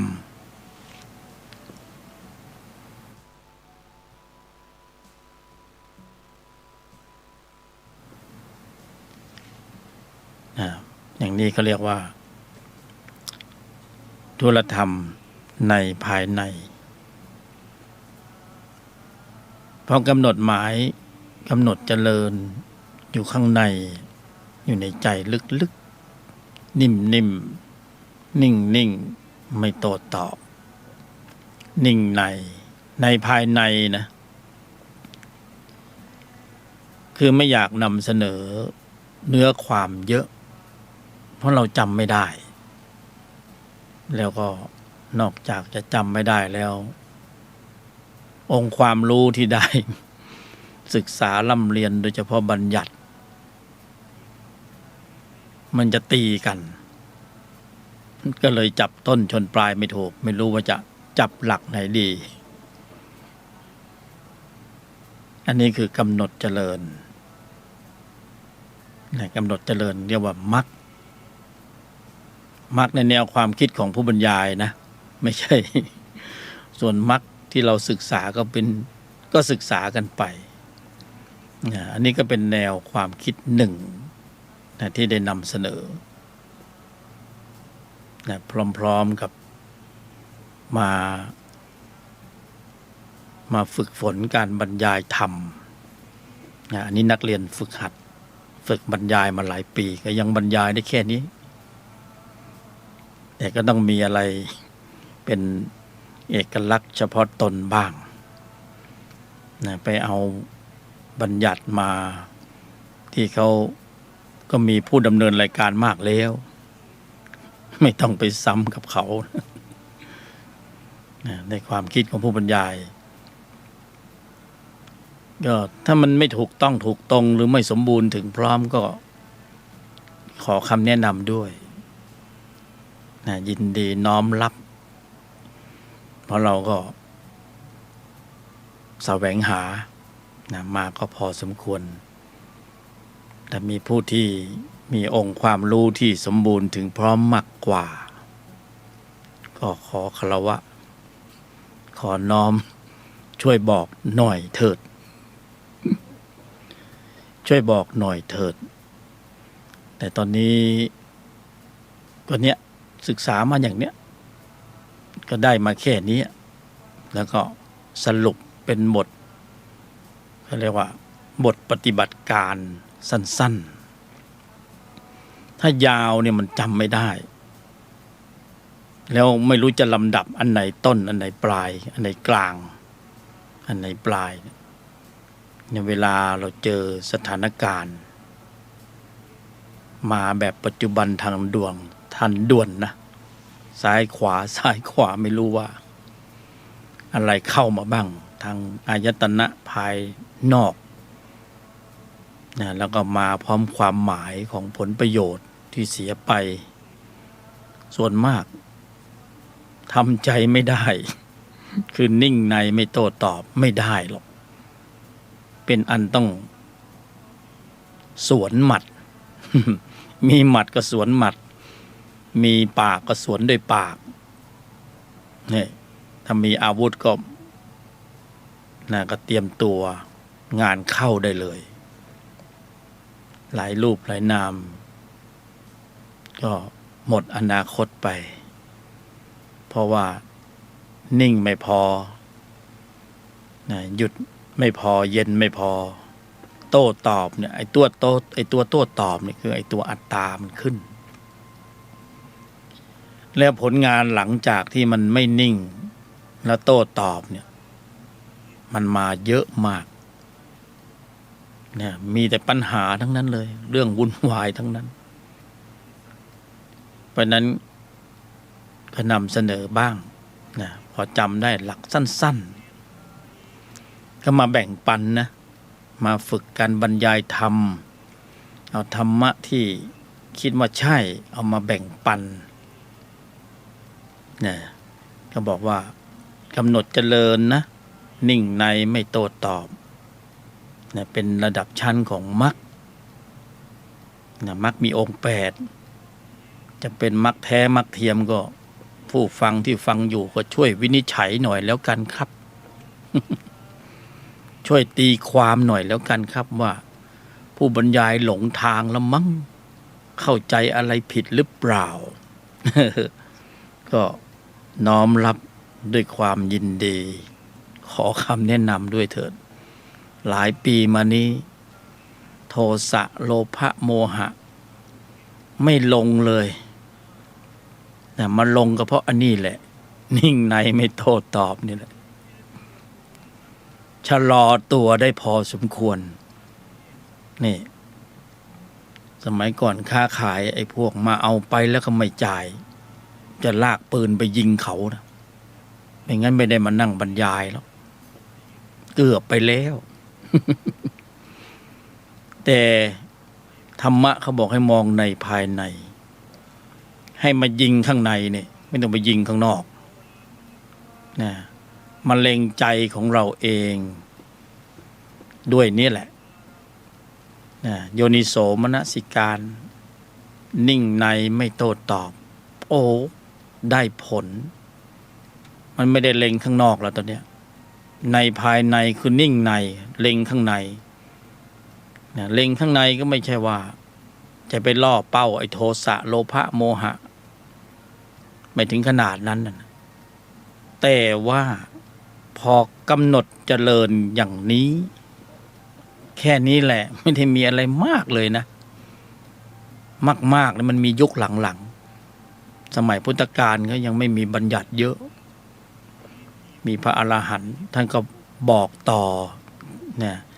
ปฏิบัติดีแล้วบอกต่อก็บอกเป็นทอดๆมาตอนหลังพระอรหันต์เริ่มนะเข้านิพพานไปทีละองค์ทีละองค์หมดแล้วก็เลยบัญญัติทีนี้เราก็บัญญัตินี่แหละนะไม่มีพระพุทธเจ้าไม่อยู่แล้วเสด็จดับขันธปรินิพพานไปแล้วพระอรหันต์ก็ค่อยๆล่วงการไปทีละองค์ทีละองค์อาจจะพอใช้ปฏิบัติดีบอกต่อก็ไม่ทันแล้วจริงๆท่านก็ไม่ได้บอกเยอะบอกนิดเดียวแหละประโยคเดียวเนี่ยแล้วก็เอาไปใช้ปฏิบัติได้เลยเนี่ยเหมือนผู้บรรยายมาเล่าให้ฟังไม่ใช่ว่าจะเปรียบตนเองเหมือนพระอรหันต์ไม่ใช่เพียงแต่ว่ามันเป็นเคล็ดลับ เล็กๆเพราะว่าถ้า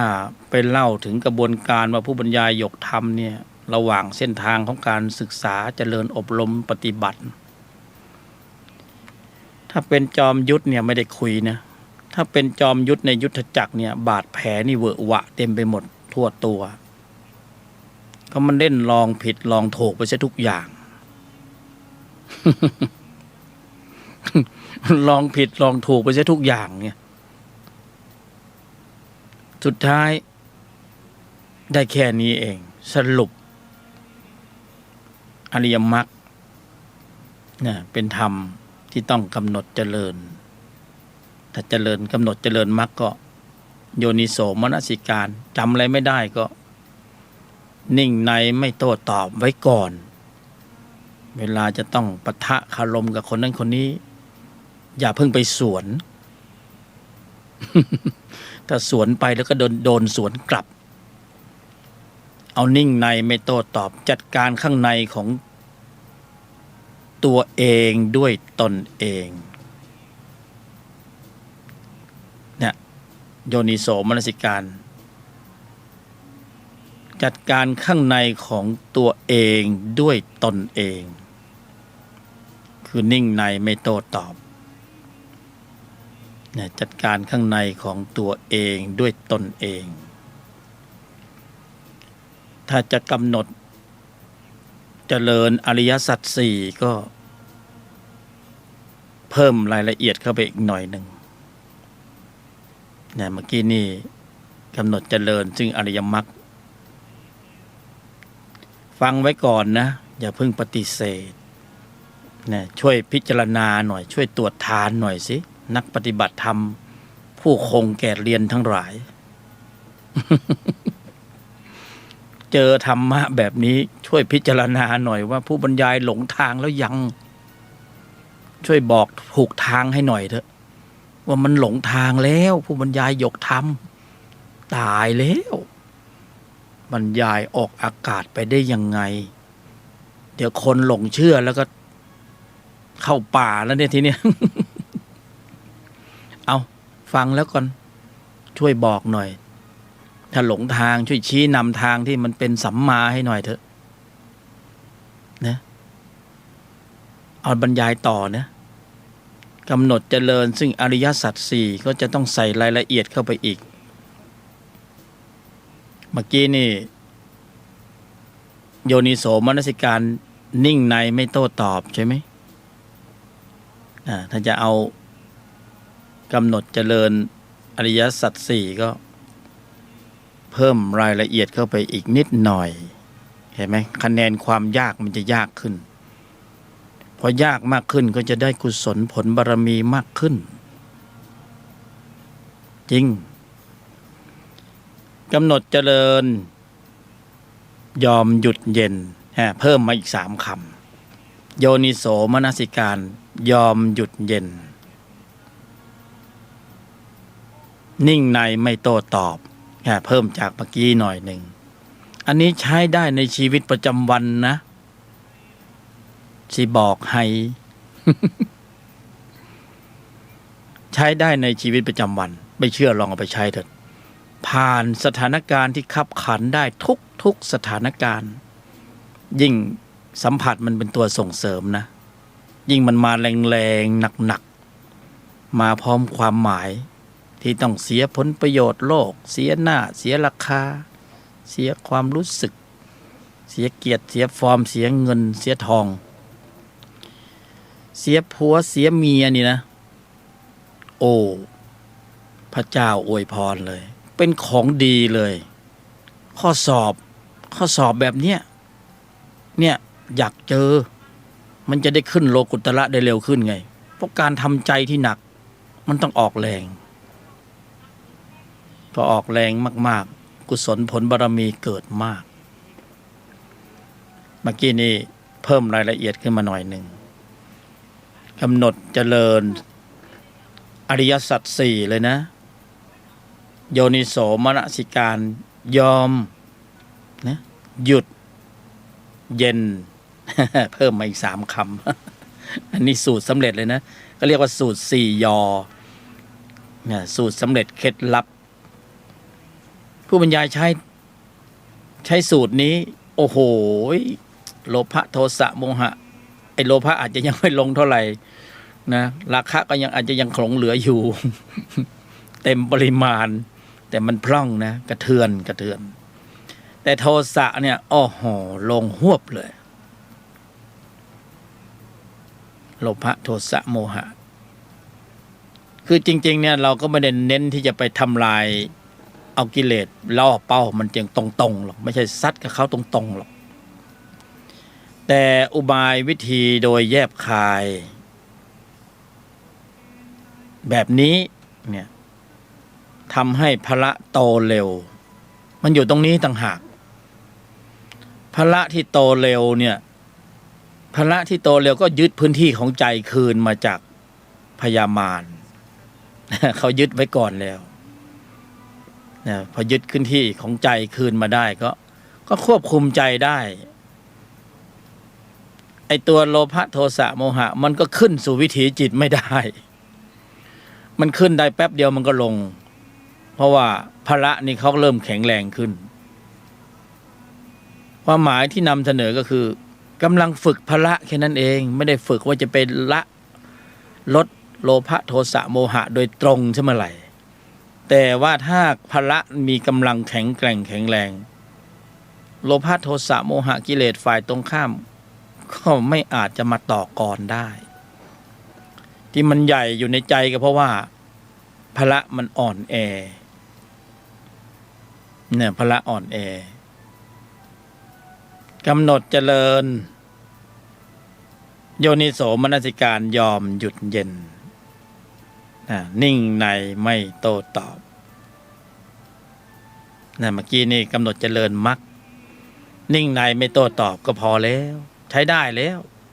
โยนิโสมนสิการแต่ทีนี้เราต้องการรายละเอียดเพิ่มขึ้น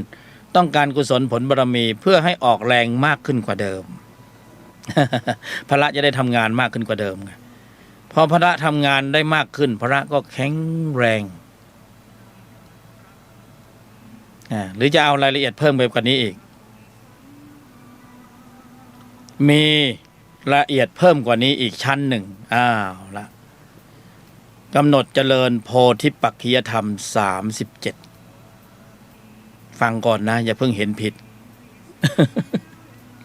อย่าเพิ่งบอกว่าผู้บรรยายยกธรรมเข้าป่าแล้ว ออกทะเลแล้วบรรยายในพระไตรปิฎกในบัญญัติเขาไม่มีกันแบบนี้เอามาจากไหนนี่อุตริหรือเปล่า ก็บอกเลยว่าเป็นเพียงแค่ แนวความคิดของผู้บรรยายคนหนึ่งนะที่กำลังฝึกฝนการบรรยายธรรมเพราะฉะนั้นอย่าไปถือสาถ้ามีสาระเก็บเกี่ยวไปถ้าไม่มีสาระขอคืนไม่ต้องเชื่อนะฟังแล้วอย่าเพิ่งเชื่อเอาไปพิจารณาในสิ่งที่ท่านเคยศึกษามาแล้วค่อยก็บอกเลยว่าลองเอาไปทำดูนะ กำหนดเจริญโพธิปักขิยธรรม37นี่ละเอียดขึ้นไปกว่านี้อีกหน่อยนึงละเอียดอีกนิดนึงใส่รายละเอียดเข้าไปอีกหน่อยนึงพร้อมหรือยัง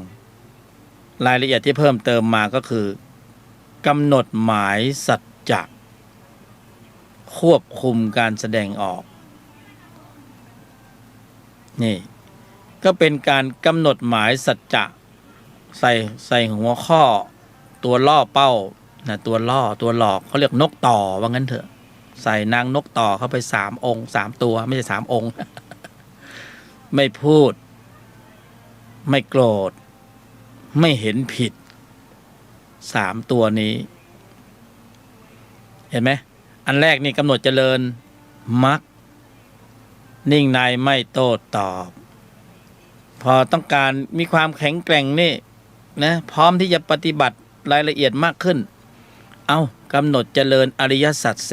4โยนิโสมนสิการยอมหยุดเย็นนิ่งในไม่โต้ตอบเห็นไหม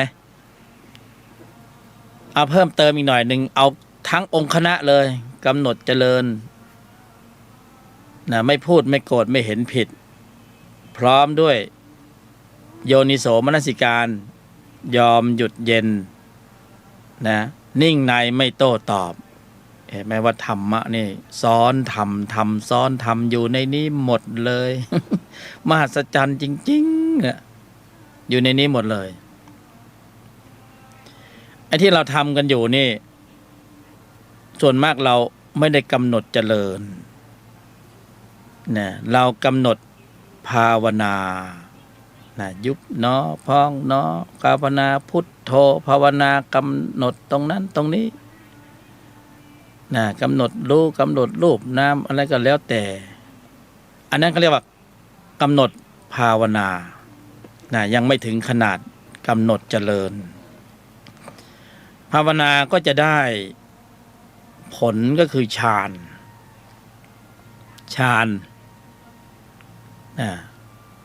ส่วนที่นำเสนอกำหนดเจริญก็จะได้ผลคือปัญญา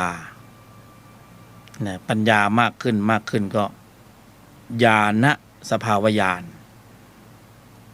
เพราะนั้นก็ทั้งสององค์ประกอบเรียกว่าสมถะวิปัสสนาเอามาผสมรวมกันต้องใช้ในทุกสถานการณ์แล้วแต่สถานการณ์ก็เข้าระบบจะเข้าระบบเอาฌานก็กำหนดภาวนาเข้าไปภาวนาพุทโธลมหายใจเข้าออกอานาปานสติกำหนดภาวนาพอจะเข้าระบบของมรรคก็กำหนดเจริญนิ่งในไม่โต้ตอบทีนี้ไม่ได้นั่งอยู่กับที่แล้วไปเลยจะไปไหนก็ไปแต่ขอให้ข้างในมีธุรธรรมอยู่ตลอดเวลาตอนที่เรากำหนดภาวนาก็เราจะหนีสัมผัสเราไม่ชอบสัมผัสพอสัมผัสแล้วภาวนาเล่นฌานไม่ได้ก็ให้มันว่างเว้นจากสัมผัสจะเข้าฌานวิตกวิจารปีติสุขขนลุกขนพองก็ว่ากันไปตัวเบาตัวหาย เล่นกันอยู่สนุกสนานเล่นกันอยู่ตั้งแต่ก่อนสมัยพุทธกาลแล้วนี่ยังเล่นอยู่เหรอพุทธเจ้าตรัสรู้มรรคมีองค์8แล้วเปลี่ยนระบบออกจากระบบนั้นมาเป็นระบบกำหนดเจริญจากที่กำหนดภาวนาก็ภาวนาอยู่นั้นทั้งปีทั้งชาติยันกันอยู่เหมือนกิเลสมันก็ยังไม่ลดเหมือนว่าเราอยู่ในเมืองคือมันเป็นลักษณะของธรรมตั้งรับไม่ใช่ธรรมลุกถ้าเป็นธรรมลุกจะต้องเป็นอริยมรรคมีองค์8อริยสัจ4โพธิปัจจยธรรม37เป็นธรรมปฏิบัติเชิงลุกอันนี้คือต้องการยึดพื้นที่ของใจคืนแล้วธรรมะปฏิบัติเชิงตั้งรับนี่ก็สมถะกรรมฐานตั้งรับไปเถอะเหมือนกิเลสมันล้อมกรอบอยู่ข้างนอกเราก็ตั้งรับอยู่ข้างในเหมือนพม่ามาล้อมเมืองเชียงใหม่เราขุดคูอยู่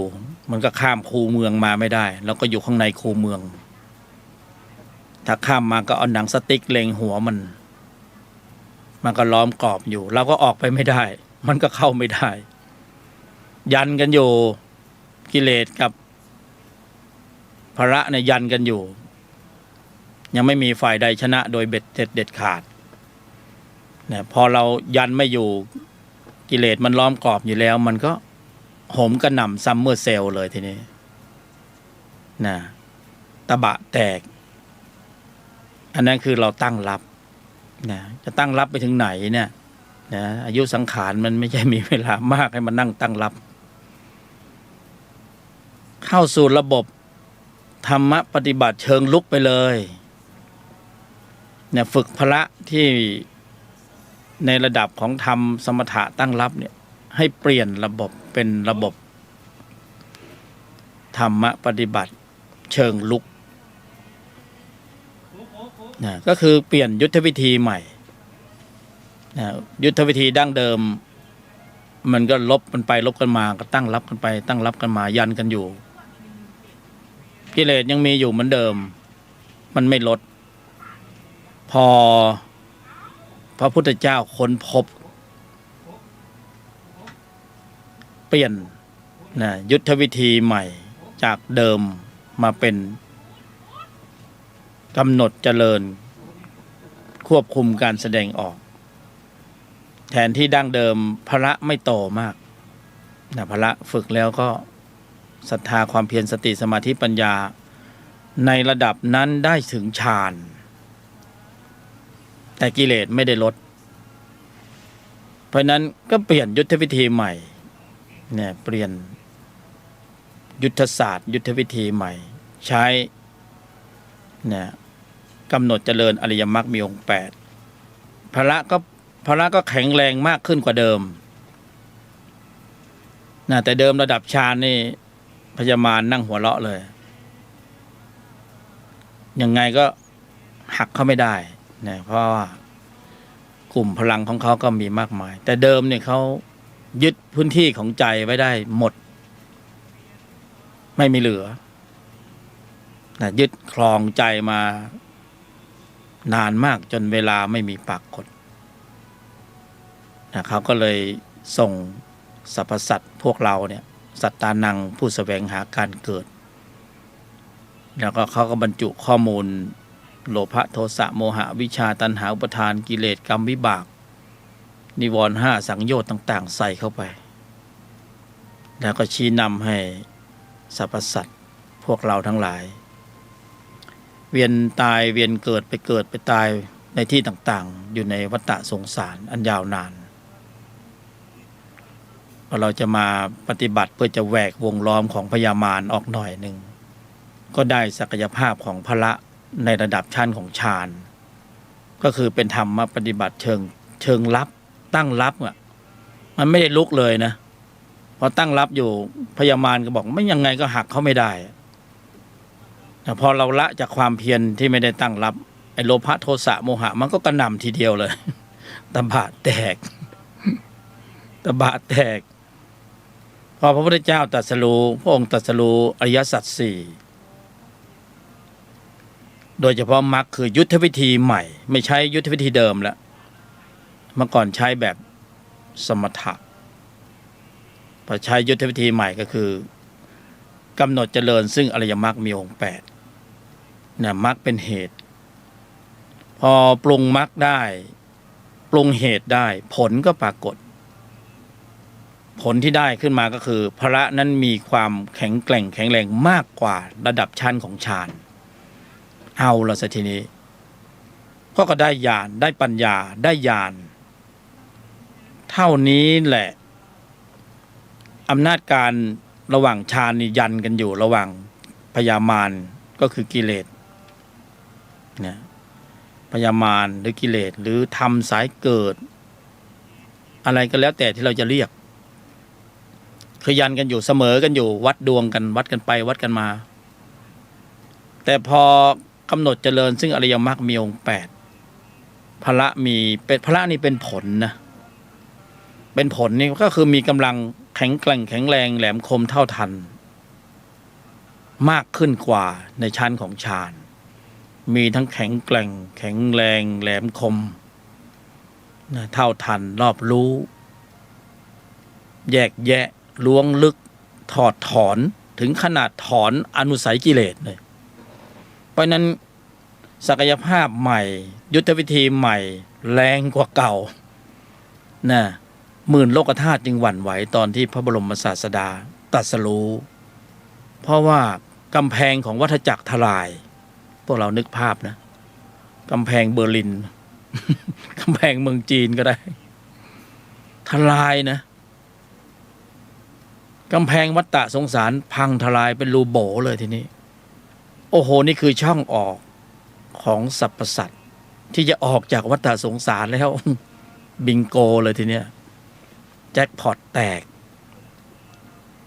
ช่องทางนี้ไม่มีผิดหวังเพราะกำหนดเจริญซึ่งอริยมรรคมีองค์8นะก็พละก็โตขึ้นตามลำดับพอพละโตขึ้นอนุสัยกิเลสนะพละโตขึ้นพละก็เข้าไปยึดครองพื้นที่ของใจคืนมาจากพยามารหรือกิเลสคือเบียดค่อยๆเบียดลงไปเบียดลงล่องไป มันก็พยายามจะขึ้นอยู่แต่เวลามันขึ้นปุ๊บมันก็จะโดนกำลังของพละเนี่ยเบียดแซงเบียดตกล่องไปหลายๆครั้งจนสมุดเฉดมันขึ้นไม่ได้เลยไม่ใช่มันไม่มีมันก็มีอยู่แต่มันขึ้นไม่ได้จนมันฝ่อไม่ได้กินอาหารไงนะไม่ได้กินอาหารผอมแห้งแรงน้อยหมดแรงเนี่ยก็เข้าสู่สภาวะญาณองค์ความรู้ที่มากขึ้นก็เข้าสู่ลำดับของพระอริยบุคคลตามลำดับที่นี่ผู้บรรยายนำเสนอเนี่ยเดี๋ยวบอกก่อนนะมันเป็นเพียงแค่แนวความคิดของผู้บรรยายยกธรรมไม่เป็นมาตรฐานที่จะต้องเป็นแบบนี้ผู้บรรยายเพียงแค่มาฝึกฝนการบรรยายธรรมแต่ไม่อยากเอาบัญญัติมาพูดมากก็เลยเอาอะไรที่แปลกๆมานำเสนอบ้างเพราะฉะนั้นถ้าผู้รู้ฟังอยู่ขอคารวะช่วยชี้แนะหน่อยถ้ามีเหตุผลภูมิปัญญาธรรมที่ละเอียดประณีตสมบูรณ์มากกว่านี้ช่วยบอกหน่อยเถิดช่วยบอกหน่อยเถิดขอเถิดอย่าเก็บไว้คนเดียวนะเมตตาเถิด อันนี้ออกตัวไว้ก่อนออกตนไว้ก่อนนะก็คือที่นำเสนอว่าถ้าจะกำหนดเจริญซึ่งมรรคก็เอาสั้นๆไปเนี่ยคำเดียวแล้วปล่อยไปในชีวิตประจำวันเลยนิ่งๆในไม่โต้ตอบเจริญอยู่ในใจอยู่ตลอดเวลาแต่ถ้าไม่พอจะเอาเข้มข้นกว่านี้ก็กำหนดเจริญซึ่งอริยสัจสี่ยอมหยุดเย็นเติมเข้าไปอีกหน่อยยอมหยุดเย็นนิ่งในไม่โต้ตอบเนี่ยเพิ่มเข้าไปไหมเมื่อกี้มียอมหยุดมีนิ่งในไม่โต้ตอบตอนนี้เพิ่มยอมหยุดเย็นอันนี้เป็นสูตรตรงนี้เป็นสูตร4ยอโยนิโสมนสิการยอมหยุดเย็นดีเทลก็คือนิ่งในไม่โต้ตอบอันนี้ใช้ได้เลยถ้าจะเอาเข้มข้นกว่านี้วางกำหนดหมายสัจจะไปเลยสัจจะไม่พูดไม่โกรธไม่เห็นผิดอันนี้ตัวล่อเป้าพอยกไม่พูดไม่โกรธไม่เห็นผิดขึ้นมาก่อนเพื่อให้พละห้าโยนิโสมนสิการได้มาทำหน้าที่เพื่อดึงกำลังของพละห้าขึ้นมาพละห้าก็จะเข้ามาทำหน้าที่นี่อันนี้คือกำหนดเจริญโพธิปัจจยธรรม37อยู่ในนี้หมดเลยนะถ้าเราได้สภาวะแล้วเราค่อยไปพิจารณาสภาวธรรมแต่ต้องทำให้ได้สภาวะไม่มีอะไรปิดกั้นนะเพียงแค่บอกปฏิบัติดีแล้วบอกต่อสมัยก่อนท่านก็อย่างนี้แหละปฏิบัติดีแล้วบอกต่อผู้บรรยายเคยเห็นเป็นมโนภาพในอดีตผู้หญิงชาวบ้านเดินทำงานนะสวนกันไปสวนกันมานุ่งผ้าสาลีเหมือนแขกหรือเปล่านะ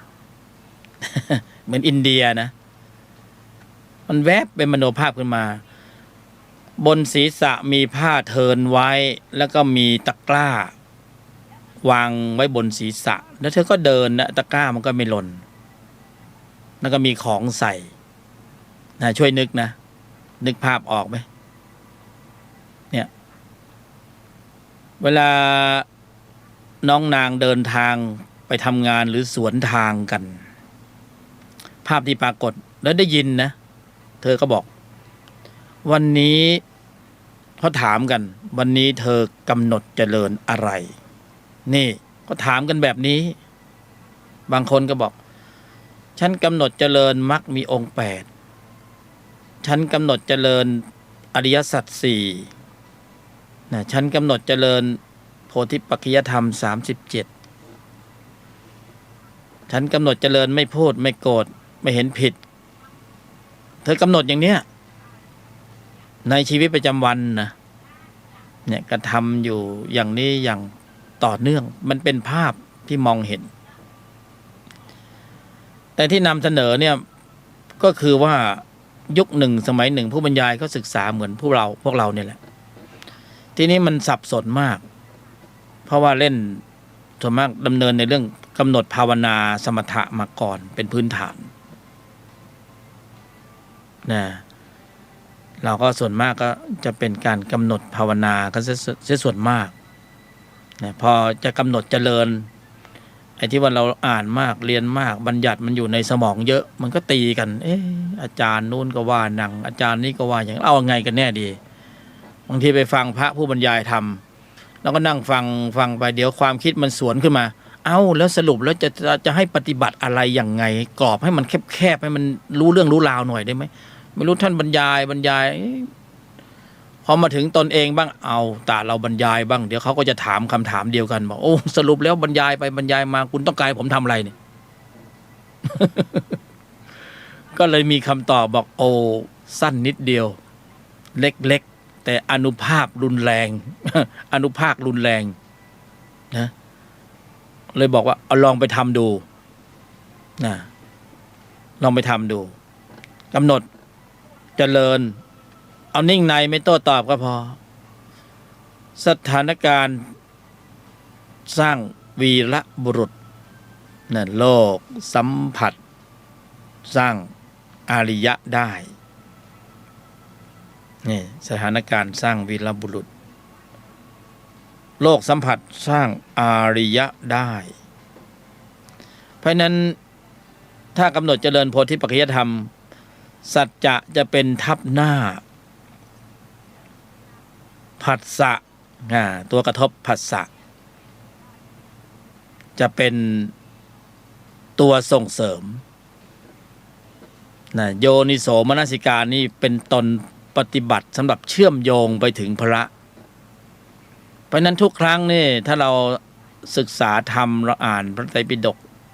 ในหลายที่หลายแห่งนะพระพุทธเจ้าพระบรมศาสดาจะสรรเสริญองค์ธรรมกุศลจิตองค์นี้หลายที่หลายแห่งเนี่ยองค์ธรรมที่ว่านี้คือองค์ธรรมโยนิโสมนสิการเปรียบเหมือนน้ำเปรียบเหมือนเลือดในร่างกายที่ต้องหมุนเวียนเนี่ยองค์ธรรมโยนิโสมนสิการเป็นองค์ธรรมที่มีอุปการะมากที่สุดและอีกประโยคหนึ่งที่เราได้ยินได้ฟังบ่อยก็คืออุบายอุบายพวกเราเคยได้ยินบ่อยนะ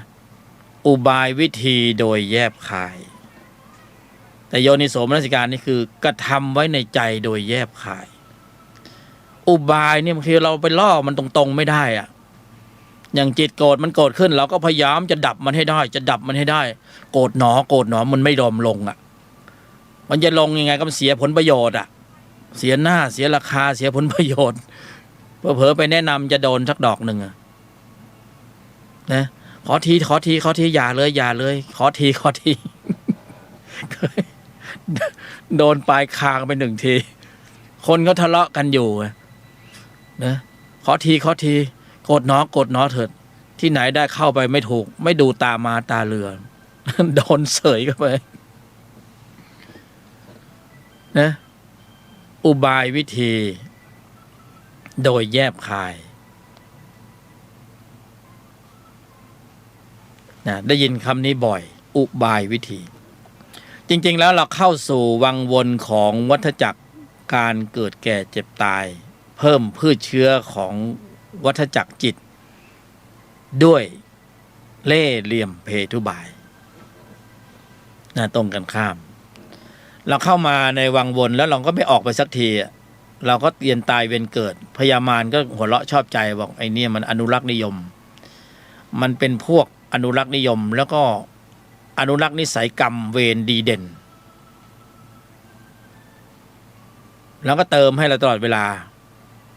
เราก็หมุนเวียนไปในภพภูมิต่างๆด้วยเล่ห์เหลี่ยมเพทุบายเหลี่ยมเยอะนะระวังให้ดีเถิดเล่ห์เยอะนะ เจอเยอะในคนในสังคมใช่ไหมโอ้โหมันเวลาผลประโยชน์ไม่ออกมันก็ไม่มีเหลี่ยมมีเลี่ยมไม่ใช่ประทานโทษ ไอ้เล่ห์เหลี่ยมพูดเป็นเหล่ไปแล้วเวลาผลประโยชน์ยังไม่ออกมันก็ไม่มีอะไรออกมาให้เห็นเป็นนิสัย แต่พอผลประโยชน์เอาละสิทีเนี้ย ไม่ว่าจะเป็นญาติเป็นพ่อเป็นแม่เป็นพี่เป็นน้องเป็นเพื่อนผลประโยชน์ที่เขาบอกว่าผลประโยชน์มันไม่เข้าใครออกใครนะระวังให้ดี เริ่มพอมันเห็นตัวเลขสมองมันเริ่มคิดนะผู้บรรยายยังคิดเลย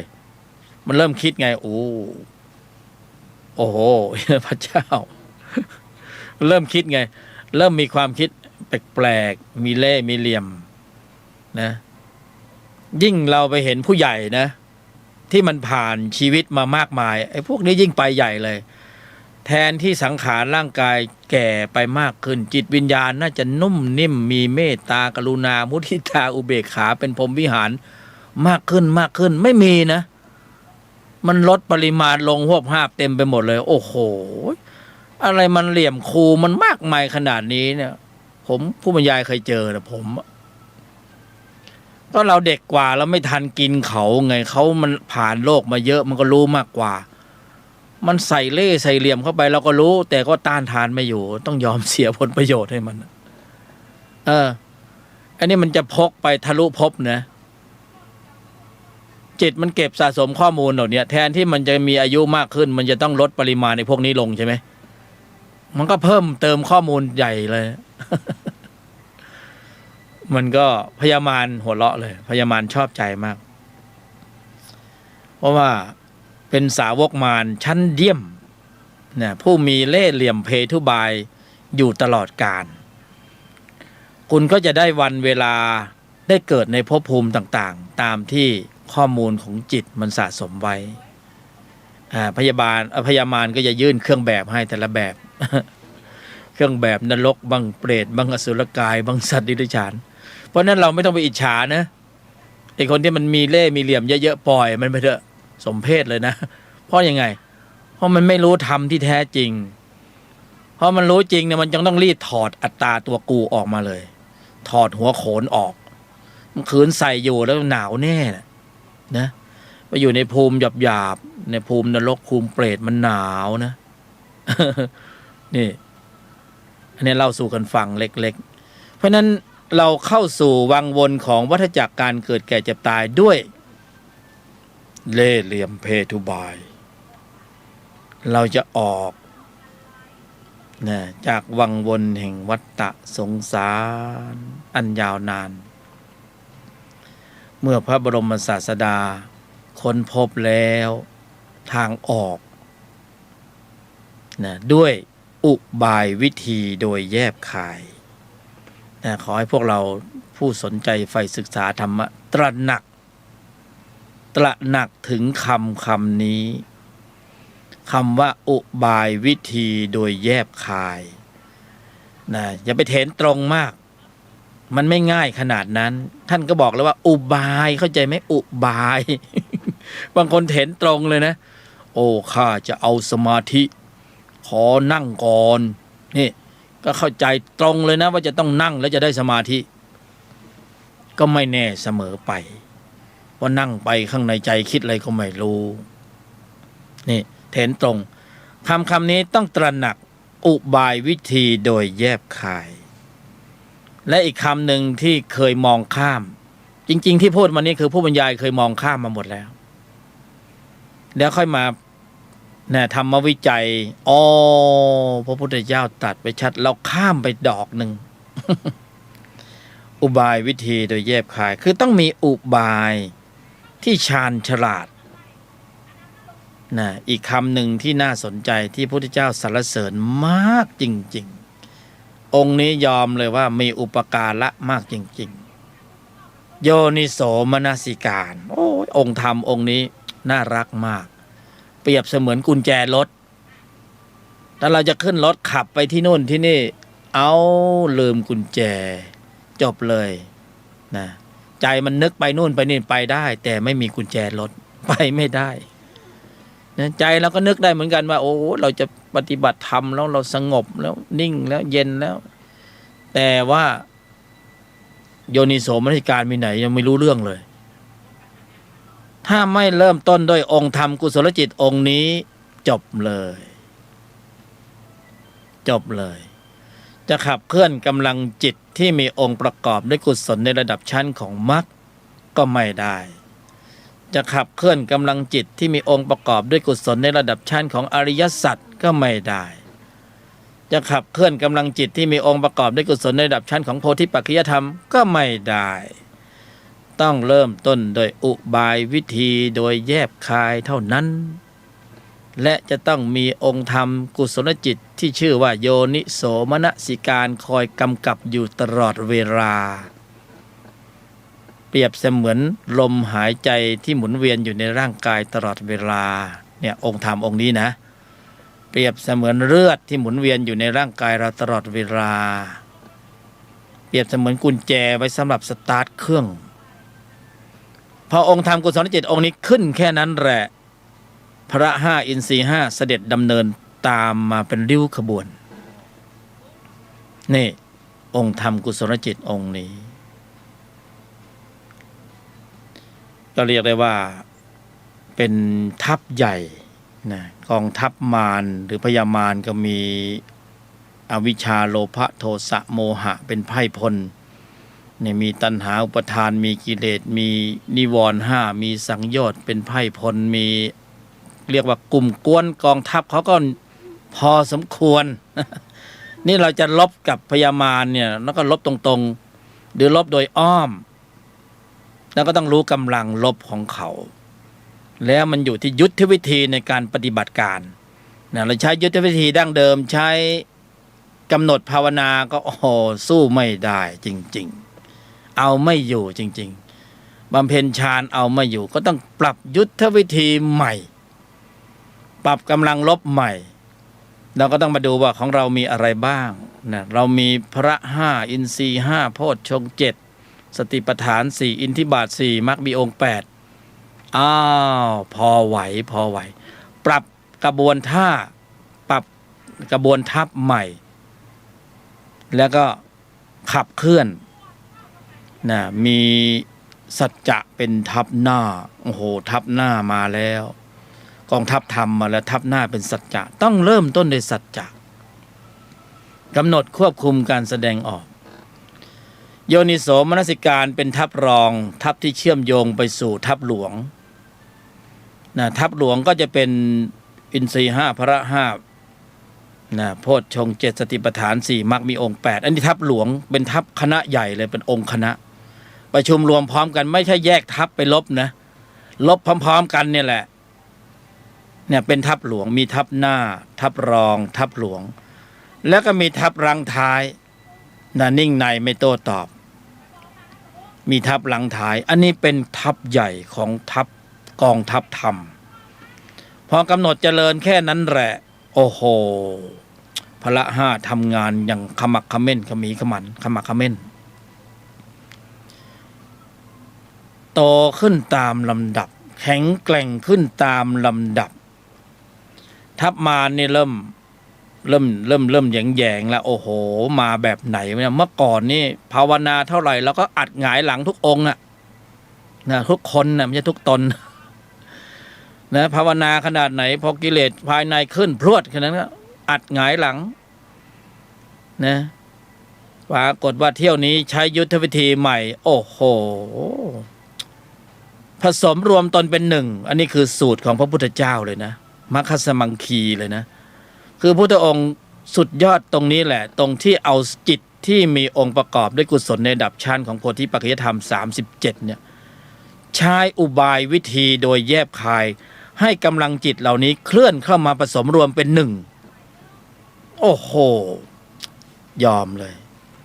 เอาเบิร์ตไอน์สไตน์เนี่ยเอาอะไรมาผสมนะเป็นปรมาณู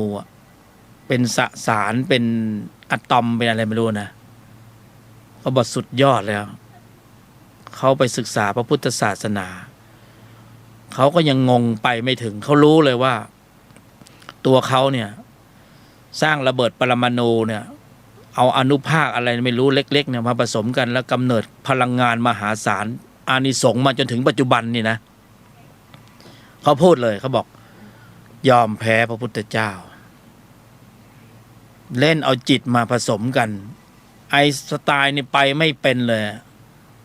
เอาจิตมาผสมได้ยังไงเนี่ยโอ้โหยอมแพ้เสียดายจริงๆอายุสังขารเขาไม่พอเขาบอกว่าถ้าเขามีอายุสังขารต่อไปจากก่อนนี้อีกเนี่ยเขาจะค้นคว้าจนบรรลุธรรมเลยเนี่ยอายุสังขารเขาไม่พอตายไปเสียก่อน นี่แหละอีกประเด็นหนึ่งน่าคิดนะการที่พระพุทธเจ้าตรัสรู้ในเมืองมนุษย์ในโลกมนุษย์เนี่ยมันก็ดีอย่างหนึ่งนะเพราะว่าอายุมนุษย์มันสั้นดีอย่างหนึ่งก็คือว่าความสั้นของอายุมนุษย์เนี่ยจริงๆแล้วเนี่ยความสั้นของอายุมนุษย์เนี่ยช่วงระยะเวลาที่ว่าสั้นหรือมีน้อยนี่นะถ้าถูกต้องถูกส่วนตรงตามความเป็นจริงเนี่ยอริยจิตเกิดได้เร็วมากถ้าปรุงถูกสูตรนะถูกต้องถูกส่วนตรงตามความเป็นจริงโดยเฉพาะในยุคนี้นะอริยจิตเกิดเร็วมากด่วนมากได้ชัดมากเพราะข้อสอบมันเยอะอีกประเด็นหนึ่งก็คือว่ามันเหมือนนาทีทองระยะเวลาที่สั้นเหมือนกายมนุษย์เนี่ยไม่เกิน100 ปีเนี่ยมันก็ดีอย่างตรงที่ว่าอายุสั้นเนี่ยเห็นแล้วจะได้การเกิดก็เห็นง่ายขึ้นการแก่ก็เห็นเร็วขึ้นเนี่ยเริ่มแก่กันแล้วการเจ็บก็เห็นชัดขึ้นการตายยิ่งเห็นในอายุไขของเราเห็นภาพเลยว่าโอ้เกิดแก่เจ็บตายเนี่ยมันเห็นเร็วมันก็เลยปรงเร็วหรือก็โน้มมาสู่การปฏิบัติได้มีน้ำหนักมากขึ้นถ้า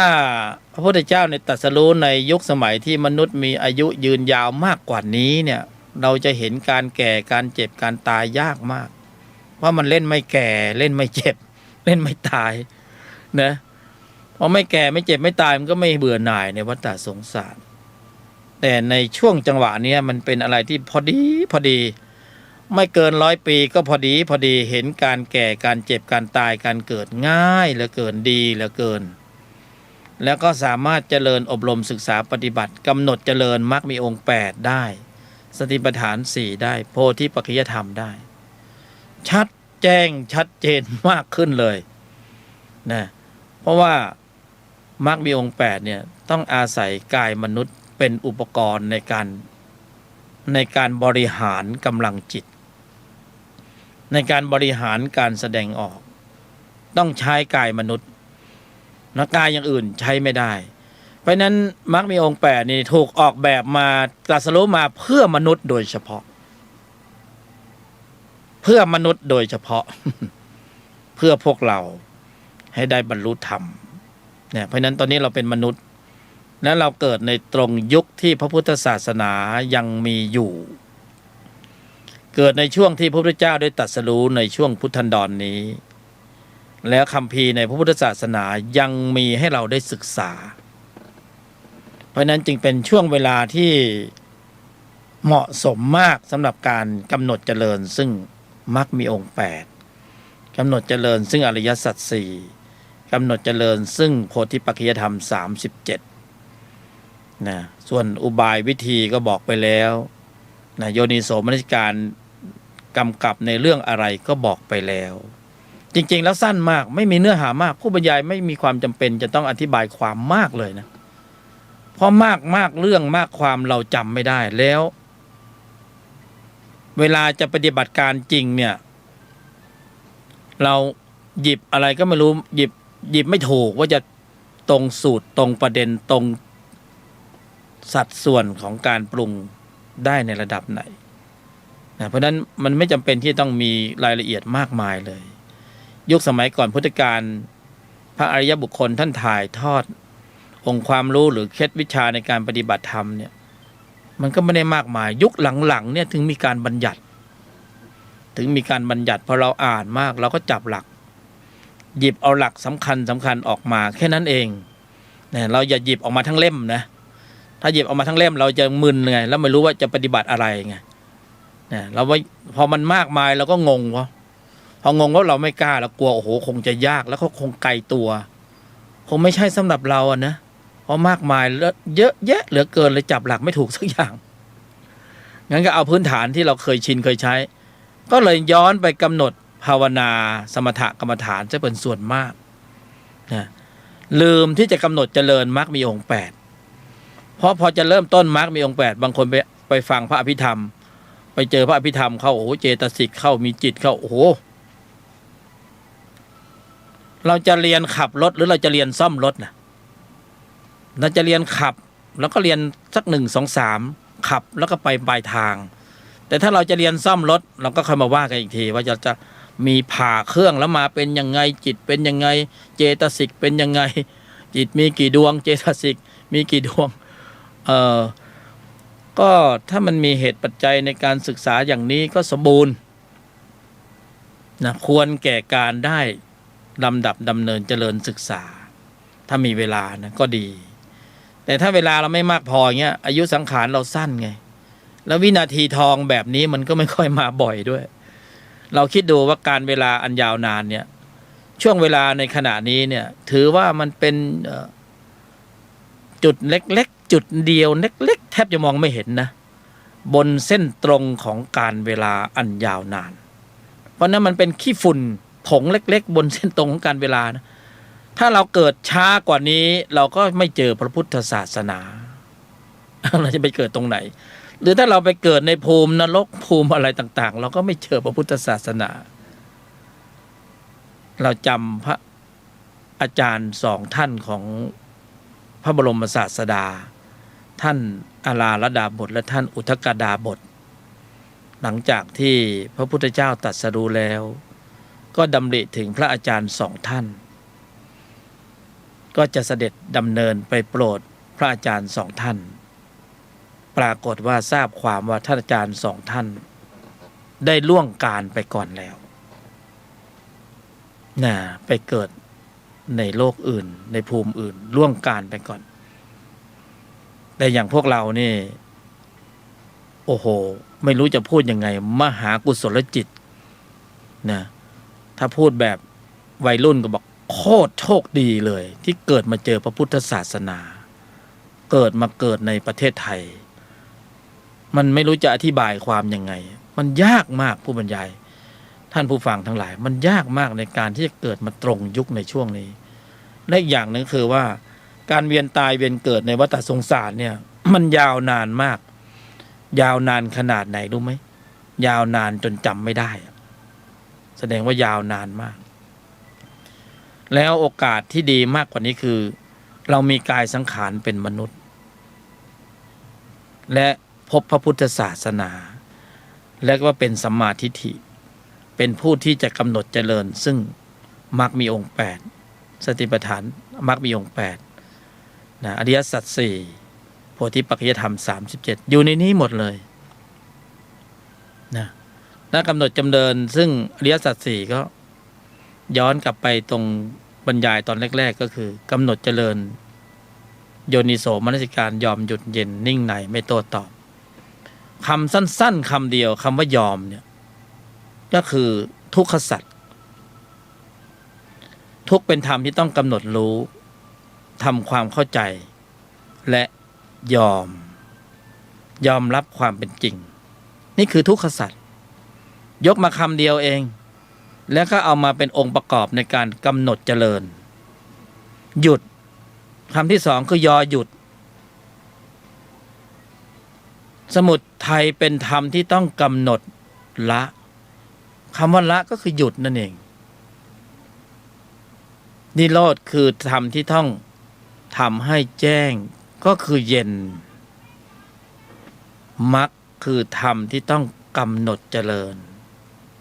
ก็คือนิ่งในไม่โต้ตอบนั่นเองเพราะฉะนั้นถ้าเราจำอะไรไม่ได้เราก็กำหนดเจริญมรรคเราโยนิโสมนสิการอยู่ในใจตลอดเวลาไม่ต้องนั่งหลับตาอย่างเดียวทุกสถานการณ์ทุกที่ทุกแห่งบุกเข้าไปเลยแล้วก็นิ่งในไม่โต้ตอบอยู่ในภายในอยู่ในภายในสถานการณ์จะสร้างวีรบุรุษตัวสัมผัสจะเป็นตัวสอบตัวรองจะเป็นข้อสอบถ้าเราทำได้ในสถานการณ์ที่คับขันแล้วเรานิ่งในไม่โต้ตอบเราไม่มีการสวนออกไป ด้วยวาจาด้วยการกระทำด้วยคำพูดแล้วเรานิ่งในไม่โต้ตอบแสดงว่าข้างในใจเรามีกำลังของพละเข้าควบคุมการแสดงออกแล้วถ้าพละควบคุมการแสดงออกได้ออกแรงบ่อยๆบ่อยๆบ่อยๆพวกเราคิดว่าพละจะโตไหมจะแข็งแรงไหมนะนักกล้ามเห็นนักกล้ามไหมเล่นกล้ามกล้ามขึ้นเลยใช่ไหมมันก็ย้ำอยู่ที่เดิมนี่พละก็โตขึ้นตามลำดับตามลำดับตามลำดับโตขึ้นตามลำดับแข็งแกร่งมากขึ้นต่อไปก็จะแววไวต่อการกระทบสัมผัส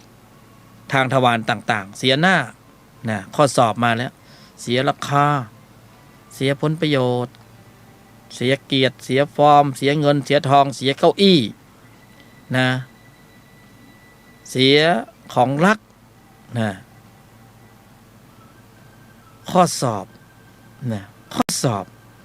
มันเป็นสมมุติบัญญัติมันเป็นเพียงแค่สิ่งที่ต้องสัมผัสเราไม่อาจจะปรับเปลี่ยนพฤติกรรมบุคคลภายนอกได้หรอกเราไม่หรือเราไม่สามารถจะไปแก้ไขสังคมให้มันยุติธรรมตามที่เราปรารถนาได้หรอกแต่ทั้งหมดมันเป็นสมมุติบัญญัติมันเป็นข้อสอบนะมันคือเครื่องฝึกถ้ามันเรียบร้อยสวยงามสะอาดสะอ้านไม่มีอะไรด่างพร้อยเลยเราก็ไม่ได้ฝึกสิก็มันดีไปหมดแล้วแต่เพราะมันไม่ปกติเราจึงต้องสัมผัสแต่พอสัมผัสแล้วเราจึงได้ทำใจนี่พอทำใจเราก็จะได้แข็งแกร่งขึ้นพละก็จะโตขึ้นนะองค์ธรรมกุศลจิตหลายองค์ธรรมก็จะเข้ามาทำหน้าที่สมประทาน4ก็มาทำหน้าที่อินทิบาท4ก็ต้องมาทำหน้าที่นะอินทรีย์5พละ5ก็ต้องมาทำหน้าที่โพชฌงค์7ก็ต้องมาทำหน้าที่ในขณะกำหนดควบคุมการแสดงออกกำหนดเจริญนะถ้าครบสูตรก็ยอมหยุดเย็นนิ่งในไม่โต้ตอบเป็นโจทย์นะกำหนดเจริญควบคุมการแสดงออกโยนิโสมนสิการยอมหยุดเย็นนิ่งในไม่โต้ตอบเสียหน้าเสียราคาเสียผลประโยชน์ก็มีอยู่แค่นี้เองในชีวิตประจำแล้วสนุกเพลินไปกับการบริหารในภายในอย่างเนี้ยเขาเรียกบริหารในภายในแล้วเซฟตัวเองเซฟตนเองได้ไม่เปลืองตัวนะไม่เสียรางวัดควบคุมในภายในเพราะฉะนั้นเวลากำหนดเจริญแล้วเนี่ยมันเหมือนจอมยุทธเราไม่ทิ้งร่องรอยแล้วเนี่ยในอดีตนะเราไม่ได้กำหนดเจริญควบคุมการแสดงออกเราไหลไปตามกระแสสัมผัสพอมันมีเหตุให้คิดก็คิดพูดก็ต้องพูดทำก็ต้องทำในขณะคิดพูดทำก็มีจิตเกิดส่วนมากเป็นอกุศลจิตเป็นอกุศลการกระทำเพราะมันไปตามกระแสสัมผัสกระแสสัมผัสเราก็รู้อยู่แล้วว่าใครยึดครองกระแสอยู่ใครยึดครองกระแสสื่อนี่อยู่คือพยามารไงเพราะฉะนั้นพยามารก็จะปล่อยคลื่นโลภะโทสะโมหะอวิชชาให้เราเล่นเต้นระบำอยู่กับสิ่งที่เขาชี้นำใช่ไหมพอเราเล่นไปตามกระแสสัมผัสตรงนั้นเราก็อกุศลเจริญอยู่อย่างนั้นเราก็ปรุงแต่อกุศลนี่พออกุศลเกิดก็มีอกุศลการแสดงออกอกุศลจิตอกุศลการแสดงออกเขาเกิดข้างในข้างนอกเกิดพร้อมกันแมทกันมันก็เกิดร่องรอยขึ้นมานี่ไอ้ร่องรอยตรงนี้แหละมันตามเจอถึงว่าเราไปทำกรรมไว้ตรงไหนทำไมมันถึงตามตัวเราเจอกรรมถึงส่งผลได้นะเราไปทำกรรมหนักมาไปแอบอยู่ในเซฟเฮาส์สงสัยกรรมตามไม่เจอแล้วมึงมันไปตามข้อมูลจิตก็เหมือนโทรศัพท์มือถืออยู่ในห้องน้ำมันก็เข้าไปได้มันไปตามข้อมูลจิตทีนี้ข้อมูลที่เป็นอกุศลก็ต้องเจออกุศลวิบากเพราะมันมีร่องรอย ไอ้นี่แหละคือที่มาของการเช็คบินทีละดอกทีละดอกทำให้เราโอ้โหหัวล้านหัวทิ่มหัวตำเพราะเราไม่รู้เลยว่าในอดีตเราไปทิ้งร่องรอยไว้ตรงไหนบ้าง แล้วมันตามเจอแล้วมันออกมาทีละดอกทีละดอกก็คือว่ากรรมบางตัวมันก็เป็นผักชีต้นหอมมันก็3 วัน7 วันก็งอกส่งผลได้เห็นได้เร็วหน่อยกรรมบางอย่างมันก็เห็นช้าหน่อยมันอาจจะเป็นมะม่วงลำไยใช้เวลาหน่อยนี่เพราะนั้นมันจึงไม่สามารถที่จะหนีไปไหนได้เลยพยามารมันรู้หมดว่าเราอยู่ตรงไหนมันผมใส่ซิมไว้ตรงไหนก็ไม่รู้อ่ะเนี่ยเขาตามเจอเพราะงั้นเพราะนั้นในที่รับหรือที่แจ้งเนี่ยโอ้โหเสร็จหมดเลยมันจึงบอกว่าถ้าพวกเราฟังธรรมอย่างฟังวันนี้แล้วพวกเราประมาทเนี่ยพวกเราต้องผู้บรรยายเคยบอกว่าให้เราเกรงใจธรรมชาติชนิดหนึ่งหน่อยหนึ่งเถอะนะจะเบียดบังอะไรเข้าเป็นผลประโยชน์ในส่วนตัวก็ให้เกรงใจสิ่งหนึ่งที่มันอยู่ในที่เรียกว่าจิตเนี่ยให้เกรงใจสิ่งนี้หน่อยไม่ต้องไปเกรงใจคนทั้งโลกคนทั้งบ้านคนทั้งเมืองไม่ต้องเกรงใจนะแต่ให้เกรงใจคำว่าจิตไว้หน่อยหนึ่งเถิดเพราะว่าเขาบันทึก เขาบันทึกข้อมูลหมดเลยนะแล้วก็โหลดโปรแกรมส่งต่อกันเป็นทอดๆอีกไม่หนีไปไหนเลยโอ้โหยอมจริงๆแต่ว่าการที่เรามีกายมนุษย์เนี่ยมันพิเศษตรงที่ว่าเราสามารถโหลดโปรแกรมมรรคได้ตรงนี้ต่างหากเอาไว้ทำไมนะเอามาทำไมโปรแกรมมรรคโปรแกรมมรรคก็คือโปรแกรมที่เรากำหนดเจริญควบคุมการแสดงออกแล้วโปรแกรมนี้สามารถชำระล้างข้อมูลจิตในอดีตที่เป็นอกุศลต่างๆได้นี่ตรงนี้ต่างหากที่มันเป็นความสุดยอดทำไมต้องเข้าสู่ระบบควบคุมการแสดงออกทำไมต้องเข้าสู่ระบบควบคุมการแสดงออกเพราะเรามาจากการแสดงออกที่ล้มเหลวเราก็ต้องใช้การแสดงออกเอาไปล้างการแสดงออกการแสดงออกในอดีตมีจิตที่มีตัวประกอบด้วยอกุศลเราต้องผลิตกำลังจิตที่มีองค์ประกอบด้วยกุศลเอาไปชำระล้างเขาชำระล้างเขาเองโดยอัตโนมัติเราไม่ต้องไปดิ้นรนอะไรหรอกเพียงแต่ปรุงให้เกิดกำลังจิตที่มีองค์ประกอบด้วยกุศลเพียงเท่านี้ทำหน้าที่เพียงเท่านี้ไม่ต้องไปเถนตรงไปไล่เขาหรอกเขาไปของเขาเองคือเราทำให้กำลังของพระมีความแข็งแกร่งแข็งแรงฝ่ายตรงข้ามเขาก็ไม่อยู่รอหรอกแค่นี้เองเป็นหน้าที่ของกายมนุษย์เป็นหน้าที่ของเราที่มีกายมนุษย์เพราะฉะนั้นวันหนึ่งคืนหนึ่งจะต้องไม่ขาดทุนในแต่ละวันเนี่ยจะต้องกำหนดเจริญอะไรล่ะกำหนดเจริญมรรคก็นิ่งในไม่โต้ตอบ3 คำ 4 คำเองจำไม่ได้เลยถ้ามันยากง่ายเกินไปก็เอายากขึ้นอีกหน่อยกำหนดเจริญอริยสัจ 4ถ้ามันง่ายเกินไปก็กำหนดเจริญโพธิปัจจยธรรม37เพิ่มรายละเอียดนิ่งในไม่โต้ตอบไม่พอใช่ไหมก็เอายอมหยุดเย็นใส่เข้าไปด้วยต่อด้วยนิ่งในไม่โต้ตอบถ้าเราคิดว่ากำลังเรามีความสมบูรณ์ถึงพร้อมสามารถปฏิบัติที่อุกฤษมากขึ้นกว่านี้ก็ใส่รายละเอียดเข้าไปสัจจะเข้าไปเลยไม่พูดไม่โกรธไม่เห็นผิดแล้วก็โยนิโสมนสิการยอมหยุดเย็นแล้วก็ตามด้วยนิ่งในไม่โต้ตอบ3 สเต็ปมันจะหนีไปไหนอ่ะเพราะนี่คือการผลิตกำลังจิตที่มีองค์ประกอบด้วยกุศลในระดับชั้นของอาริยจิตในชีวิตประจำวันไม่ได้นั่งหลับตาอยู่เฉยๆไม่ได้นั่งหลับตาอยู่เฉยๆไม่อยากจะพูดว่าใครฟังธรรมะวันนี้นี่คุณยิ่งกว่าถูกรางวัลที่1นะจะบอกให้กว่าที่จะมาบรรยายถ่ายเทสภาวะออกมาอย่างนี้เนี่ย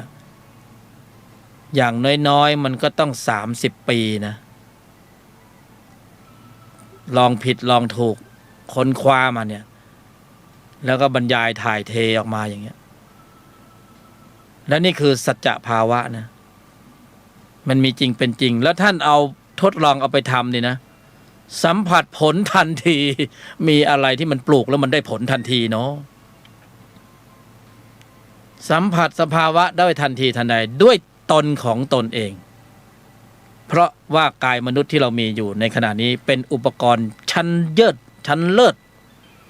ชั้นเยี่ยมเนี่ยชั้นเยี่ยม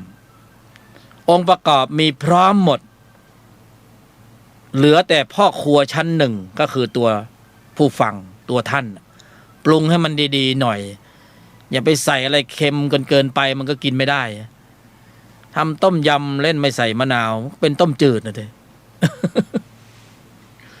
ปรุงให้ดีๆหน่อยนะพ่อครัวชั้นหนึ่งก็ตอนเราก็ปลูกเราก็ทำอาหารไม่เป็นเอาผัดกะเพราไหมแล้วก็มีพ่อครัวมือหนึ่งเขามาบอกว่าต้องอย่างนี้นะโขลกพริกกระเทียมให้เรียบร้อยใส่ลงไปแล้วตามเนื้อลงไปแล้วก็คลุกเคล้าให้เข้ากันแล้วก็ใส่ใบกะเพราทีหลังนะใกล้เที่ยงแล้วนะ11 โมงครึ่งเริ่มหิวแล้วใช่ไหมก็เราเป็นครอบครัวชั้นหนึ่งเราได้สูตรมาแล้วไงก็มาบอกเราก็ปรุงต่อสิองค์ประกอบก็คือจิตที่มีองค์ประกอบด้วยกุศลในระดับชั้นของโพธิปัจจยธรรมเนี่ยมีอยู่แล้วในใจของเราทุกคนทุกรูปทุกนามมีอยู่แล้วนะจะปรุงหรือเปล่านะจะปรุงยังไงจะปรุงอย่างอื่นจะปรุงได้ไม่ต้องสอนจะปรุงชั้นของวัฏจักรการเกิดแก่เจ็บตายเพื่อเอาใจพยามารหน่อยเถอะเอาปรุงกามก็เอาเล่นเข้าไปที่รูปรสกลิ่นเสียงปรุงเข้าไปให้มันเพลินไปเลยจะปรุงแบบให้มันมีเครื่องแบบนรกก็ปรุงโทสะขึ้นไปนะพยามารก็เตรียมเครื่องแบบนรกให้เราจะปรุงแบบโมหะให้มันหลงไหลเคลิ้มไปก็ปรุงนะปรุงโมหะจะได้เครื่องแบบของสัตว์เดรัจฉานจะปรุงโลภะก็ปรุงเข้าไปนะกินเข้าไปเลยนะบ้านเมืองนี่เขามีไว้ให้โกงให้กินเข้าไป เอาให้เพลินเลยนะ ไอ้พวกคอร์รัปชันทั้งหลายเนี่ย เอาให้หนักเลยเอาให้เต็มที่เลยให้อิ่มให้ท้องแตกเลย นะเผลอเป็นไม่ได้นะประเทศมนุษย์นะไม่เฉพาะประเทศไทยหรอกเพราะฉะนั้นจิตที่มีตัวประกอบด้วยโลภะโทสะโมหะพวกนี้มันนำพาสู่อบายภูมิอย่างแน่นอนมันหนีไม่ออกระหว่างที่ทำกรรมเนี่ยมันไม่รู้หรอกก็เพราะอวิชชามันเคลือบอยู่พยามารมึงจะไปรู้ได้ไงพยามารบอกว่าเอ้ยไม่มีอะไรหรอกปรุงเข้าไปเลยนะปรุงให้เต็มที่เลยโลภะโทสะโมหะอวิชชาพยามารนั่งไขว่ห้างกระดิกข้างนะนั่งไขว่ห้างกระดิกขาอยู่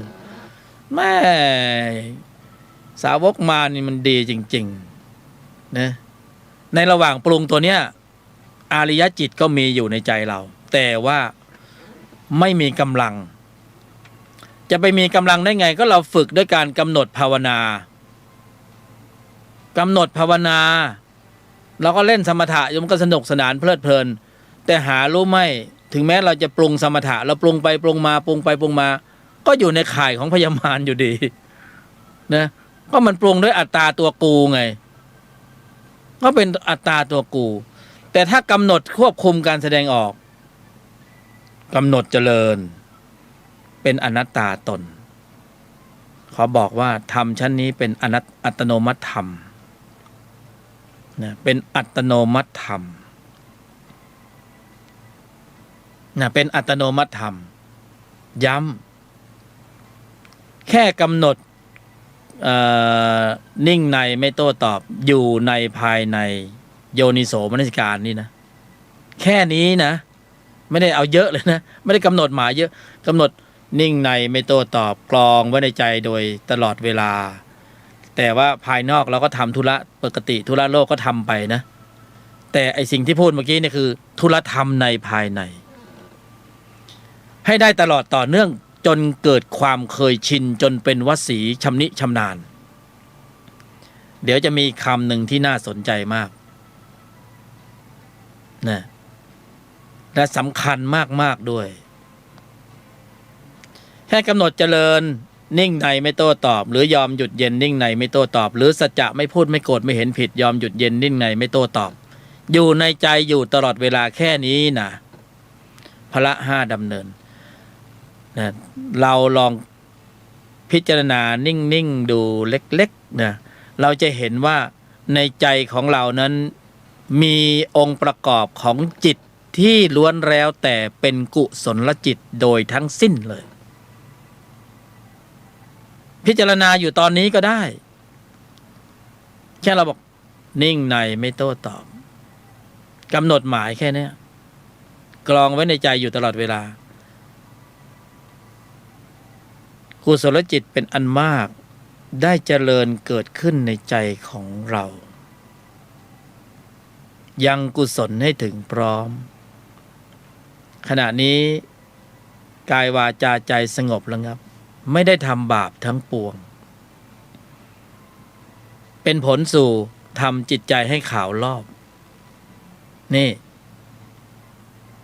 ก็ง่ายๆแค่นี้เองอ่ะมันไม่เห็นมีอะไรซับซ้อนเลยเราไปทำให้มันล้ำลึกพิสดารเองเส้นผมบางภูเขานี่บ่อยๆมากๆเนืองๆจนเกิดความเคยชินตรงนี้ต่างหากความเคยชินเราเคยชินเคยเห็นคนที่ขี้โมโหไหมเอาตัวเองก็ได้ไม่ต้องไปเปรียบเทียบใครขี้โมโหเนี่ยเพราะมันโมโหจนเกิดความเคยชินของความขี้โมโหเคยชินเห็นผิดเพ่งโทษเคยชินวิพากษ์วิจารณ์วาจาล่วงหล่นไปในที่ต่างๆนั่งรถไปบนท้องถนน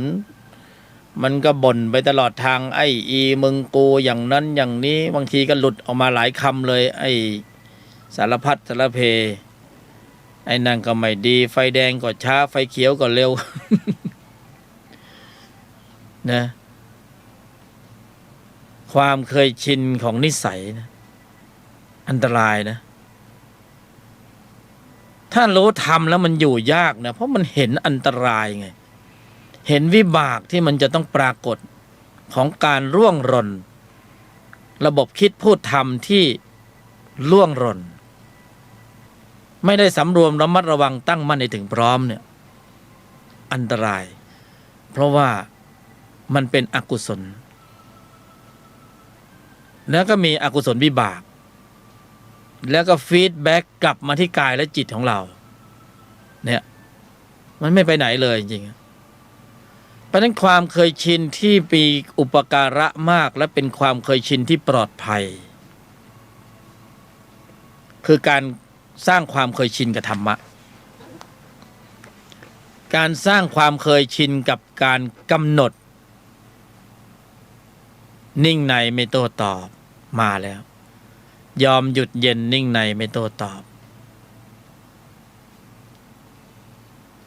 ไม่พูดไม่โกรธไม่เห็นผิดเราต้องสร้างบรรทัดฐานของใจขึ้นมาใหม่กำหนด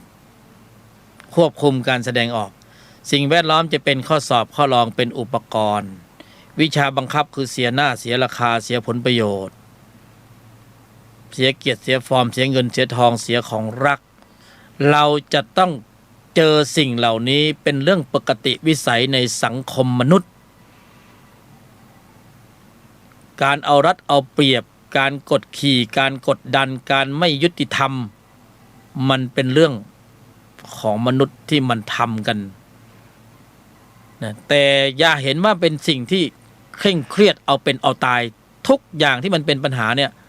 มันมีทางออกของมันอยู่ในตัวของมันแต่ให้เราเห็นว่ามันคือข้อสอบคืออุปกรณ์ถ้าเราไม่เจอทุกข์กระทบเราจะหาทางพ้นทุกข์กันไหม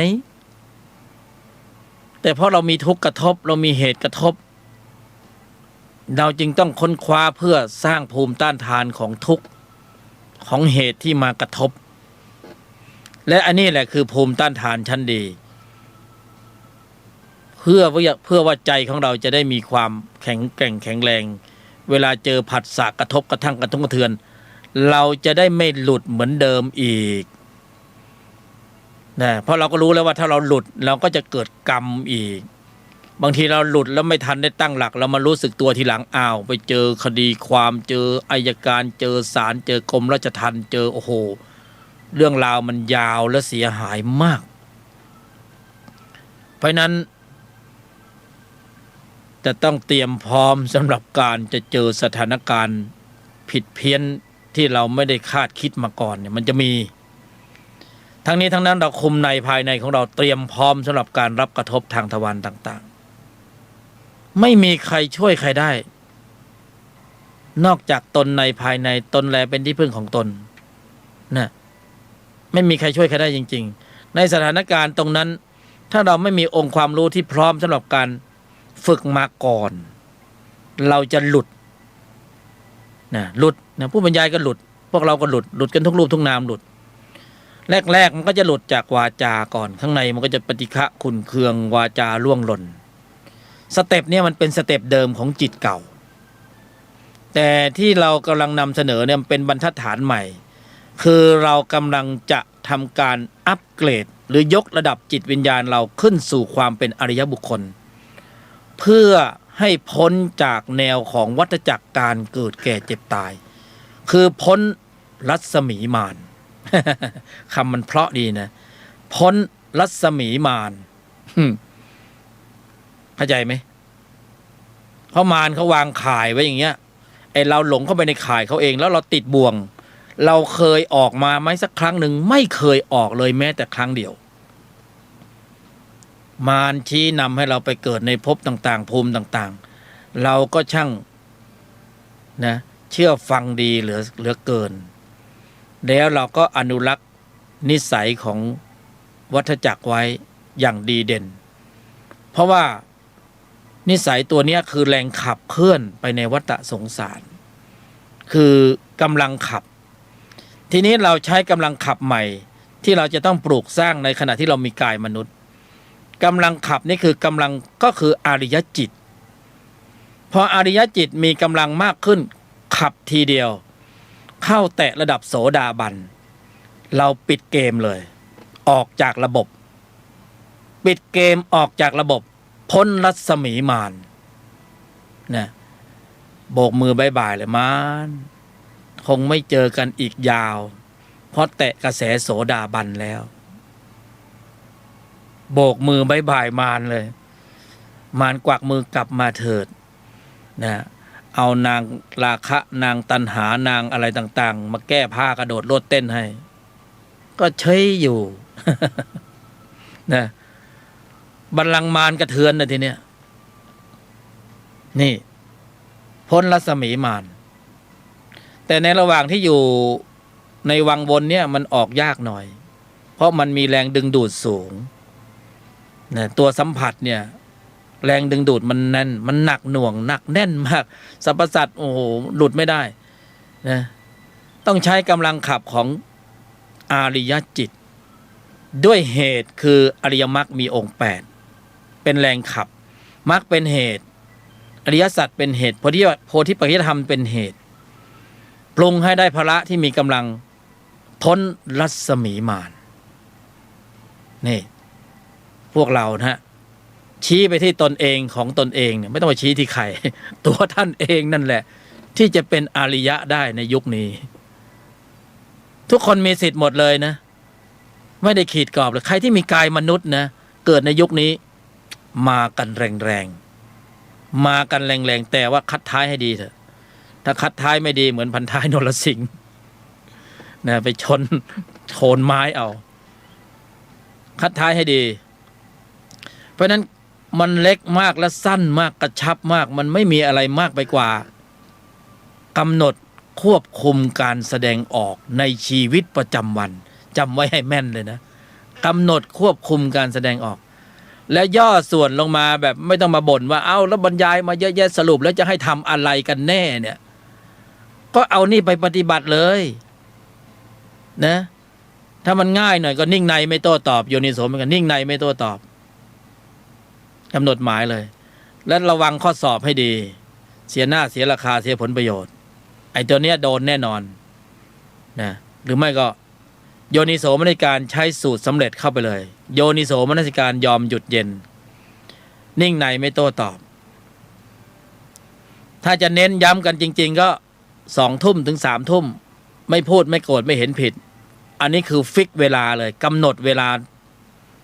กำหนดตายตัวเลยฟิกเวลา2 ทุ่มถึง3 ทุ่มกลางคืนจะดูทีวีก็ดูไปสิใครไปว่าอะไร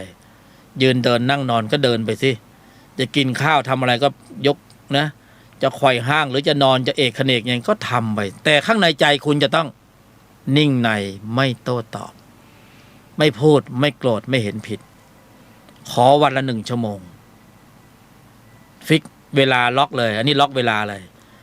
นะถ้าขยันมากขึ้นก็ต้องเช้าก็ได้8 โมงถึง 9 โมงธุรธรรมในภายในครับในภายในนะไม่เกี่ยวกับธุรกิจภายนอกก็ทำไปสิอันนี้คือธุรธรรมในภายใน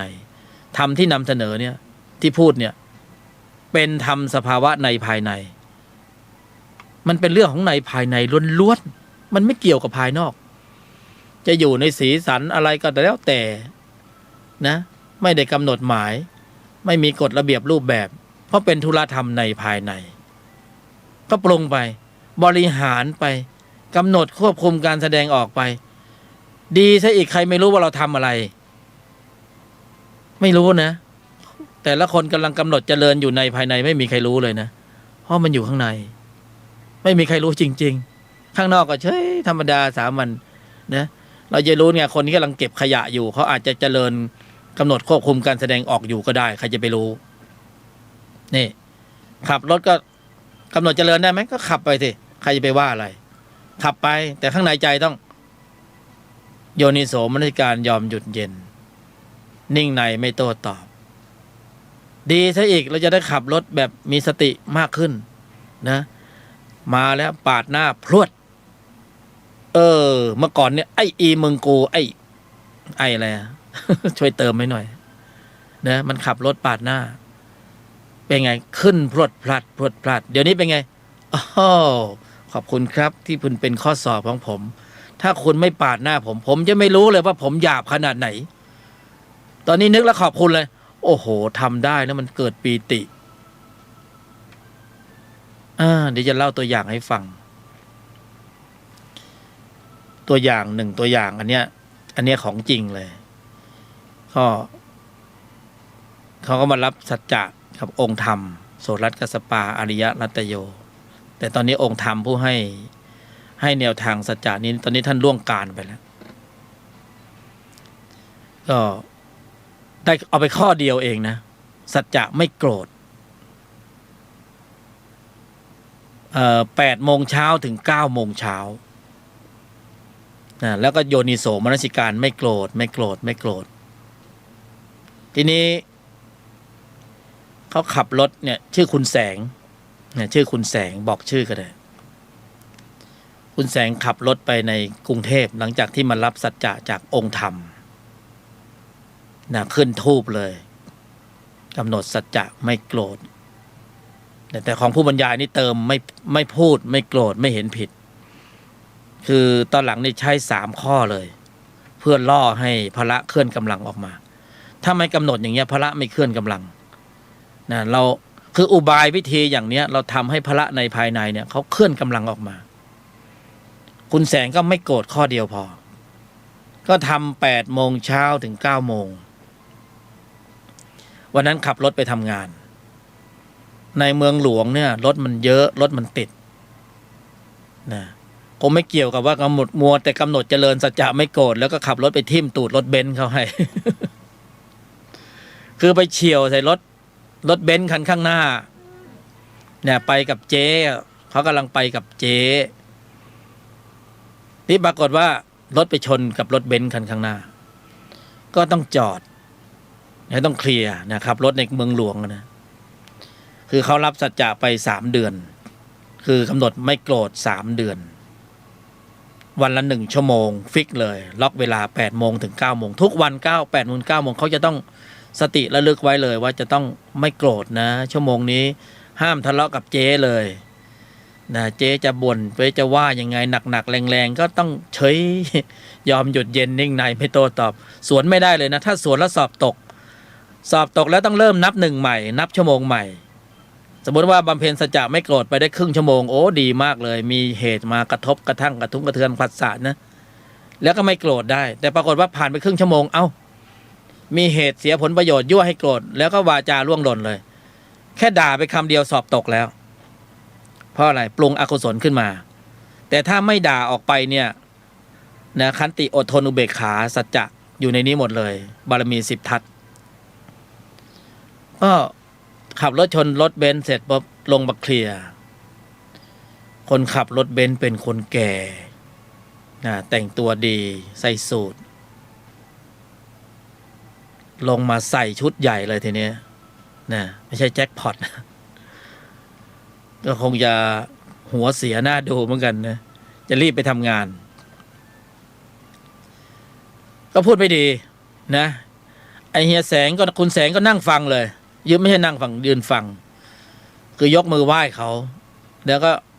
ขอโทษแต่คนขับรถเบนซ์เนี่ยยังหัวร้อนอยู่หัวร้อนเนี่ยรัวเป็นชุดแล้วทีเนี้ย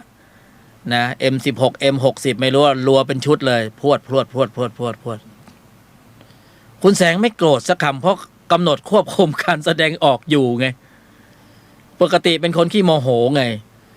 ถ้าเกิดไม่อยู่ในชั่วโมงสัจจะเนี่ยเดี๋ยวได้ขึ้นโรงพักนะปรากฏว่าโดนไปหลายดอกนะนิ่งในไม่โต้ตอบนิ่งในไม่โต้ตอบในสถานการณ์แดดก็กำลังเริ่มออกในกรุงเทพนะรถก็ติดเสียงรถก็ดังแล้วก็โดนอยู่กลางถนนชวดทำนองว่าจะรีบไปทำงานนะคุณขับมาชนผมขับยังไงก็เลยโมโหก็เลยโดนด่าไปหลายคำแต่ถ้าเป็นเมื่อก่อนนี่จะสวนไงแต่ทีนี้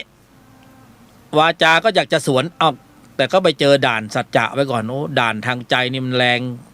คุมไว้ไม่ให้โทสะผ่านตั้งด่านไว้ก่อนอัดลมออกไม่ได้ไงก็นิ่งในไม่โต้ตอบเฉยแล้วก็ยิ้มแล้วก็กล่าวคำขอโทษยกมือไหว้เขา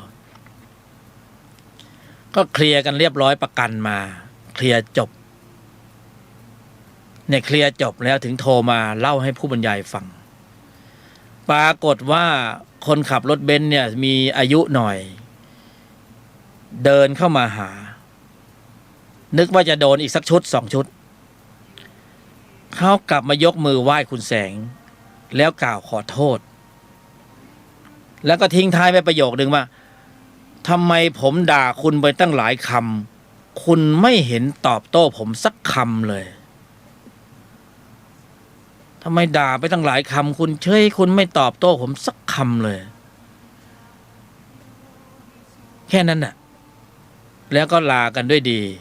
เพราะว่าประกันมาเคลียร์เสร็จปุ๊บก็ต่างคนต่างแยกย้ายไปทีนี้ไอ้ชุดใหญ่ที่โดนเฮียแสงเนี่ยคุณแสงไม่เป็นอะไรเพราะว่าคุณแสงมีเกราะใส่เสื้อเกราะไว้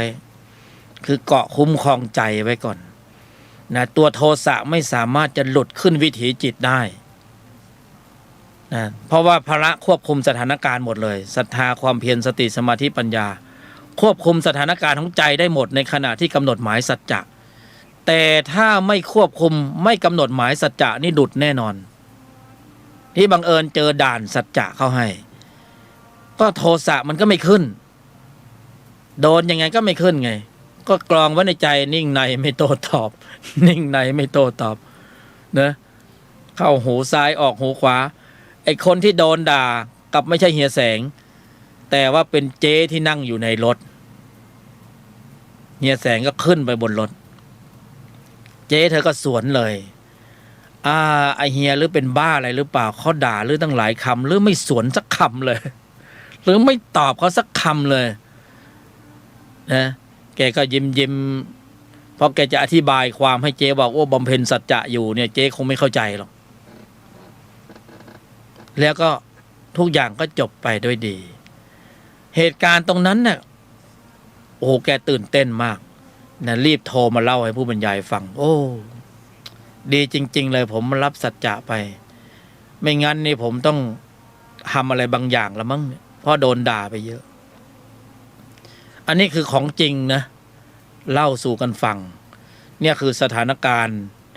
สร้างวีรบุรุษเนี่ยโลกสัมผัสสร้างอาริยะเพราะฉะนั้นการกำหนดหมายควบคุมการแสดงออกเนี่ยมีอีกข้อหนึ่งที่ต้องคิดก็คือต้องกำหนดหมายควบคุมก่อนที่จะมีการกระทบสัมผัสทางทวารต่างๆคือเราจะต้องกรองเตรียมใจไว้เลยนะก่อนที่จะมีการกระทบสัมผัสทางทวารต่างๆอันนี้คือตนปฏิบัตินะและขณะสัมผัสและภายหลังจากสัมผัสเนี่ยก็คือกำหนดควบคุมการแสดงออกให้ได้ก่อนที่จะมีการกระทบสัมผัสขณะสัมผัส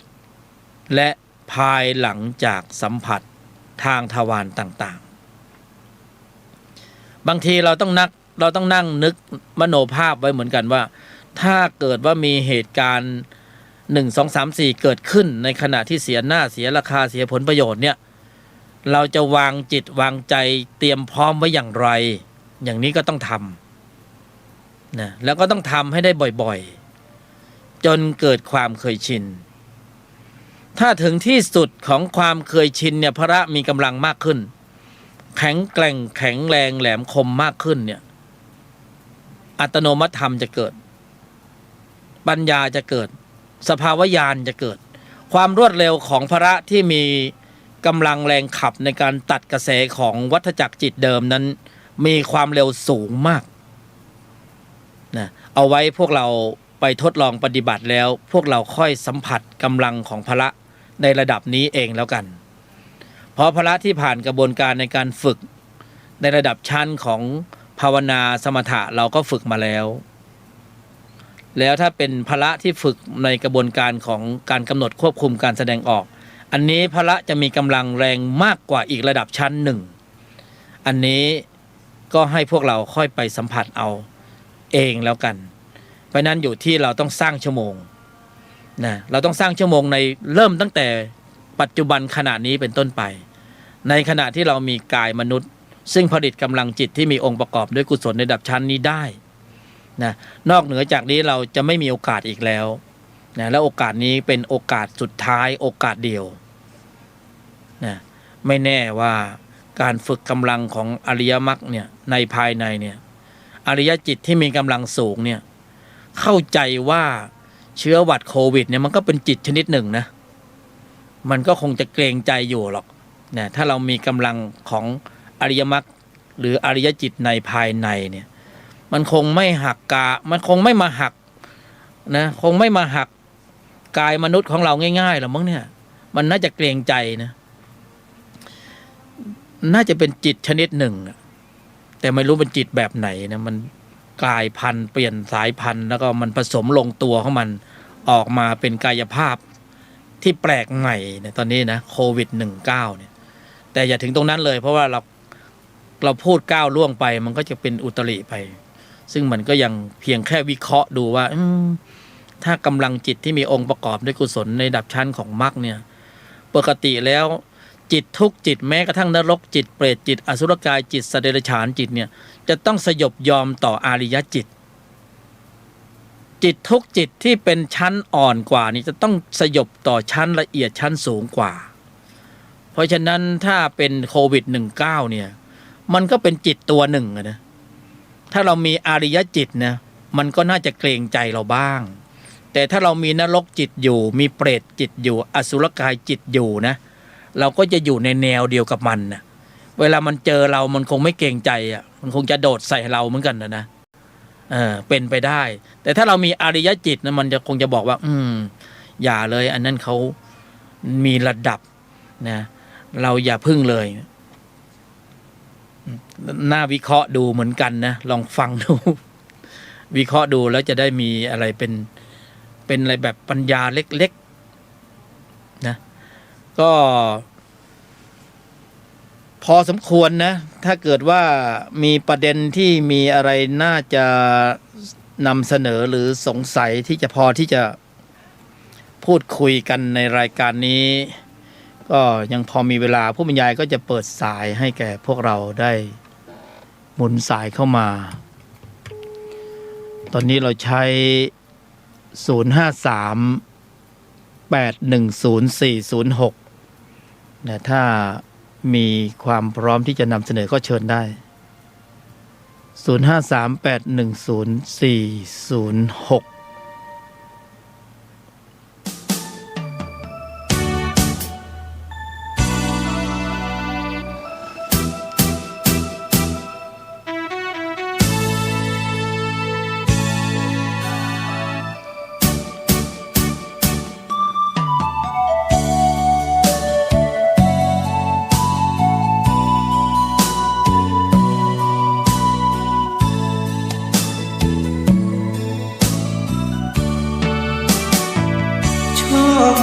ที่สุดได้เกิดในพุทธศาสนาเรามีองค์พระสัมมาเป็นศาสดาแห่งการหลุดพ้น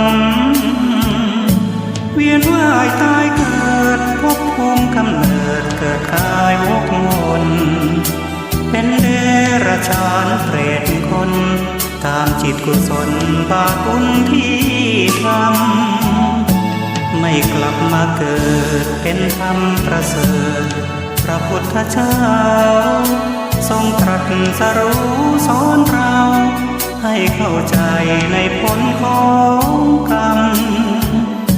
กรรมดีหรือชั่วพึงรู้ตัวก่อนการกระทำบันทึกรหัสความจำวัดผลกรรมที่เจตนาต้องการหลุดพ้นหวังวนของกฎแห่งกรรมตั้งใจศึกษาหลักธรรมคำสอนขององค์สัมมาสำคัญที่สุดหัวใจชาวพุทธคือความศรัทธาศีลสมาธิปัญญาเกิดเวทนาวัฏสงสารพ้นทุกข์ไม่ยากหากมันฝึกจิตกายใจเห็นโลกโกรธหลงคือภัยมาสนใจสร้างบุญให้ทานสวดมนต์ไหว้พระเพียรภาวนาเข้ากรรมฐานตามองค์สัมโพธิญาณเห็นทางนิพพานพ้น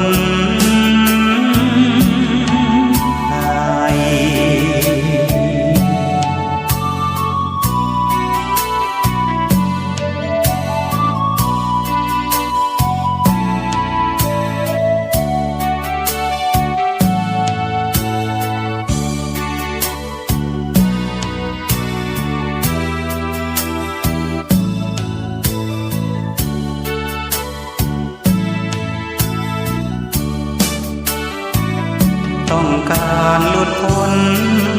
หวังวนของกฎแห่งกรรมตั้งใจศึกษาหลักธรรมคำสอนขององค์สัมมาสำคัญที่สุดหัวใจชาวพุทธคือความศรัทธาศีลสมาธิปัญญาเกิดเวทนาวัฏสงสารพ้นทุกข์ไม่ยาก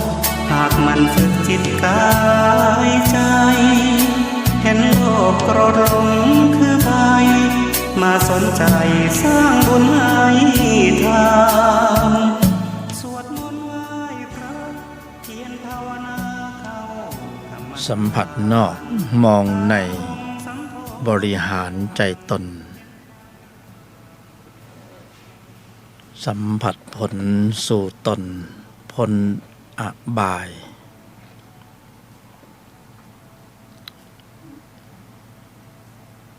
แค่จิตสงบเนี่ยยังไม่พอ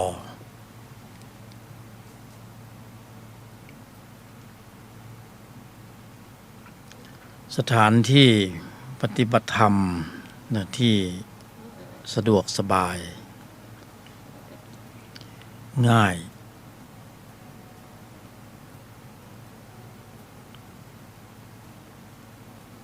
แต่ก็ยากที่สุดนะก็คือในครอบครัว เป็นสถานที่ปฏิบัติธรรมชั้นดี เพราะว่าไม่ต้องไปไกล เราอยู่ตรงไหนเราก็สามารถที่จะปฏิบัติได้เลย เรากำหนดหมายอย่างที่นำเสนอไปแล้วแล้วก็ใช้ชีวิตปกติอยู่ในครอบครัวเนี่ยข้อสอบข้อลองมีตลอดเวลาสะดวกสบายง่ายที่สุดยากที่สุดในครอบครัวถ้าเราทำได้เป็นตัวอย่างแล้วบุคคลในครอบครัวก็จะเริ่มทำตามบ้างแล้วก็จะปรับทิศทางเข้าสู่แนวทางของอริยะแทนที่จะปล่อยจิตไปในทิศทางเดิมวันหนึ่งคืนหนึ่งก็จะต้องมีการกำหนดหมายแล้วก็ดำเนินในธุระโดยเยี่ยงอย่างนี้ไม่ถึงขนาดว่าเข้มข้นแต่ว่าบ่อยๆเป็นธรรมเที่ยงไม่ใช่เคร่งไม่ใช่ตึงเป็นธรรมเที่ยงธรรมเที่ยงก็คือทำประจำสม่ำเสมอเด็กๆลูกหลานในบ้านเราก็ชี้นำมาแข่งกันใครพูดคนนั้นฟาวนะใครพูดคนนั้นไม่ได้กินขนมตั้งสัจจะแต่ละคนตั้งสัจจะไม่พูดนะง่ายหน่อยเพราะว่าเด็กจะพูดไม่โกรธไม่เห็นผิดเนี่ยมันอาจจะยากไปเอาไม่พูดข้อเดียวเนี่ยแป๊บหนึ่งเด็กทำได้เลยเด็กใจเขาว่างสอนอะไรก็จำแม่นเผลอๆทำได้ดีกว่าผู้ใหญ่พอทำไปทำมาผู้ใหญ่เผลอเด็กก็มาเตือนผู้ใหญ่อันแน่หลุดแล้วเห็นไหมแพ้แล้วไม่ได้กินขนมสอบตกแล้ว เอาง่ายๆแบบเนี้ยในครอบครัว2 ทุ่มถึง3 ทุ่ม1 ทุ่มถึง2 ทุ่มใครลองดูไม่พูด1 ชั่วโมงนะจะดูหนังฟังเพลงเล่นเกมก็ได้เล่นไปเถอะแต่ห้ามพูดอย่างเดียวเขาก็จะมีสติรอบในสติรอบในก็จะเข้ามากำกับสมาธิรอบในปัญญารอบในคอยควบคุมการแสดงออกอยู่ลึกๆในภายในตาเขาก็เล่นเกมมือก็กดไปแต่ว่าปากไม่พูดแต่บางคนเล่นไปเล่นไปก็ด่าไปพวกเคยเห็นเด็กคนหนึ่งเล่นแล้วเครียดเลยในคลิปวิดีโอคว้าอีโต้ไล่ฟันแม่มันก็มันมาโกงหนูก็มันชนะหนูแพ้มันก็มันเป็นเกมอันนี้คือเกมซ้อนเกมแล้วก็เกมเหมือนกันเกมไม่พูดแต่เป็นเกมมักดัดนิสัยเราต้องการให้ได้นิสัยใหม่นิสัยขี้โมโหเล่นแล้วโมโหวาจาล่วงหล่นหยาบคายไปจำคำในเกมออกมาไอ้อีมึงกูสารพัดเพราะไอ้คนที่มันอยู่ใน YouTube บ้างในเกมมันไม่ได้พูดภาษาธรรมะมันพูดภาษาพื้นเพื่อให้เกิดความมันในอารมณ์มันก็ต้องใส่รายละเอียดพอมันใส่รายละเอียดมันก็พูดหยาบเด็กมันก็จำมันตอกทุกวันย้ำทุกวันมันก็จำแม่นไอ้เราก็ใส่ข้อมูลเข้าไปเดี๋ยวไม่ให้กินข้าวนะถ้าบำเพ็ญสัจจะไม่ได้สวนเข้าไปเลยตามันก็เล่นเกมหูก็เล่นเกมมือก็กดแต่ใจมันเล่นเกมมักสุดยอดเราต้องคอยคัดท้ายเขาถ้าเราไม่คัดท้ายเขาเดี๋ยววันหนึ่งมันสะสมมากขึ้นมันจะย้อนมาเล่นงานเราเพราะไอ้ตัวนี้คือนรกจิตเปรตจิตอสุรกายจิตสัญชาตญาณดิบโหดมันจำในเกมมา พอจำใน